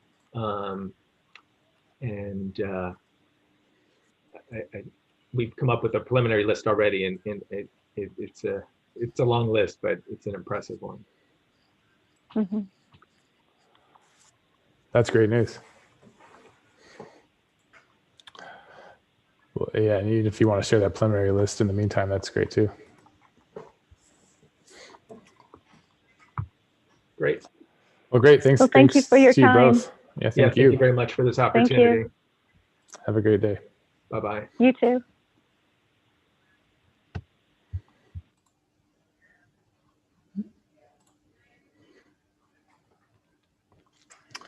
All right, up next. Grant, do you want to introduce this item? Sure. Real quick, I will do that. Nick, thank you very much. So, fellow council members, this presentation, which you'll be hearing from Chad Prawl on this topic. Chad is with Environmental Incentives, and this is a presentation. I saw Chad provide this presentation at the 2020 CASQA annual conference, and I thought that this would be a good one for the council to take in. I think it really touches on some of the council's strategic goals, particularly strategic goal number 5, making or turning data into accessible information. Just real quick, I don't want to steal Chad's thunder here, but speaking from the perspective of an MS4 discharger, let me just very quickly describe for you the scenario here when it comes to reporting on effectiveness of MS4 programs. What typically happens is, I'm going to paint a very generic picture here, but what typically happens is the MS4 discharger goes to a lot of effort to prepare what I like to call the kitchen sink annual report, where they throw all kinds of data and information in the annual effectiveness assessment report. They submit that to the regulator at their regional water board. The regulator then has the challenging task of trying to extract whether or not the MS4 discharger is actually meeting MS4 permit provisions from that mountain of data and information. And all the while, the public stakeholders are left frustrated because they cannot determine whether or not, in fact, any meaningful environmental outcomes are being achieved.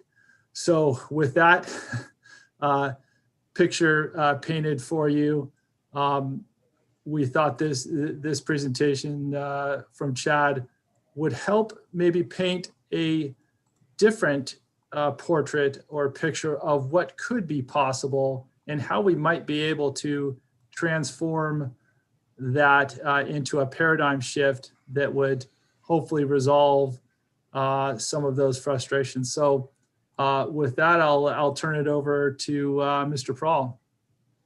Thank you, Grant. Hi, everybody. Thanks for having me here. I appreciate your meeting endurance, and I hope that I can provide a highlight of your afternoon today. Nick, can you forward a slide here? Like Grant said, I'm presenting something that was at the California Stormwater Quality Association's annual conference in September this year. It's really about, it came from my perception of the story that Grant just told on annual reporting, and how we really can do a great job of focusing our stormwater programs on effectiveness, getting good credit for the work that is being done there that is effective, and then showing it in a fairly, accessible way that is also credible and believable through good tracking. So that's where this comes from. I have tuned this presentation to this audience a little bit, so it's a little bit different, but basically the same slides and definitely the same concepts. Okay, Nick, next one. So just to give you an overview, I think I've got 15 or 20 minutes of content, and I'd love to go through this overview of it. I'm basically introducing some tools for what I call a performance-driven approach to implementing and tracking water quality program progress. And the way I'd love to do this is just talk to you about what I see as the challenge and provide a vision for change that I've been sharing with folks for a couple of years now, and it seems to be starting to take hold in Southern California, and it's working elsewhere. So basically, I'll introduce a tool or two from this toolbox that exists out there in the world that has been used before in many places, has proven to be successful in my experience. and then give an example of 3 applications.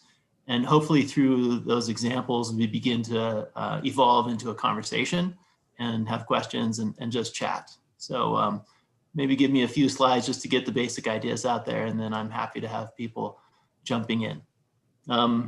Figure you might need to know a little something about me. I live in Lake Tahoe, worked on a bunch of stormwater monitoring up there, and have eventually kind of rose to be the chair of the Lake Tahoe Interagency Monitoring Program. So I feel at home with folks talking about monitoring in the big picture, but I've also done it on the ground. I do have to admit, I'm definitely a stormwater guy. So you'll see my examples are very stormwater oriented, but I do believe that they are very, these tools are applicable in other areas of water and really in broader environment concepts for running programs, much like yours. Me and my company were part of the team that developed Lake Tahoe's Lake Clarity Crediting Program, which is a performance-driven program, and I'll explain that a little bit more. But if you look at that chart down below, you'll see that every year the permittees up in Lake Tahoe have had to achieve a certain amount of credit for reducing stormwater pollutants in Tahoe to keep it clear. And they've been doing that for the last 4 years. This program is ongoing and functioning. It's really getting performance and showing it. And it was designed by the regulators up at the Lahontan Regional Water Quality Control Board, and is being implemented by permittees there.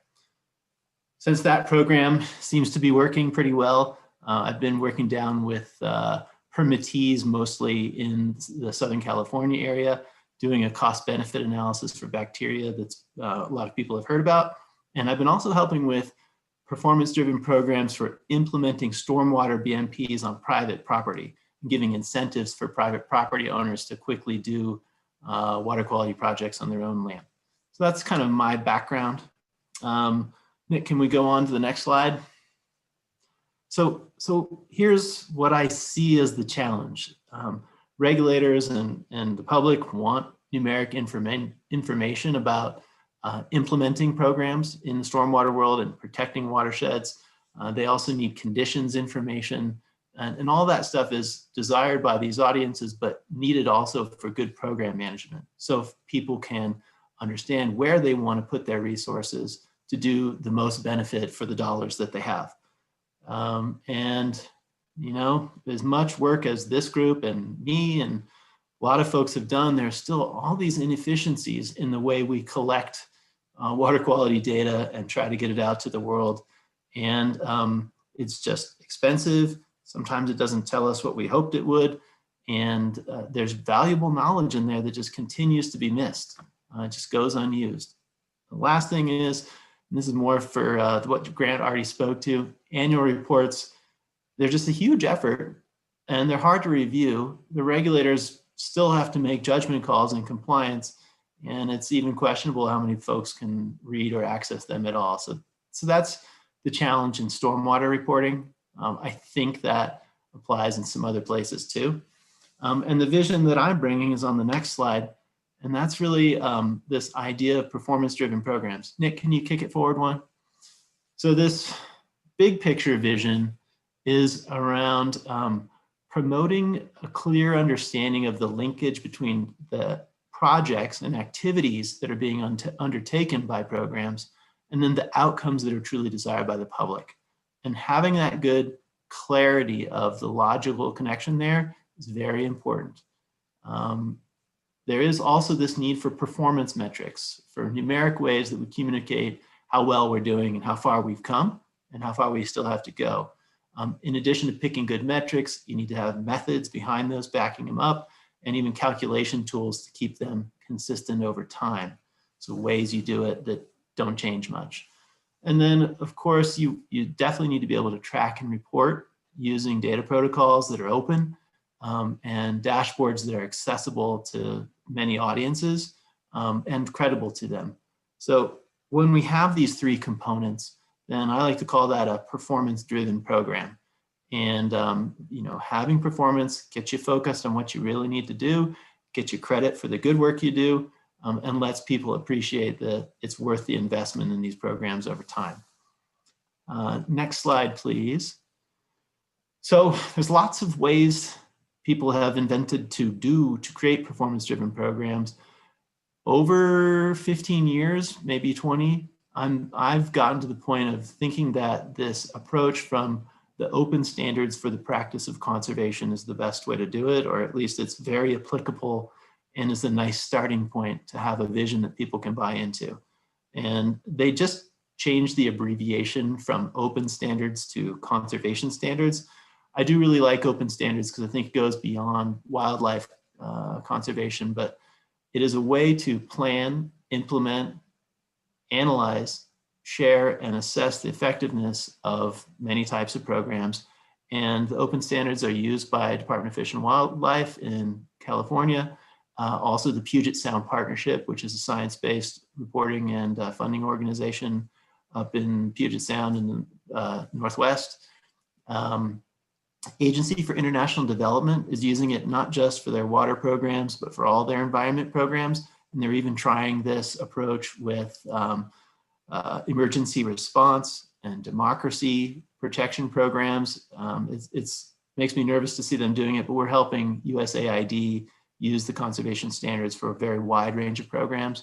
And then Fish and Wildlife Service from the United States federal level, and all these other logos you see on the right, they use this approach. And it has proven fairly effective. So next slide is really about the one tool of the 3 or 4 that come out of the conservation standards that I want to focus on today. And that's this tool called results chain. And really it's just a 1-page diagram that gives you some context for what the program is about, a linkage between what it's doing and what its outcomes are expected to be.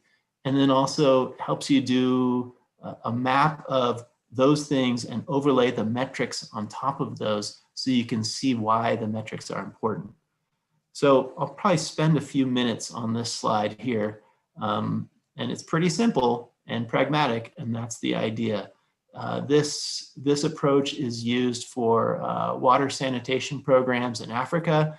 It's used, like I said, for conservation programs here in California. It's just very applicable. And the idea is you want to talk about this yellow box on the upper left, your strategies or actions, the things that you're doing, your interventions. What are those things? And then acknowledge that they're going to have direct intermediate results that are important and valuable and come directly from the work, but probably don't directly lead to the desired outcomes, which is the next box over on the right. And these diagrams will get more complicated than this basic one you'll see, but it's important to understand that our strategies link through these intermediate results to a set of publicly valued desired outcomes, the things that truly matter to folks. And we need to get those things clear to both the people who are doing the program and the folks who are looking on deciding if it's a great program. Yeah, I think another piece of this then is of the open standards is to show a set of 3 types of metrics. And the desired outcome, this thing on the right, the thing that people really care about, you'll have outcome metrics. Those can be the things like biologic integrity of a stream or a watershed. Those are the things that people truly care about. The number of people getting sick who are swimming in waters that may be more or less polluted. Those are the outcome metrics that really matter to the public, but it's fairly tricky to measure those outcome metrics and their change right after you do an action or an intervention, right? There's a time lag issue and there's an attribution issue.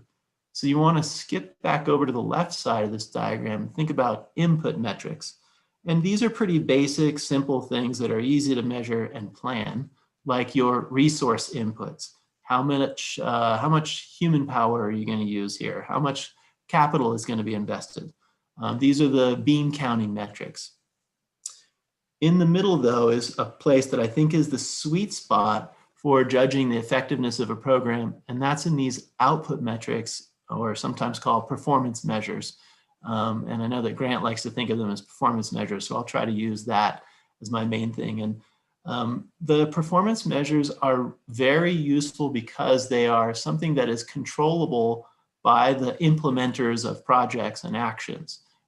It's something that you can hold them accountable to on a regular basis as they implement programs. Probably better to hold them accountable to those performance measures than it is to hold them accountable on a regular basis to outcome metrics. The outcome metrics are the metrics that we want to talk about when, hey, we can all retire because this program has been successful and we've achieved the long-term outcomes needed. Whereas performance measures is something you can say, hey, we did it this year, these are pretty good, and we're continuing on until the outcome metrics are complete. So these categorizations of metrics are very useful. And really what I say is, if you have a full spectrum of them, you can tell a complete story about the focus, clarity, and value of a program, like a stormwater program that you're implementing. And a results chain, when you're having a well-developed results chain, you can have better conversations that are precise and productive about what's good in the program versus what's unnecessary. And talking a lot about how you're going to measure the program is another use of this tool. So that's the basic idea. Nick, if you could kick the slide forward one, I've written down some sentences that you can look at later that describe each of the metrics. Thought those would be interesting for you folks. Not worth reading it now, but those are there for your future reference if you'd like. Let's see. So next slide is just going to go into some examples. And these two examples of the state of Maryland and Tahoe are places where these approaches, these performance-driven approaches, are being used, and they've already got some results that I think are very impressive. And I want to just give you those. And then there'll be another example down in Southern California that Grant's very familiar with, where we're getting things rolling there. I'm happy to describe these programs and give you some examples of results chains, and happy to also have people jump in if you'd like at this point. So Maryland, the regulators there created this performance-driven program where they have very clear metrics that span these inputs, these performance measures, and these outcome metrics. And the way I would describe it is they're building bioretention features on site to help with their stormwater issues. And they also direct, so that's on individual properties. And then they're directing runoff to infiltration sites and ponds. And they measure how much of that by the amount of resources they're using. The performance measure that's relevant for that, though, is the area of impervious surface treated. And that's where the volume there that is generated from rain on top of that impervious surface is captured in this idea of, hey, a simple metric that we can plan and use for performance is these acres of impervious surface treated.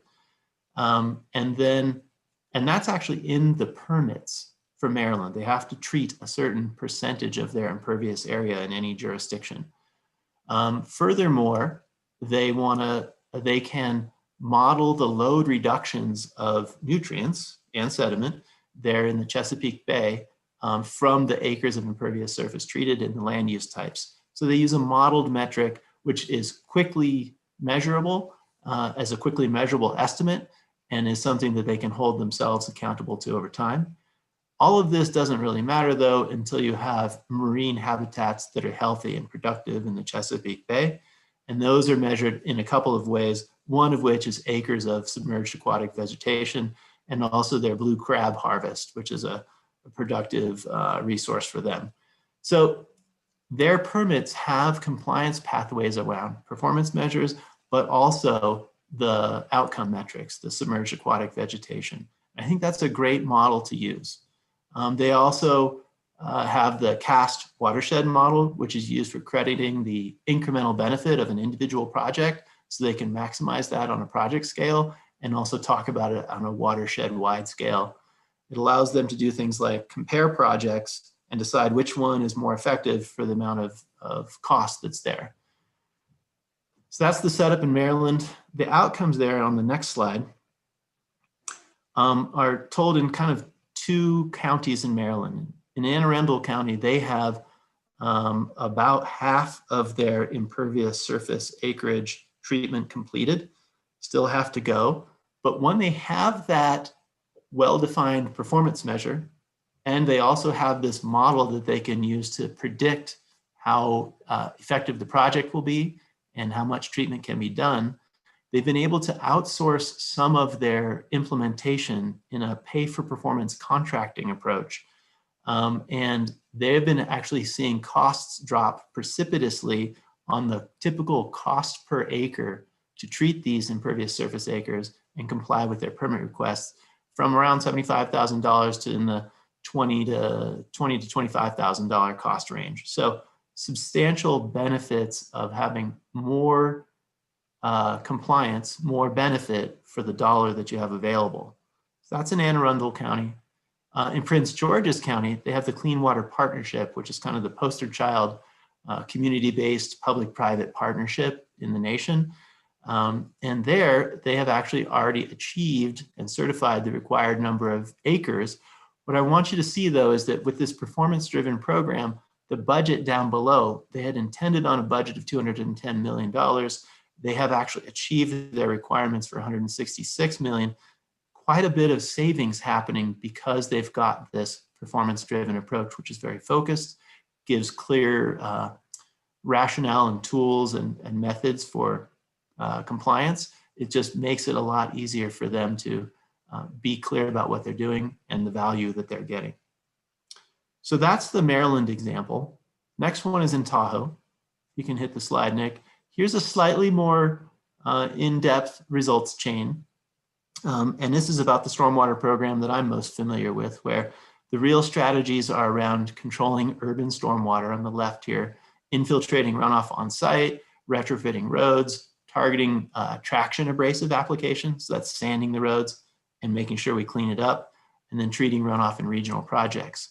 In Tahoe, it's really all about the stormwater, the sediment load reduced in stormwater and the volume of water that's coming off.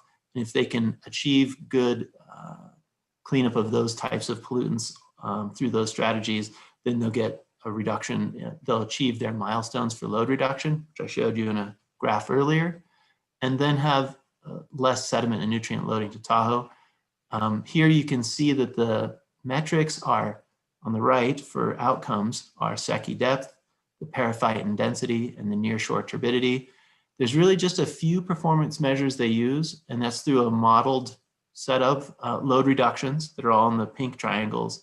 And then they also consider the inputs of funds expended, projects completed, parcels with BMPs, and miles of street sweeping as their input metrics.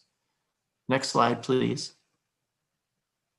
Here they have the possibility of this dashboard, which is actually up. It doesn't look exactly like this, but they have this up on Lake Tahoe info, and you can check it out. And they show, hey, we've got this much street sweeping. We've got, that has led to this much fine sediment prevented from entering urban stormwater. And then the outcome that matters is the clarity of Lake Tahoe. And you can see how this would demonstrate that it's increasing, it's getting better. So once you have that results chain and people believe in it and understand it, then you can use these simplified dashboards to report metrics over time that are very clear. The annual report, go to the next slide, please.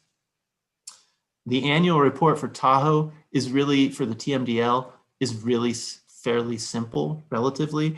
There are two important charts which show how many credits folks have to get and how they're doing towards that credit target. You can see in this one that basically everybody is at least achieving their credit targets. They're very focused on those. And then the cumulative load reductions that would come from that is on the right. This report's 2 pages long. It's got 2 charts, and it has managed to simplify things and focus things so much that there are great relationships of trust between the permittees and the regulators in California and Tahoe. Now I want to contrast this with the next slide, which is the annual report. Can you kick that forward, Nick? Annual report in the San Diego River and their watershed protection program down Southern California. That report is large, and it's more like the ones that Grant described at the beginning of this presentation. Lots of pages, quite a few figures, just so much in it and so much time invested that nobody can really read it all. It's very difficult to read it all, and especially not to take it in and understand it. I talked with the San Diego region regulator who's responsible there, and that's Helen Yu. And she says, you know, Chad, it's really, I can't even read the appendices. I don't even look at a lot of the data that's in there. And if she can't, and it's really her job, she's still having to make assumptions and use judgment to guess if compliance is there, who else is going to be able to use that?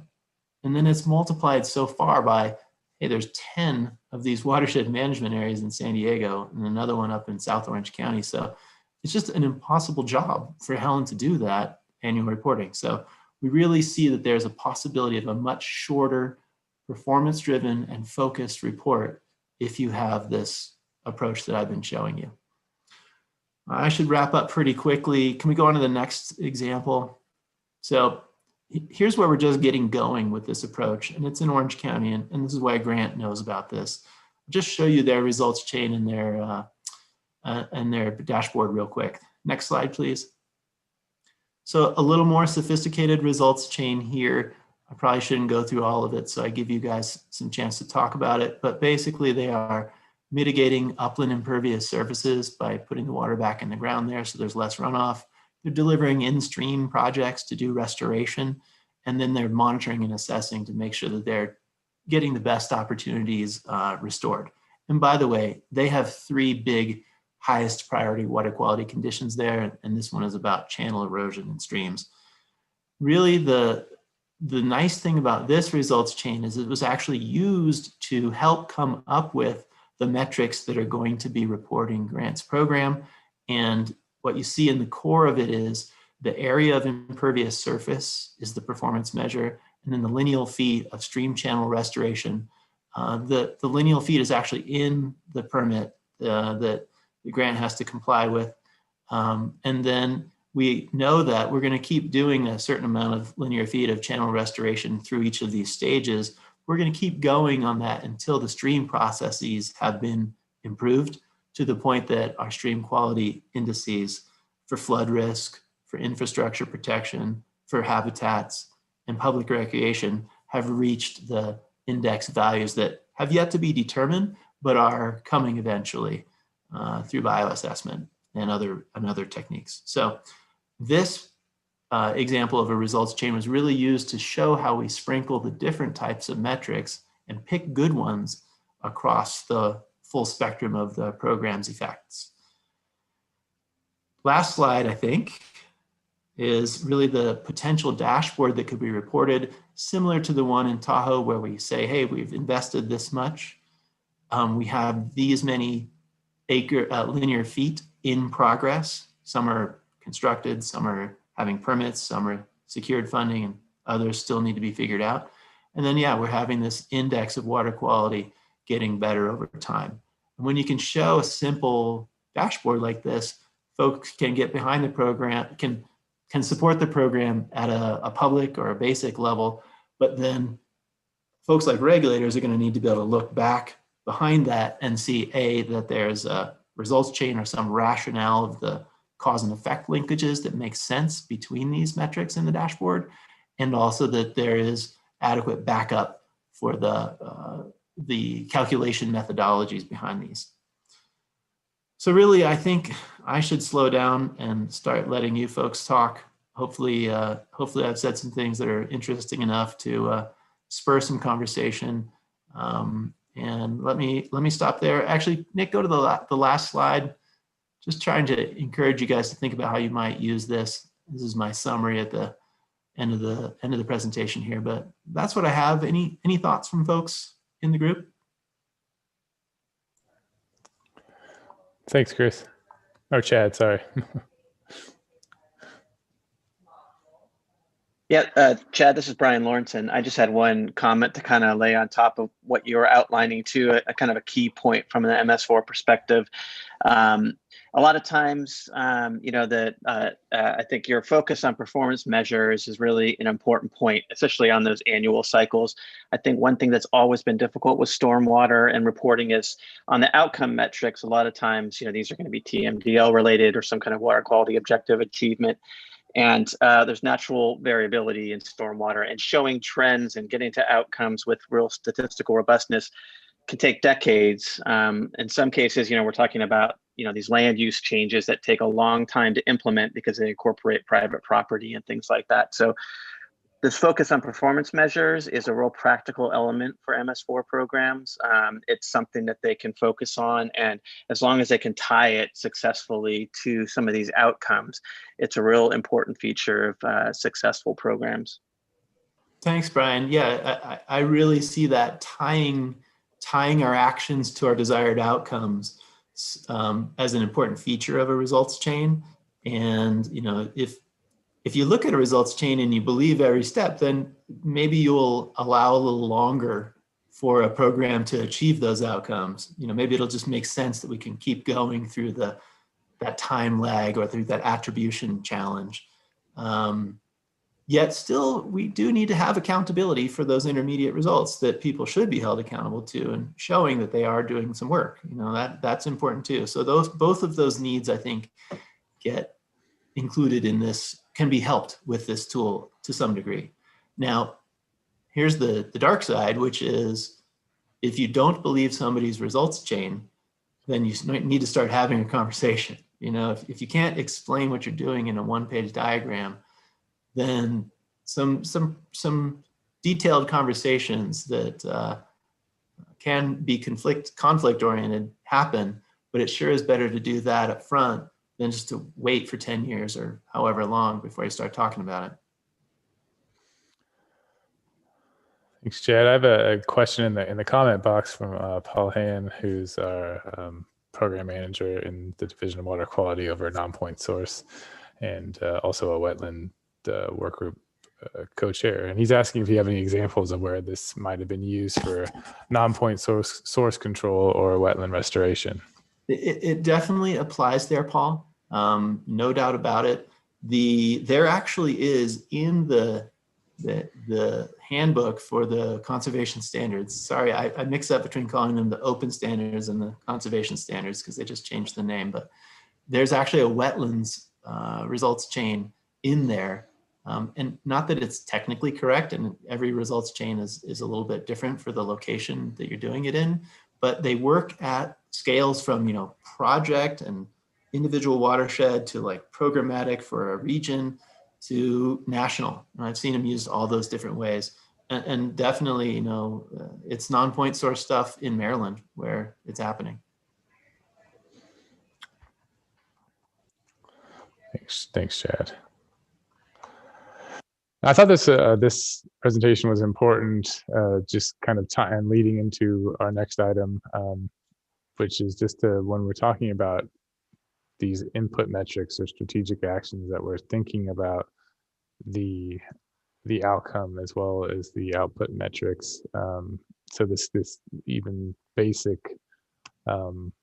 program and results chain that he's presenting here is something that we should be considering as we move forward with our own strategy development and our own action development. So I thought this was a particularly important message to get across. And I think that a lot of the work that Chad has been doing across the state would be applicable to a lot of our work groups, but also to the council itself as we kind of move ahead into more boots on the ground actions into going on to the next year. So, but any other council members have any reactions to Chad's presentation?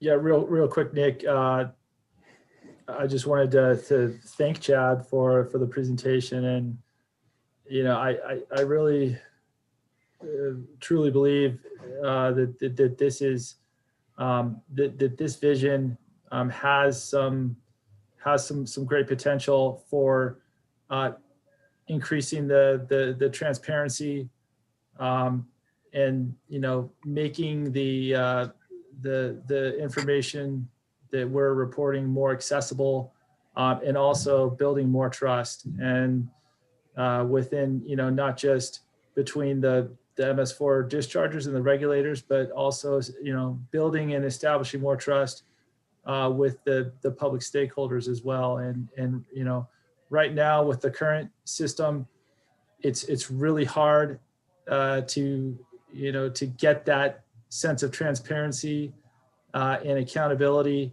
and to build that trust with the way information is currently being reported out of most MS4 programs. And I think this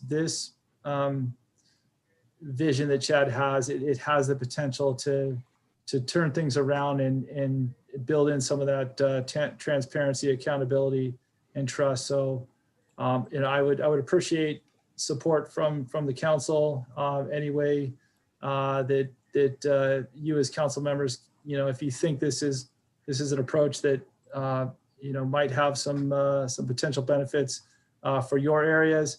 By all means, contact Chad and feel free to reach out to me if you have any thoughts, ideas, how we can further this, because I think Chad's onto a pretty good thing here. And folks, I feel embarrassed that my name is associated with this. This isn't, I've kind of applied it in California, but this is someone else's approach. This is something that's been tested by a lot of folks over a lot of time. In fact, there's hundreds of coaches around the world who implement the conservation standards. I'm one of the guys who does it with stormwater a lot. But I would hope, or I would offer that this group has some similarities. The council has some similarities to what the Puget Sound Partnership does and its function. And you can, if anybody wants to reach out to me, I'll step you around the Puget Sound Partnership's website, because they're monitoring science-based organizations similar to yours. And I think they have some similar roles, and they use the open standards for their stuff. So I'd be happy to take time with folks who want to reach out to me and hear more about examples. And in fact, I think that's probably the success of my time here today would be if people reach out and say, Chad, can you tell me more? Well, thanks, Chad. Oh, go ahead. This is Evelyn. Can I ask a question? Please. I'm not a council member. I'm a co-chair of a working group, but I just had a question about providing context and linkage. Can you just elaborate a little bit about how in-depth you think that should go, and how, from your experience, like what you really mean by that? Yeah, so context and linkage comes in multiple levels of detail. First is it has to be simple enough to fit on a one-page diagram that people can enter into and look at. Like hopefully the ones I showed you today are pretty simple, and there are more complex results chains out there. So you got to have a one-page picture that explains what your actions are, what you think those will directly lead to, these intermediate results, and then what you think in the end will come out of it that people really care about. Because, I sort of think that it's good to be able to explain, like, yeah, we want to reduce bacterial loads in streams. But really the public person is like, I just want my kids to be able to swim and not get earaches or come home sick. So just being able to explain it in a picture at that level is important. And then there has to be more behind it, in that the metrics have to have methods, and there probably needs to be good reporting behind it, and it needs to be believable and credible. So you do have to write that stuff up. And the package that I often get asked to make is, hey, draw me the picture, do a stakeholder process to draw this picture, and then write up like about a 5 or 10 page set of words behind it, a narrative describing the results chain. And then, maybe it's me, maybe it's some engineering company does a write-up of the methods behind the metrics. And then some software company is going to do a nice, display of the data so that folks can get into it. So you have to have a hierarchy of simplicity, clarity, and then detail and backup. Hopefully that answers your question, Evelyn. Thank you. Nice to hear. Thank you.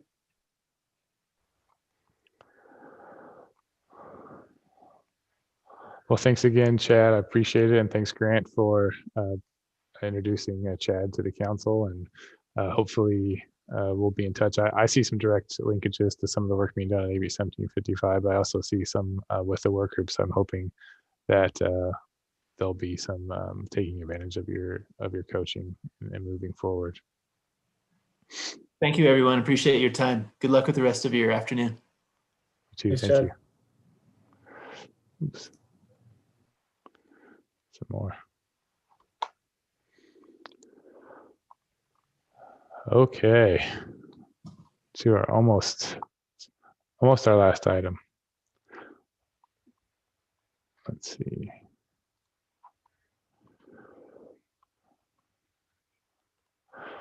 So this is a follow-up from our last meeting. I wanted to just kind of, this is the slide that we utilized last in September, just to try to kind of move forward the strategic planning process. And I thought it fit well with what Chad was talking about in the form of, okay, thinking about strategic actions and what's next now that we have the strategy in place. And we had a little bit of just an interesting discussion last time. So we, Karen, the chair, and I sat down and after the September meeting and thought about a way that we could really collect the data from the council members as well as the work group leads to figure out, okay, what are you all's priorities? And then hopefully once we can kind of figure out that information, start moving forward into the work planning and implementation phases of our strategy. So as I said, we sat down and we decided to put together a survey, and we allowed for equal participation by council members in the work groups. We gave several weeks to respond, and we decided to leverage our 21 kind of general projects that are outlined in our strategic summary as the basis, while also allowing for the option to include projects that might not be captured within those areas, and really just asked you all to kind of define with no particular weight your top 5. And then there were some follow-up questions for the work group representatives that I just wanted to see if they would we're looking into utilizing similar strategic plans, the tools that we developed within the work groups to help, similar to what Chad was presenting, help them better define their individualized projects and how to best manage and to measure their performance over time in an effort to aid communication between the work groups and the council, and then ultimately help the council communicate to the secretaries. So a little bit about the survey. We had 20 responses. Of that, 12 were council members or alternates, and 8 were of work group leads or representatives, which was a pretty good turnout. We also, of the work groups, we had 2 responses from Safe to Drink, 2 responses from the wetlands, 1 from the trash work group, 2 from our Harmful Algal Blooms network, and 1 from Safe to Swim. So that kind of gives you an idea of the 11 or so work groups, 5 participated. And some of those are the ones that are kind of most active, although you notice that Flows isn't incorporated in there, although they presented it and are doing great work. Some work groups are not captured within the survey, but at a certain point I had to close the survey. So these are the work groups that are actively participating and responding to the emails and the call to actions. So let's get down to what were the results. And I provided a link to the results prior to the meeting, and it's in a spreadsheet form, just kind of digests it and breaks it out by vote.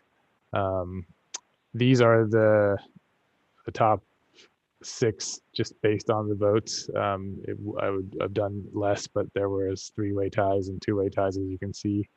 And I thought it was interesting to not only look at the total votes, but also look at the ratio of votes by audience. So the first number you'll see is member votes, and the second number is work groups. So example, the number 1 project identified was this inventory and monitoring programs, which was extremely important to council members. We got 9 council member votes, 9 of the 12, but only 2 votes from work groups. So not very important to the work groups.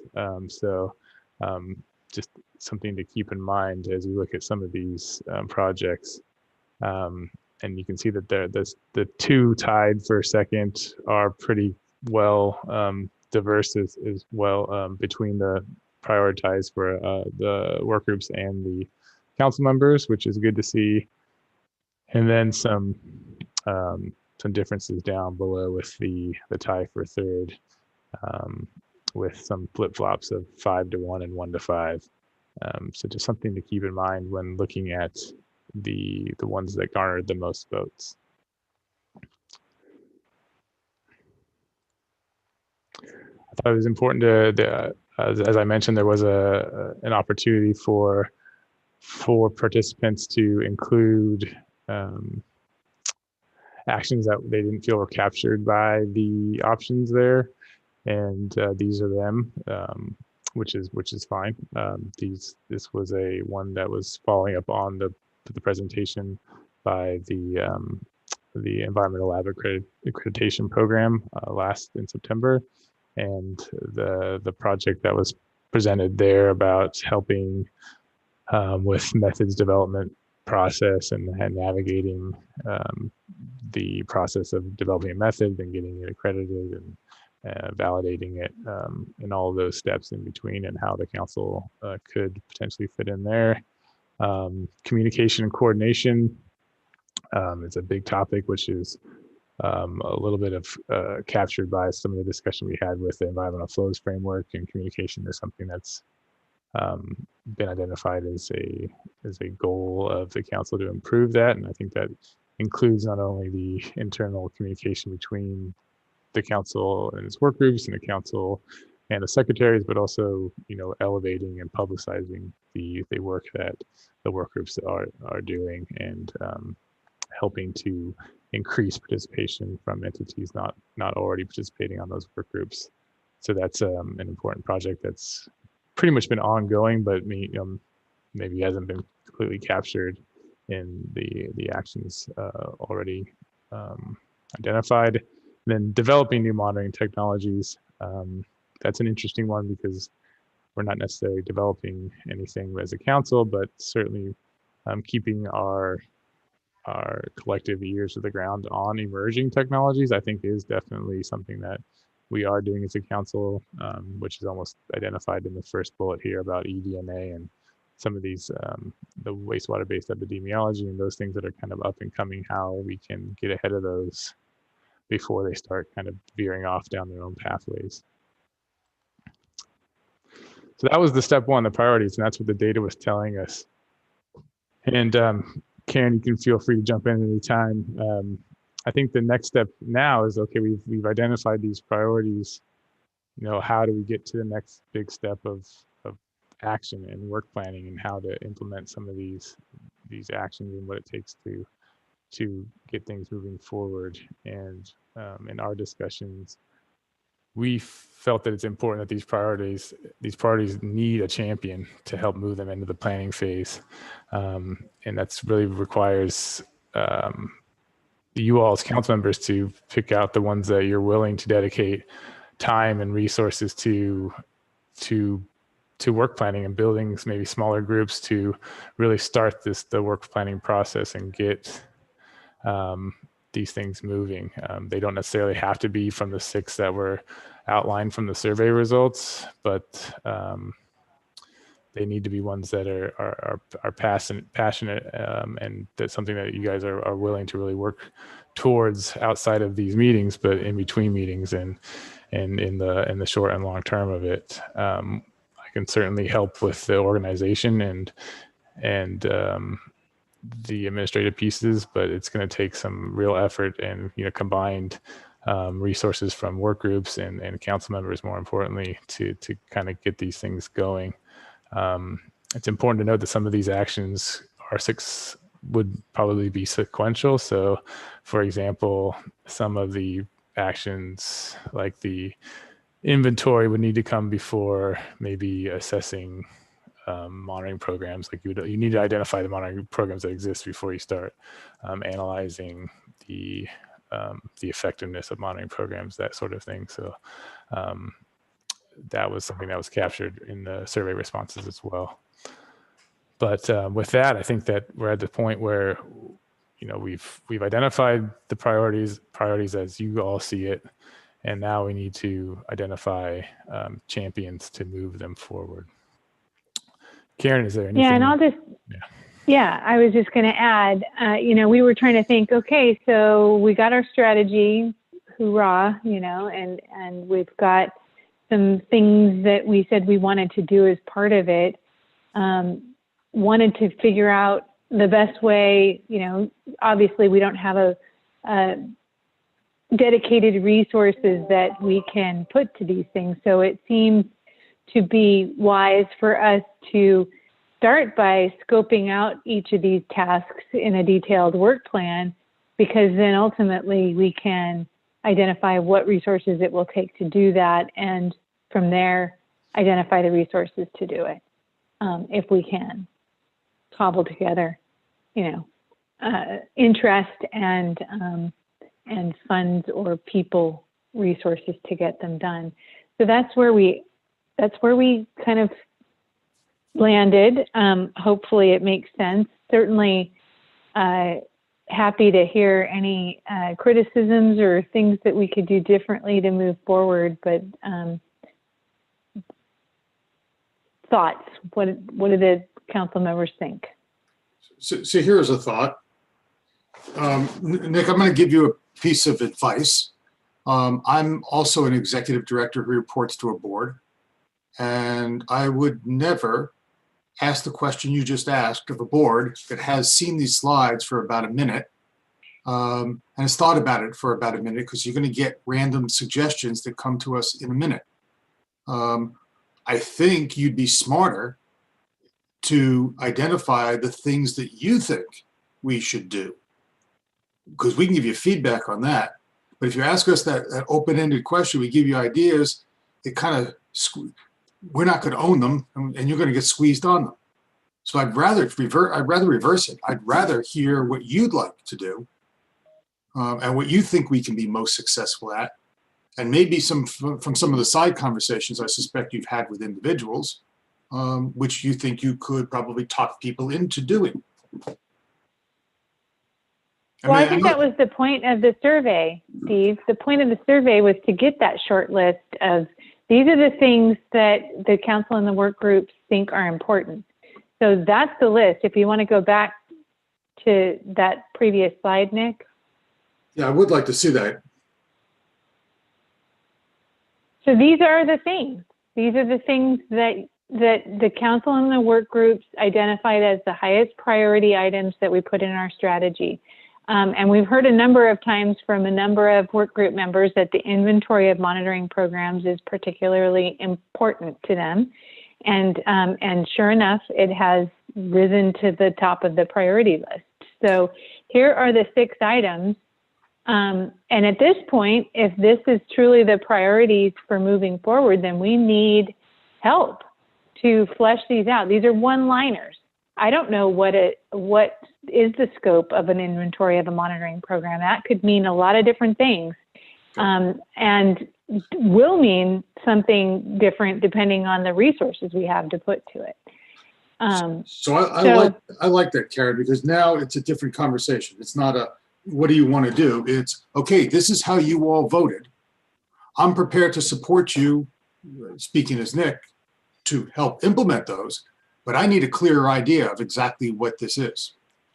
Yeah. Yep. If we structure it that way, I think it'll be a more structured conversation. Well, I think that's what I said, but so we often talk past each other and I also provided these well in advance. So, but that's neither here nor there.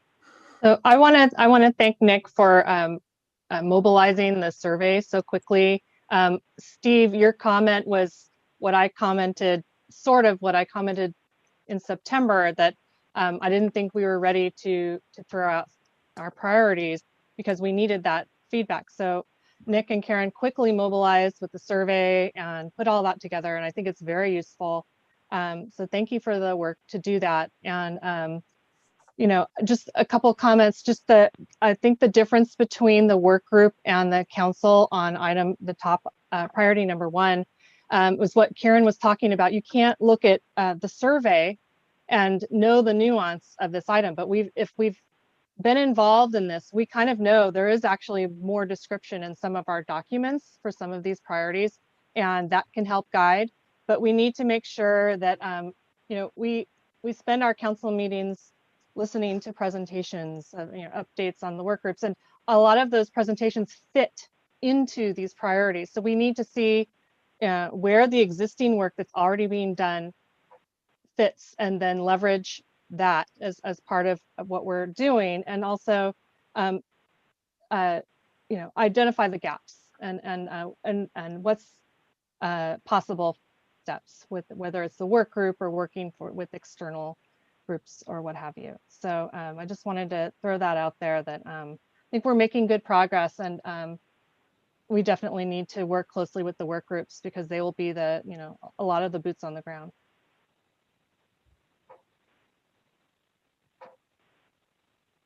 Nick, thanks for getting this out, and echoes Shelley's comments with how fast you and Karen were able to pull this together with the survey after the last meeting.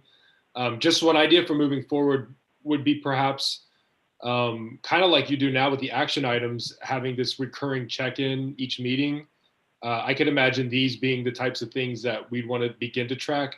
But additionally, I think maybe developing subgroups that are working on these items in between the meetings, it would be helpful to kind of advance the progress, but also concurrently perhaps raise issues that are either impediments for the work getting done or the resources that are going to be needed additionally to get it done. So two ideas there, subgroups, and I forgot the first idea, but you heard it. So I just add those 2 cents. Yeah, we need to know what these things are. What are the subtasks? What are the products? What is the intended outcome of each of these? And so we need some champions that get together and think about, okay, what is this? Let's put together a charter, work plan, whatever we want to call it, and start putting flesh on the bones. Shelley made the good point that we have a lot of foundational documents we can pull from that may be informative for some of these things. And I'm sure the working groups have ideas on, like providing support and guidance on improving the portals. What kinds of things, we're all scientists and engineers, right? We actually kind of suck at this. So, do we need to get other I'll be the first to admit, can we get other, outside input? Do we have user surveys? Whatever it is, but we need to flesh these out into work plans. And that's what this discussion is about, is twisting some arms here on the council to take point, to gather interested people from the council and the work groups to start to flesh these things out into work plans that we can then review and go, okay, well, that makes sense. Or why would we, what's the purpose of this inventory of the monitoring programs? What are we going to use that information for? How are we going to communicate that out? Whatever it is, we need some specifics.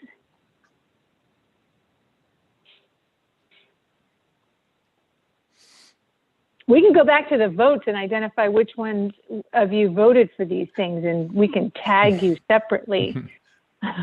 We'll get you. I guess what I would say is, are any of these things useful in particular that would help advance your own work? I mean, and be sort of dual purpose, where if you or your staff participated in fleshing these things out, that it would be hopefully useful for your agencies as well, or your organizations as well. That would be one thought I would have. I'm particularly interested in improving the portals, would love to have involvement in that conversation. I think it's a great communications tool that are, outdated in terms of technology, outdated in terms of presentation. We've done some good work on using some GIS tools recently that have provided some really great interactive tools for other projects in DWQ that I think could really be useful in in taking a look at the portal. So I'll just maybe be the first one to put my hand up. I'm not going to say I'm going to lead, but I'll participate in whoever is the lead on the looking at the portal. Well, I'll just say that a number of us, obviously voted for the first one, and that it, when I was going through this, doing the survey, I understand that the wording had to be kind of shortened to make it a user-friendly survey. But I did go back to some of those documents to look at what does this mean exactly. I know, and I remember our January meeting when we were, doing the roundtable discussions, and saying, okay, well, this stands for all of these things. And so, identifying the different monitoring, where is monitoring taking place? Where are there gaps? And are people using the same methods? Is there an overlap where we're having duplicative efforts? That kind of thing. That all folds into that top priority. And that would be very helpful to see, which areas have a lot of coverage, which don't have very much coverage. Are we able to synthesize all that information, or is it just being done so differently that we can't? And just I'd recommended that we start with, permittee information is really easy because hopefully there's a huge database of permits, and we can pull and know where the monitoring is occurring, just on that front. But there's additional monitoring. So and regional monitoring. I think that we can get a quick framework of that and even map it. So that's, I think, taking it to our work groups, and maybe just through our being liaisons for the different work groups, we can start there, and maybe even form a subcommittee. I don't know.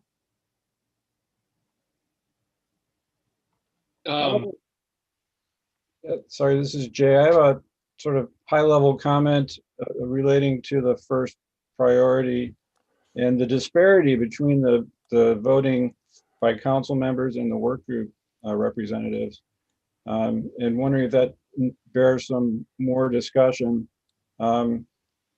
It's consistent with sort of even though I was one of the slackers that wasn't able to get my votes in, my thoughts are consistent with how the survey turned out. And I'm not that excited about the inventory of monitoring programs, and just giving you the bioaccumulation perspective. I think we have a good sense of the large programs that do probably 85% of the monitoring across the state. And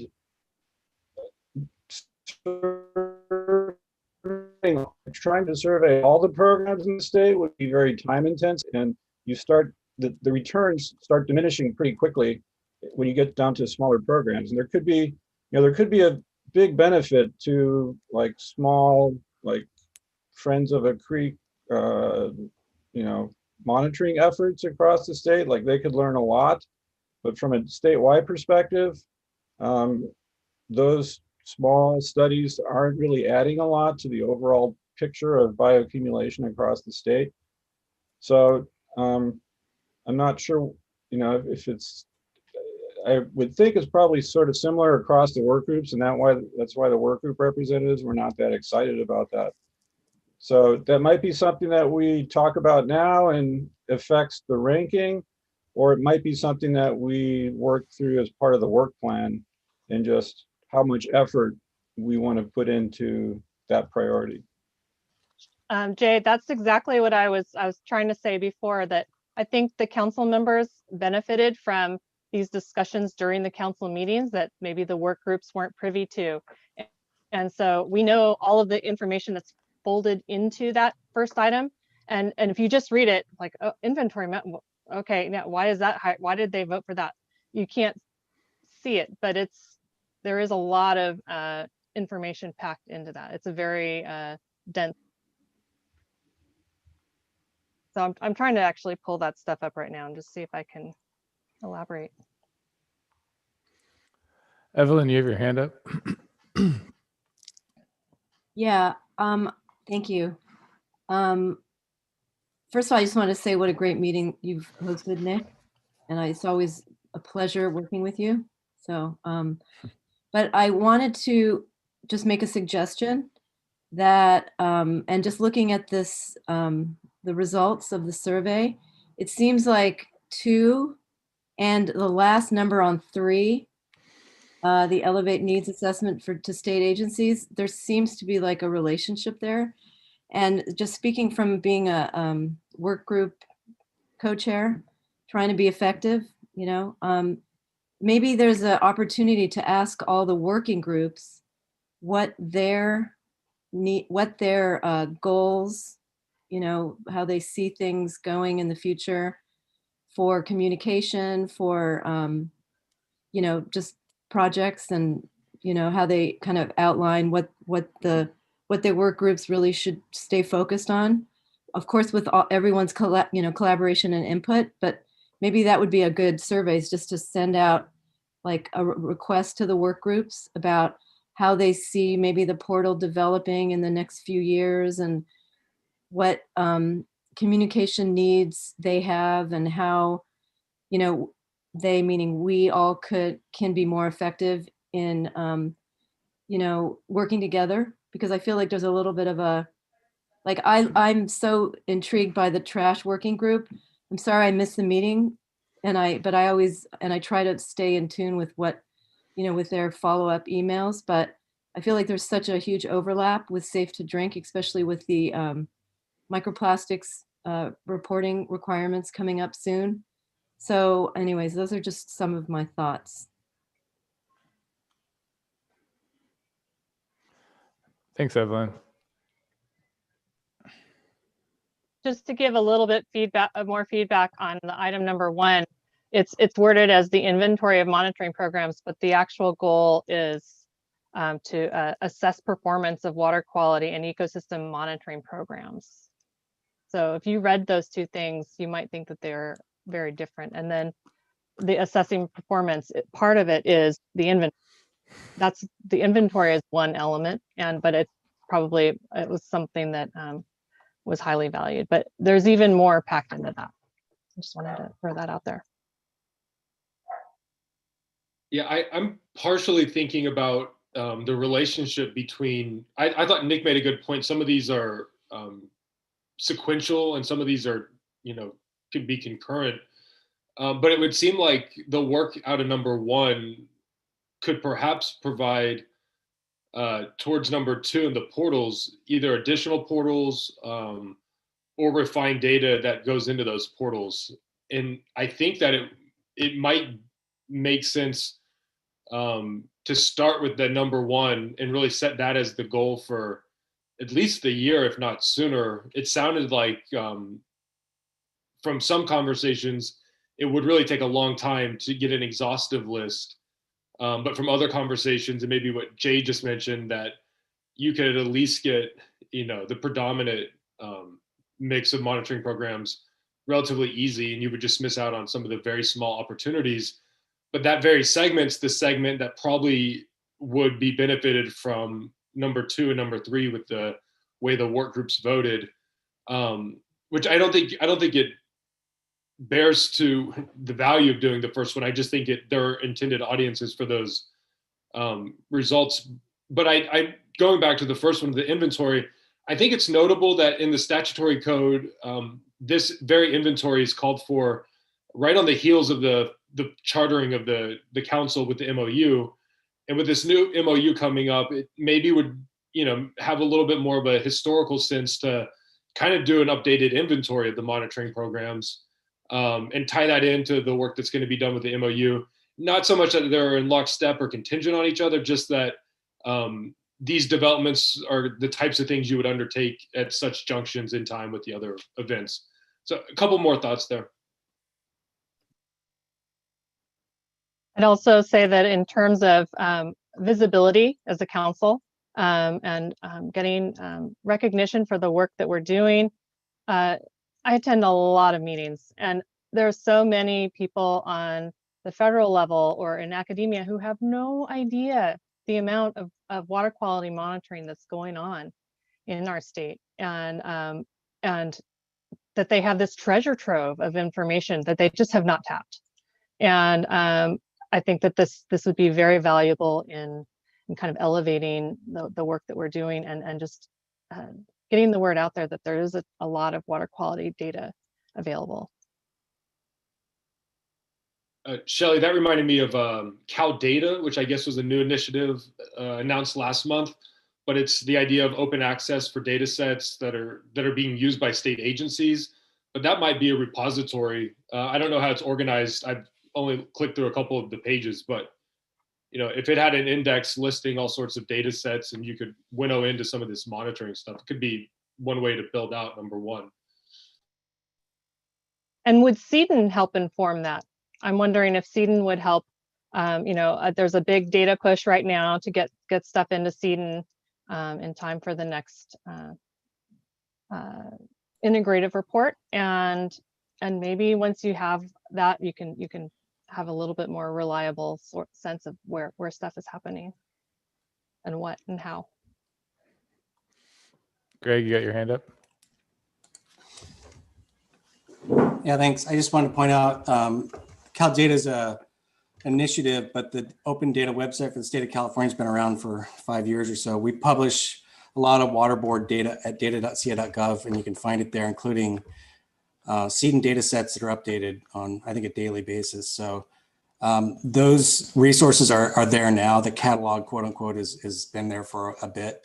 I think what's new with Cal Data is, the chief data officer for the state of California is leading a really good initiative about strategic planning around data for state agencies, which actually includes a lot of things that might be relevant to the council.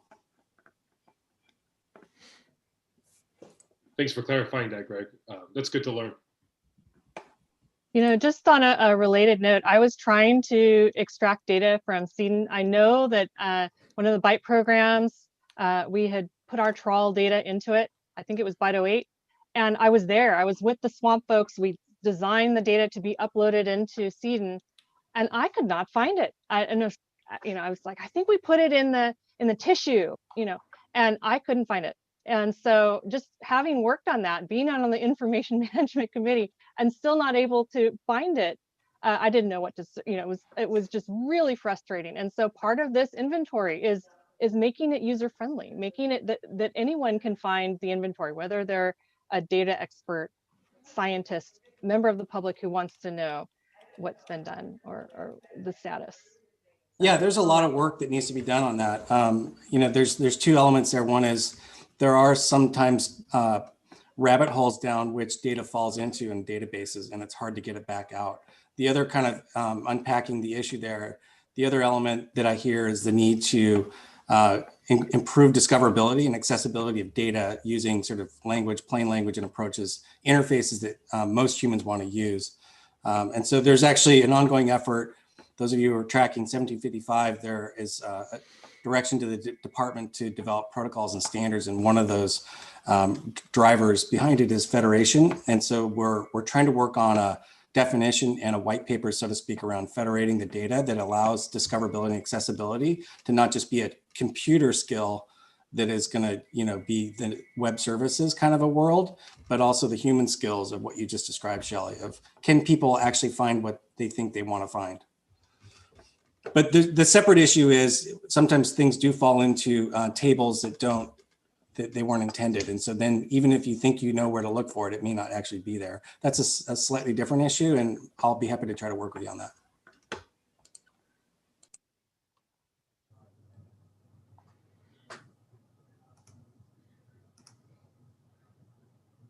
Yeah, this is Brian Lawrenson. One thing that it seems to me, I think what I hear Karen and Nick asking us for is, Karen's words, to put some flesh on the bones of these things, because they, to me, I think that our next effort is to put some scope around it, and also kind of the constraints and resources we have available, whether it's work groups or other, state, local agency type efforts that would connect to it. I mean, to me, it's like I start thinking about any of these things and I start going down rabbit holes on where those connections are. So I would, need to spend some time on that. So I don't know if that's something that's kind of what Karen you're asking for, or and also then maybe what that looks like, as far as just sort of more detail on these and kind of providing the some of those connections in and description of what the scope might be. That's exactly what we're looking for. Somebody to take the ball and run, access work group members as needed, recruit others to assist in whatever committee it is. If we pick 1, 2, great. Let's pick what we can think that we can accomplish something on. I'm not hearing any, I'm not seeing hands go up to volunteer.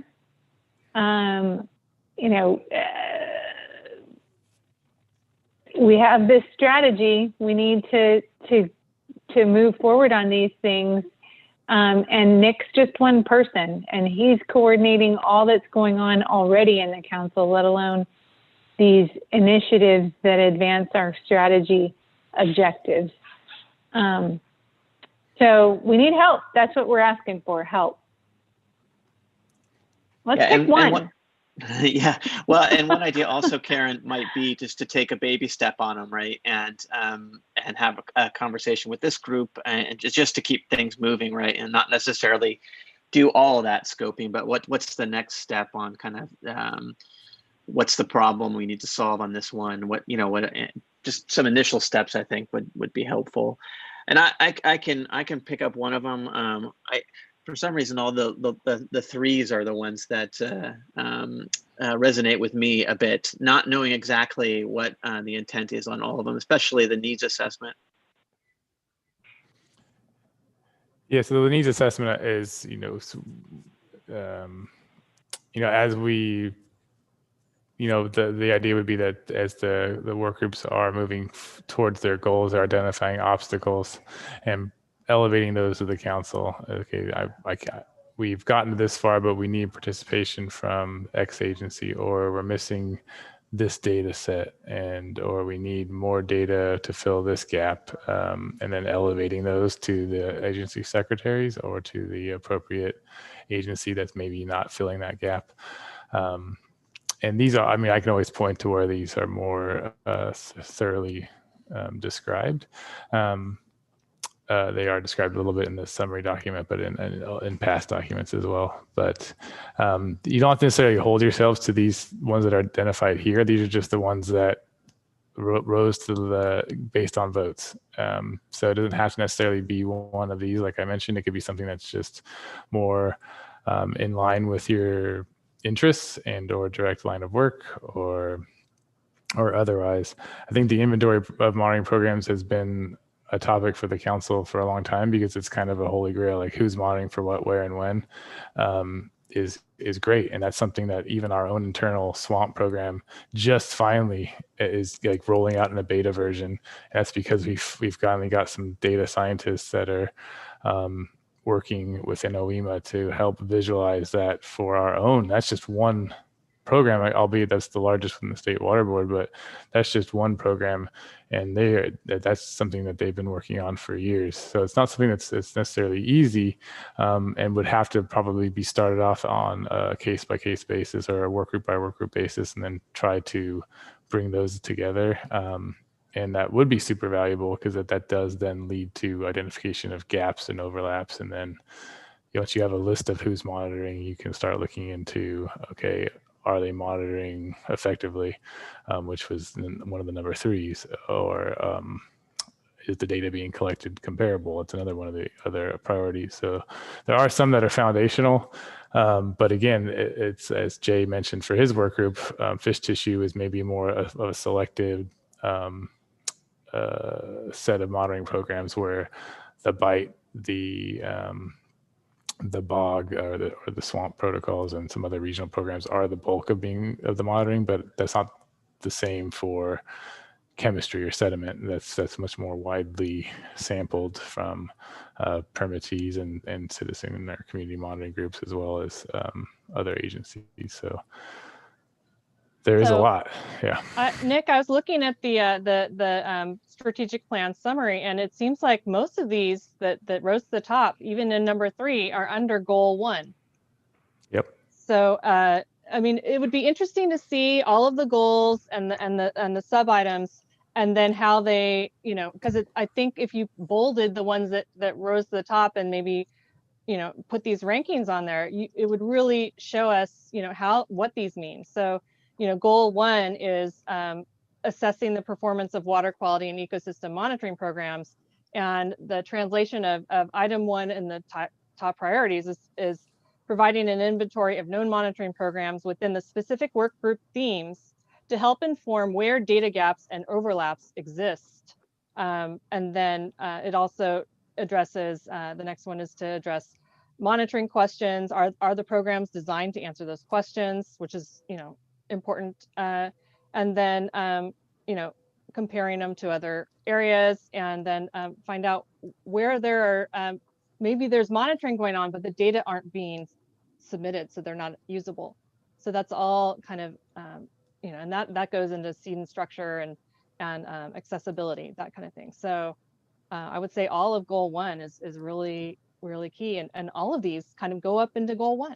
So maybe these are all, we leave it to the work groups to kind of figure out. And also we could do a data hackathon where the theme is one of these. So we challenge you within your theme. And trash monitoring, we need inventory of monitoring programs. And they can break it down into further subcategories. But I could see, you know, you mentioned that with the advent of the new data scientists in SWAMP, you're able to finally make some accomplishments. Well, if we don't have that expertise, maybe a data hackathon would be the answer.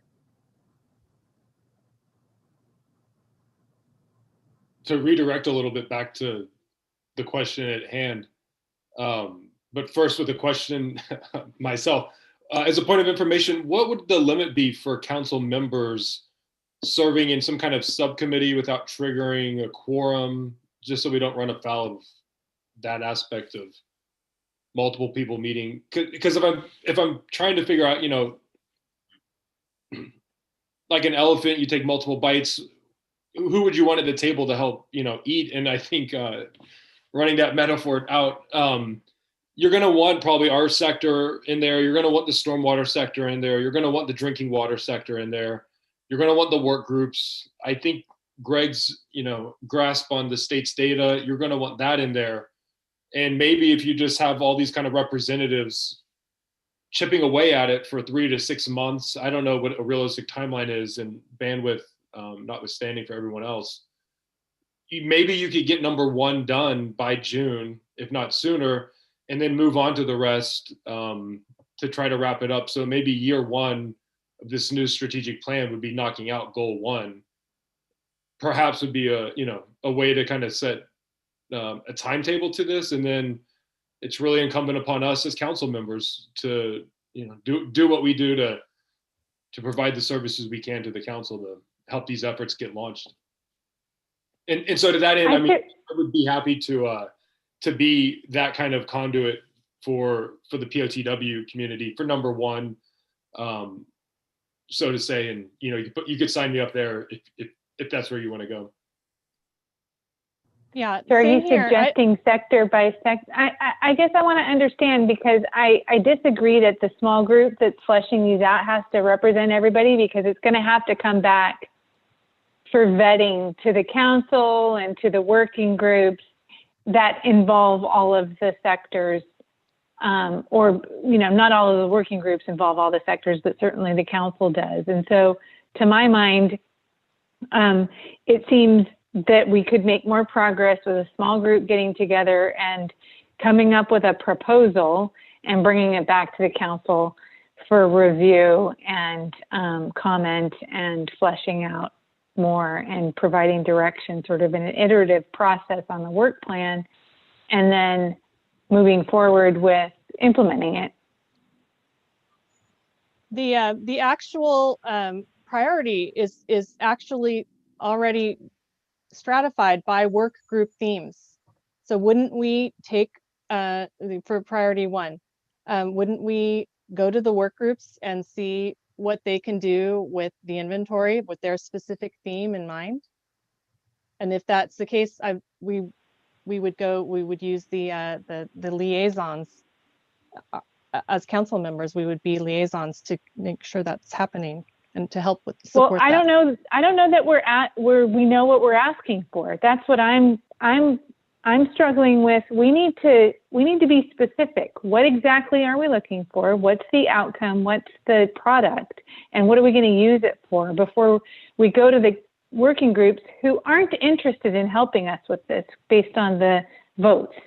So, I mean, I think we need to sell it to them, but we need to have a really clear work plan of what we think we're doing in order to implement it. I don't think we can just have the liaisons go and say, we need an inventory and we need to review these programs. And I think we need the specifics. Other thoughts? What if we gave them a presentation about or explain to them where this is coming from, that it was part of our original call and that we're looking to get that done, and how it would help them and how it helps build our program. I will say that just a little bit of explanation that Shelley gave helped me get more enthusiastic about it. So I think that type of presentation would help the work groups get going on it.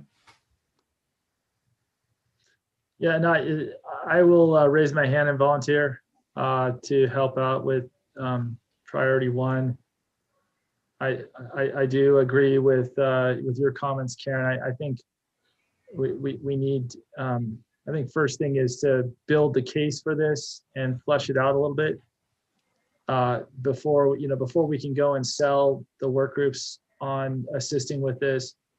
I also think that there's probably some existing work that's been done on this that we can leverage. So part of in the process of building out the case for this and what this is, that might entail also researching what's already been done by groups like the Stormwater Monitoring Coalition, for example, which has done some work on this. There may be others who have done some inventorying, statewide, looking at what monitoring programs are out there. And then I also would throw in that there's probably some opportunities to crowdsource some of this information. So once we have a better idea of what we're looking for, what we want from this, then I think, then we can probably leverage some of the crowdsourcing opportunities. I love your idea, Shelley, of,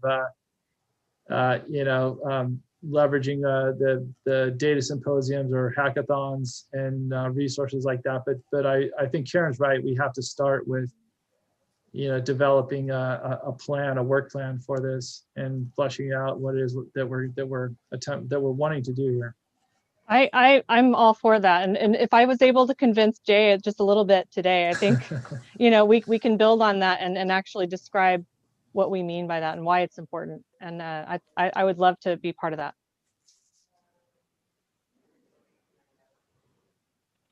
Sounds like we have a committee of 2. Eric Burrs has done a lot of work with the citizen monitoring programs in this regard, inventory wise, and I'm happy to volunteer on my end to see what I can do with that data and fill it out. I heard, correct me if I'm wrong, but I heard Brian volunteer. I thought I heard Shelley volunteer. I think I heard Jared volunteer. Helen just volunteered. Missing anyone?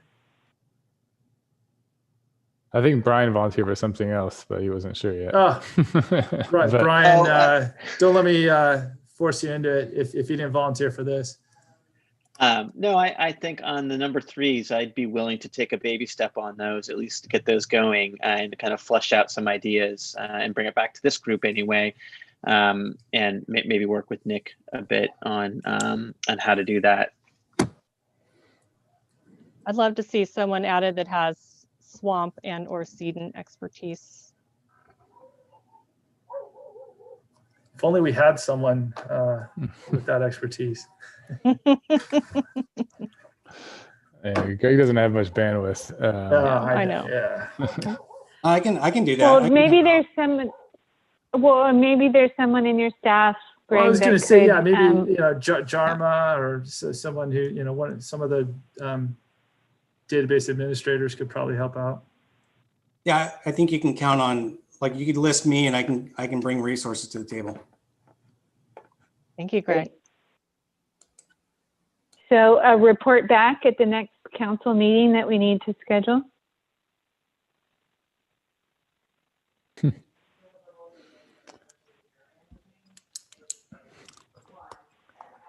Yeah, is that feasible? At least, have some progress to report out on? At the very least, yeah. So we would come up with what I assume we're starting with this number one. It sounded like we had consensus on that, and we're going to flush it out, what it means, and then come up with the our talking points for the work groups. Well, I think it's. I think it's more than that. Yeah, I don't think. Yeah, I think it's more of an approach we present to the council before we then talk to the work groups. Right. Yeah, and I think we can serve in the role of listening and being sort of the work group members going, what? Why are we doing this? What do we, Right. Or, oh, that's great. Yes, we need that. You should have explained it better. We would have voted for it. Yeah, I think like it's Jay more just said. or yeah, I don't really want to get in there, but just defining on what an inventory monitoring programs is and what the work entailed would be to create an effective inventory and how it would be displayed, how it would be maintained, the scope of work, so to speak, and what the steps needed to get from where we are now to a final product, and whether that be taking it in the specific chunks or not, and then bringing it all together and just kind of outlining the actual work and resources needed to bring a project of that nature to fruition. I think that's what we're looking for. And then once that's kind of looked at and said, okay, yeah, I think this is potentially doable, then the process of identifying actual resources and the expertise to get those steps in action moving would be the implementation piece.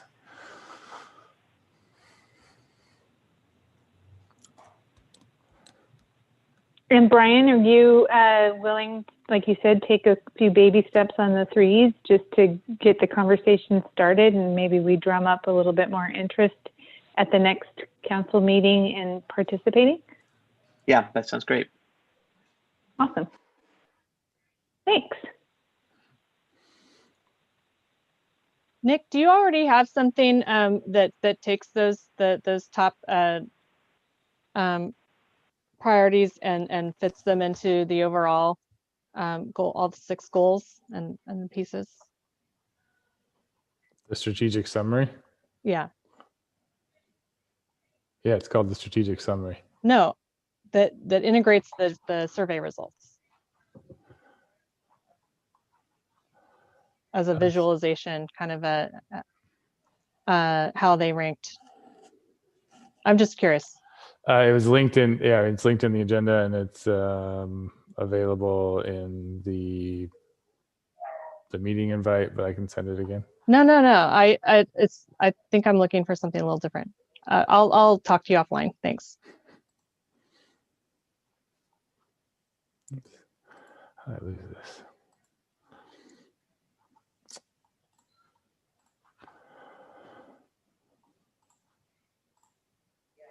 Shoot. How am I? Sorry.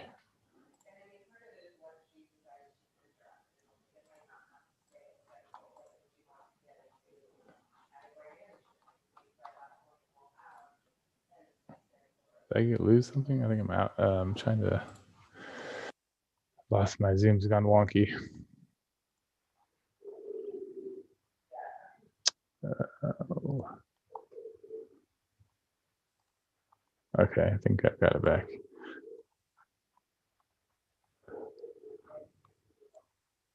Is everybody seeing item 11? Yes. Okay, good. Sorry. Things went wacky.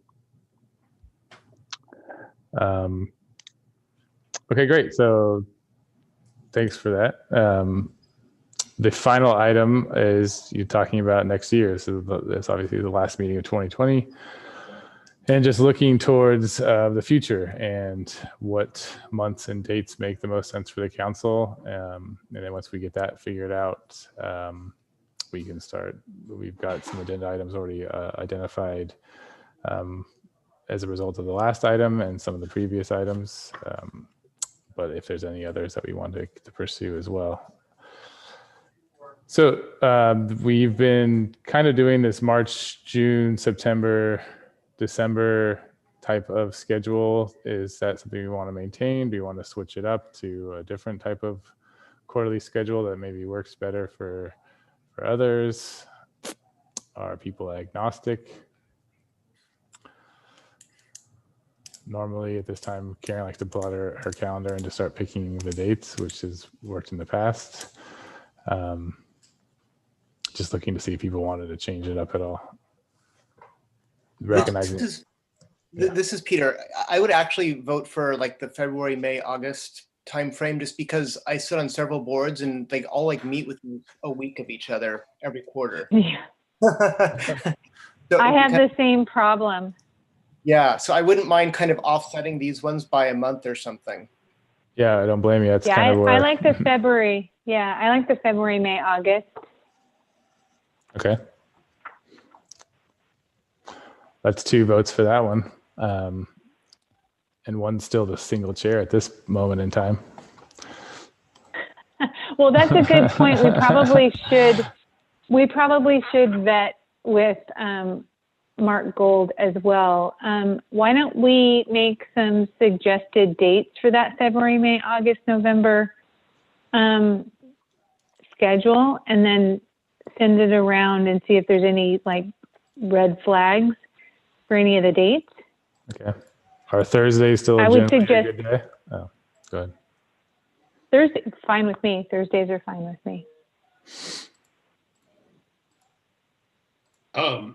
The OPC meets on that same March, June, September, December cycle. So I think, it might be beneficial moving it to February for the new co-chair.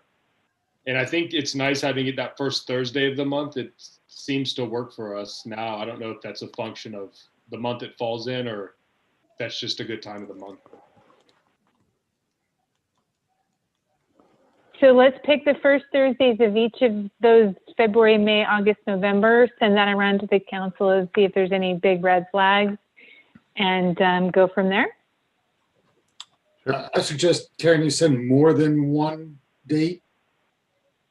In other words, in particular in February, I know I can't make it on the 4th of February. I know Terry Fleming can't make it on the 4th of February, but I know I can make it on the 11th of February. Well, yeah, maybe we do a quick red flag review of that first Thursday right now. Hang on, I somehow lost my calendar. I would prefer not to send like almost a doodle poll. Yeah, no. Just because then it gets complicated with all of the responses. So if this group that's convened now can agree on general dates in those months that will work, then we can send a single date for each of the months. Then I request the 11th rather than the 4th if we're doing Thursdays. That works. Okay, so the 11th of February. And then we would go with the 6th of May. Will we just stick to the second Thursday of the month then? Or just go to the 13th and then? I can't make the 13th, but I can make the 6th. Okay, fine, 6th. And then it becomes the 5th of August. Right, I can't make the 5th, but I can make the 12th. Okay, let's do that. And chime in, council members, if you have other conflicts. I have a standing 12th conflict on the second Thursday of the month, but it sounds like others have a conflict on the first. And I'm only an alternate, so. Well, let's put the 12th on there and see what the If it works what the for Shelley, response is. yeah. Would you And rather then go that for, would be, would you rather go for the third Sorry? Thursdays? Well, school starts as far as August goes. Schools start up back in late August, and usually if you're going to go on a family vacation, it's right before. So often not available during that time. A lot of people aren't.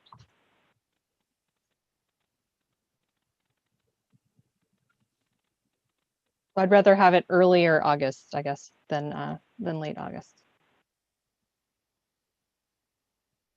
But mid would be fine too. okay, you're very confusing. So August 12th. We'll stick with August 12th. First or second week in August is fine. Yeah, we'll stick with August 12th. Okay. Okay. And then November 4th. In August. All right, November 4th, I'm not available. The 11th I am.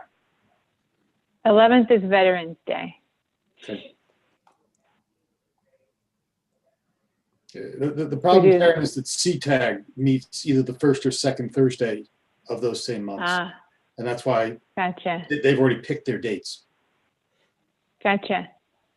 Well, I mean, that's okay. I mean, yeah. Yeah, I go to the CTAG meetings too. Gotcha. So the August 5th is okay? Or what do we August say? 12th. August 12th. August 12th. And then Okay. looks like Why don't we November do 18th. November 10th? That works for me. I mean, it gets us off the Thursday, but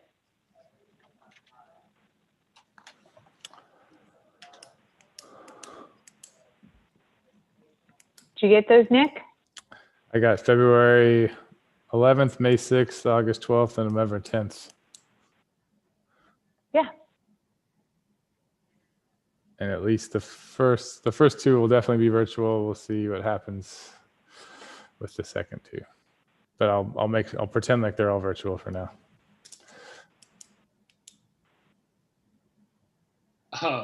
Well, I have a feeling we're going to have travel restrictions for the state of California, so we can probably have some level of virtual for all of our meetings and some level of in-person. So I think we should plan on virtual. That's what I was saying. To some degree for everyone. Right. Sorry if I wasn't clear by saying I'll pretend it's virtual for now, but I'll schedule them all as virtual Zoom meetings, and then if things change, we can pivot. But okay. And okay, so I'll just send out calendar invites instead of save the dates, and I guess if Mark has an issue, do you want me to reach out to Mark directly? Well, why don't we send a note to him with those dates and just make sure there aren't any critical problems with any of them. And then if there are, we can propose something different to the whole council. But let's just assume those are good until we hear back from Mark. Okay. So as far as items for the first meeting in February, which is now basically 2 months away. So I think we could definitely do a safe to drink update. There was a proposal on microplastic / trash item at a future meeting, whether that be this one. I think I'd rather that one be May.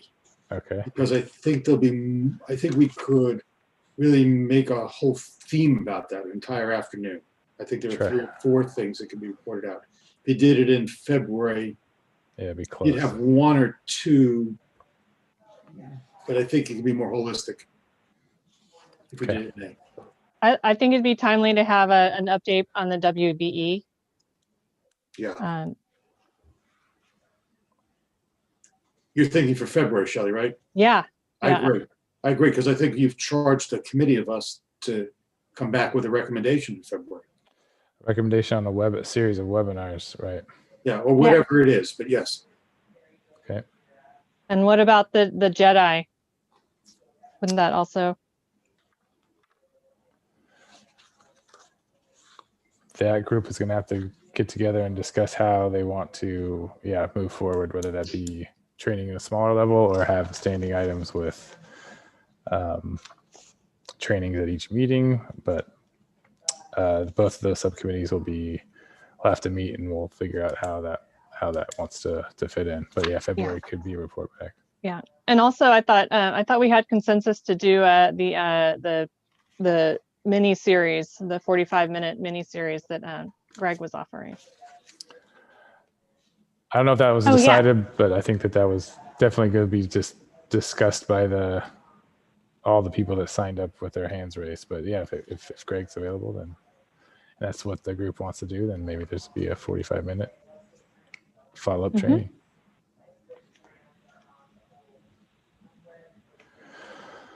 Then hopefully we have an MOU hopefully signed by then, but then there's some governance issues that we could maybe touch on depending on people's bandwidth over the holidays.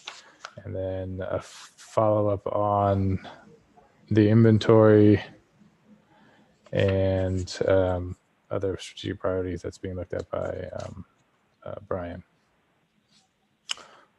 Oh, what about the ocean modeling? There'd been talk for a couple meetings, and maybe now with Mark on the as co-chair, it might be more interesting.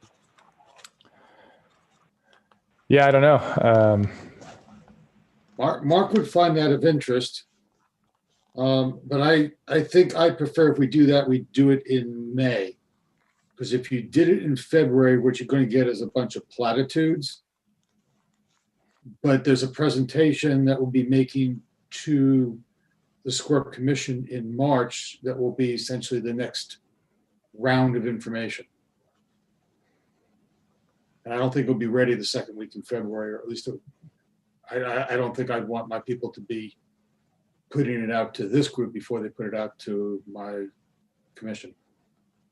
And we just need to interface with the UC Santa Cruz and SFEI folks, the Rams Namuro.